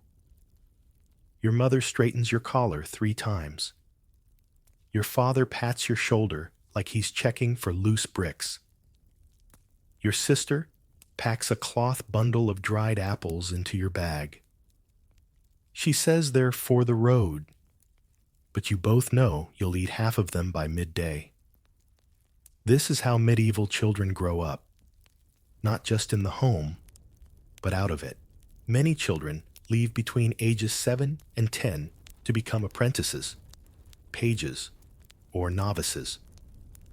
Historians point to this as a sign that emotional detachment was common, but others argue it was simply a different expression of love, one that prepared, not clung. You hug your siblings. You pet the dog. You try not to look too hard at the cradle now used for storage. Then your father gives you something, a carved token. It's small, warm from his hand, and shaped like a leaf. You don't ask why. You just nod. That's how men say goodbye here. The road out of the village is muddy and rutted, but the air smells of wet earth and wood smoke. Your guide, an older cousin or neighbor, leads you with a steady pace. They talk, occasionally, about what you'll do. Fetch water, clean tack, learn to bow, serve at table, maybe get yelled at by someone very fancy in a robe. But mostly, they just let you walk. You pass the chapel, the mill, the old willow by the stream. You see familiar faces. Some wave, some nod. One child makes a face at you behind their mother's back. You return it, solemnly. This is how bonds are sealed. You arrive at the manor or abbey by evening, legs aching, bag heavier than it should be. You're greeted by someone who doesn't smile, but doesn't frown either. They show you to your sleeping space, likely a loft or straw pallet in a shared room with other children who all glance up, assess you silently, and go back to what they were doing. You unpack slowly. You place the carved leaf under your blanket. You eat supper in silence. Then you sleep. That first night is harder than you expected. Not because you're afraid. Not exactly. But because you've never had so much space between you and your mother's voice. Back home, your parents sit by the fire. Your mother folds your tunic, the spare one. She doesn't cry. Not until later, when the fire has burned low. Your father stands outside for a long time, looking at the stars. He doesn't say anything, but he touches the empty hook where your satchel used to hang. In your new life, you rise early, eat quickly, work hard. You learn how to address nobility, how to avoid offending the steward, how to sweep a corridor without starting a political incident. You learn how to fail quietly, how to listen, how to wait your turn. Letters are rare, visits even rarer. Your mother might send a parcel now and then, herbs, dried fruits, maybe a scrap of fabric from home. She doesn't write much. Maybe she doesn't know how. But the parcel says more than a letter ever could. Your father sends nothing. But once, your new master hands you a bundle wrapped in plain cloth, a small, wooden spoon with a carved handle. You trace the pattern. It matches the leaf in your pocket. Historians often debate how emotionally close medieval parents were to their children once they left the home. The evidence is sparse, but sometimes a surviving note or gift reveals a thread of tenderness running quietly beneath the hard expectations. Your parents miss you. They just won't say it. They'll show it in practical things. The packet of salt they traded for, so your food won't taste too strange. The extra prayers whispered over your name each week. The repairs they make to your old boots, just in case you come home. And you miss them in the same way. You hum your mother's kitchen songs when you're nervous. You tie your tunic string the way your sister showed you. You keep your father's leaf in your satchel, even when the corners wear smooth. In time, you grow used to your new world. You earn trust. You grow taller. Your voice deepens. But you never forget how you got here. You were raised in a room full of bread flour and whispered warnings, a yard of goose feathers and wood smoke, a family that rarely said, "I love you," but lived it every single day. And even now, as you wipe your hands on your apron and prepare to serve a stranger's supper, you feel their love pressed into every step of your journey, like fingerprints on wet clay. The seasons roll past. Your hands grow stronger, your voice steadier, and slowly, you settle into your place in this new household. No longer the outsider with muddy boots, but someone known, someone trusted enough to be scolded without ceremony. But still, home lingers. And sometimes, just sometimes, it reaches across the distance. A letter arrives. It's not on fancy parchment, just a scrap of worn paper, folded clumsily and sealed with wax that looks like it was pinched from a candle mid-melting. The handwriting is uneven.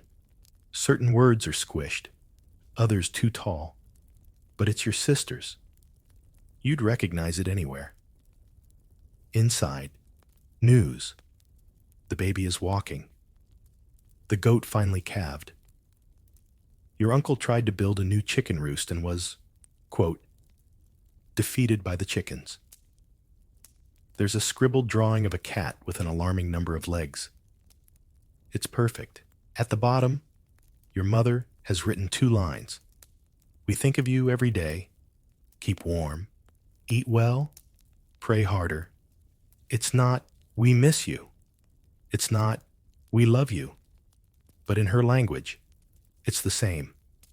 Your father doesn't write, but a few weeks later, a bundle arrives, tucked inside, a leather cord bracelet, braided and fastened with a bone button. The bone is carved faintly with a pattern that matches the leaf token you still keep wrapped in cloth at the bottom of your satchel. He made it. You know that instantly. He didn't write your name. He didn't have to. These tokens, letters, small objects, practical gifts, are how love travels across distance in the medieval world. Not with grand declarations, but with dried herbs for an upset stomach. With a pair of socks patched 3 times. With an extra crust of fruit bread, carefully wrapped in linen and labeled for after fasting. Historians who dig through old inventories and wills often find small items left to children. Spoons, rings, religious medals, not always valuable, but personal, carried, worn thin by touch. These, more than words, show attachment, quiet, habitual, constant. You begin to send things back. A letter scratched out by candlelight, filled with your new script, crooked but proud, a pressed sprig of rosemary from the garden you helped till, a folded drawing of a man or dog, looking suspiciously like your own from home, labeled, not a wolf, do not worry. And once, when someone from your village passes through, you send a loaf of honey bread you helped bake. You wrap it in cloth and whisper, tell my mother it tastes like hers. The traveler nods. You wonder if they'll remember. You learn that in this world, affection doesn't always come with hugs or tearful goodbyes. Sometimes it's in how your master nods after you muck a stall without being told, or how your fellow servant leaves the corner spot by the fire for you when your boots are wet. And sometimes it's how your parents remember you, even when they're not supposed to show it. Back home, your mother keeps your first wooden spoon in a jar. She says it's to stir paint, but no one's painted anything in months. Your father sits by the fire and carves another leaf. Not for you this time, but because his hands remember the shape. One evening, you write a longer letter. You talk about your chores, your small victories, the feast day where you got to ring the bell. You add a question. Do you miss me? You don't expect an answer. But weeks later, a bundle arrives. No note. Just a folded shirt, freshly sewn, your size, inside the collar, stitched so faintly it's almost invisible. We always do. You carry that shirt with you for months. Not because it's the best, because it's the closest thing you've had to a full sentence from your father in years. That's the truth of it. Your parents do miss you. They just send that feeling in packets, parcels, objects, and small gestures that hold more meaning than 100 words. And you? You learn to send love the same way. Wrapped in bread, tucked in leaves, carried home by wind, memory, and the faithful routine of people who never say much, but never forget you. There's a moment, quiet and unremarkable, when you realize something has changed. You're back in your village, standing in your parents' doorway, And instead of being the child underfoot, you're now tall, taller than your sister, almost eye level with your father. The same walls, same hearth, same uneven step in the floor. But the house feels smaller somehow. Your mother smiles when she sees you. Not wide, not teary, but real. She opens her arms, then closes them just as quickly, brushing imaginary dust from your cloak. Your father nods once. "You've grown," he says, which is basically a love poem in his dialect. You're home for a visit, perhaps between apprenticeships, or before your own household begins.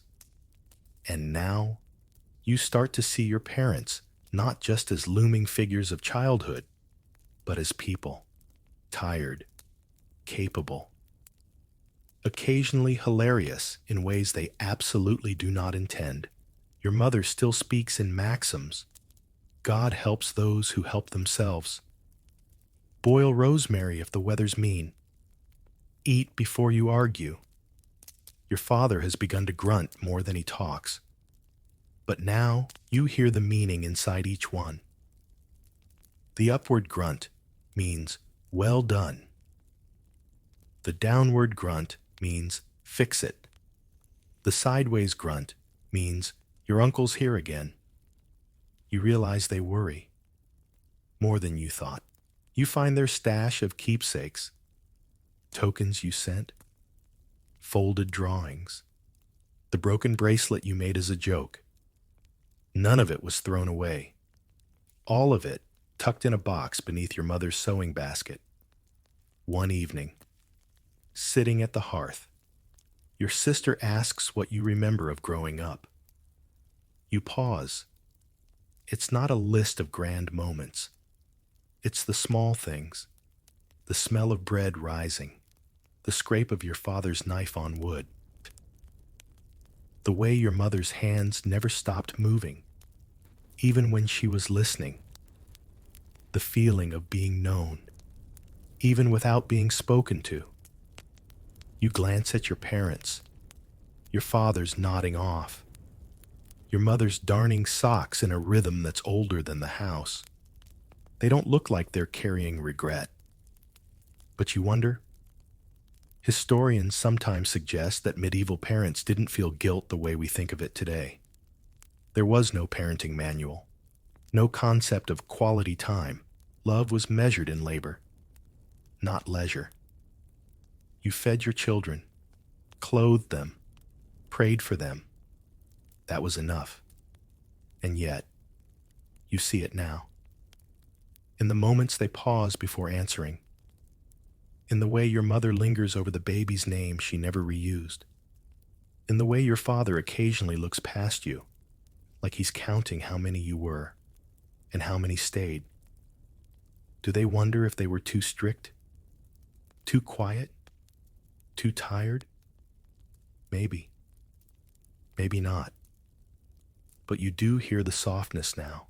The phrases they didn't say when you were little because they didn't have the words, or maybe thought you wouldn't understand. You were always a light, your mother says once, when she thinks you're asleep. Your father says, you didn't make it easy, but you made it worth it. You pretend to be asleep, because if you open your eyes, the moment might vanish. Later, while helping your mother hang linens, you ask her if she ever wished she had more time for herself. She laughs, a short, real laugh. No, she says, I only ever wished for more time with you. It's not poetic, but it cracks something open in your chest. You realize medieval parents didn't lack love. They simply had to fold it into everything else. Bread, chores, discipline, rituals. They had to weave it in so tightly that it didn't look like love from the outside. But now that you've grown, you see it in every thread. And maybe, just maybe, They hoped you would. That night, you carved something quietly by the fire.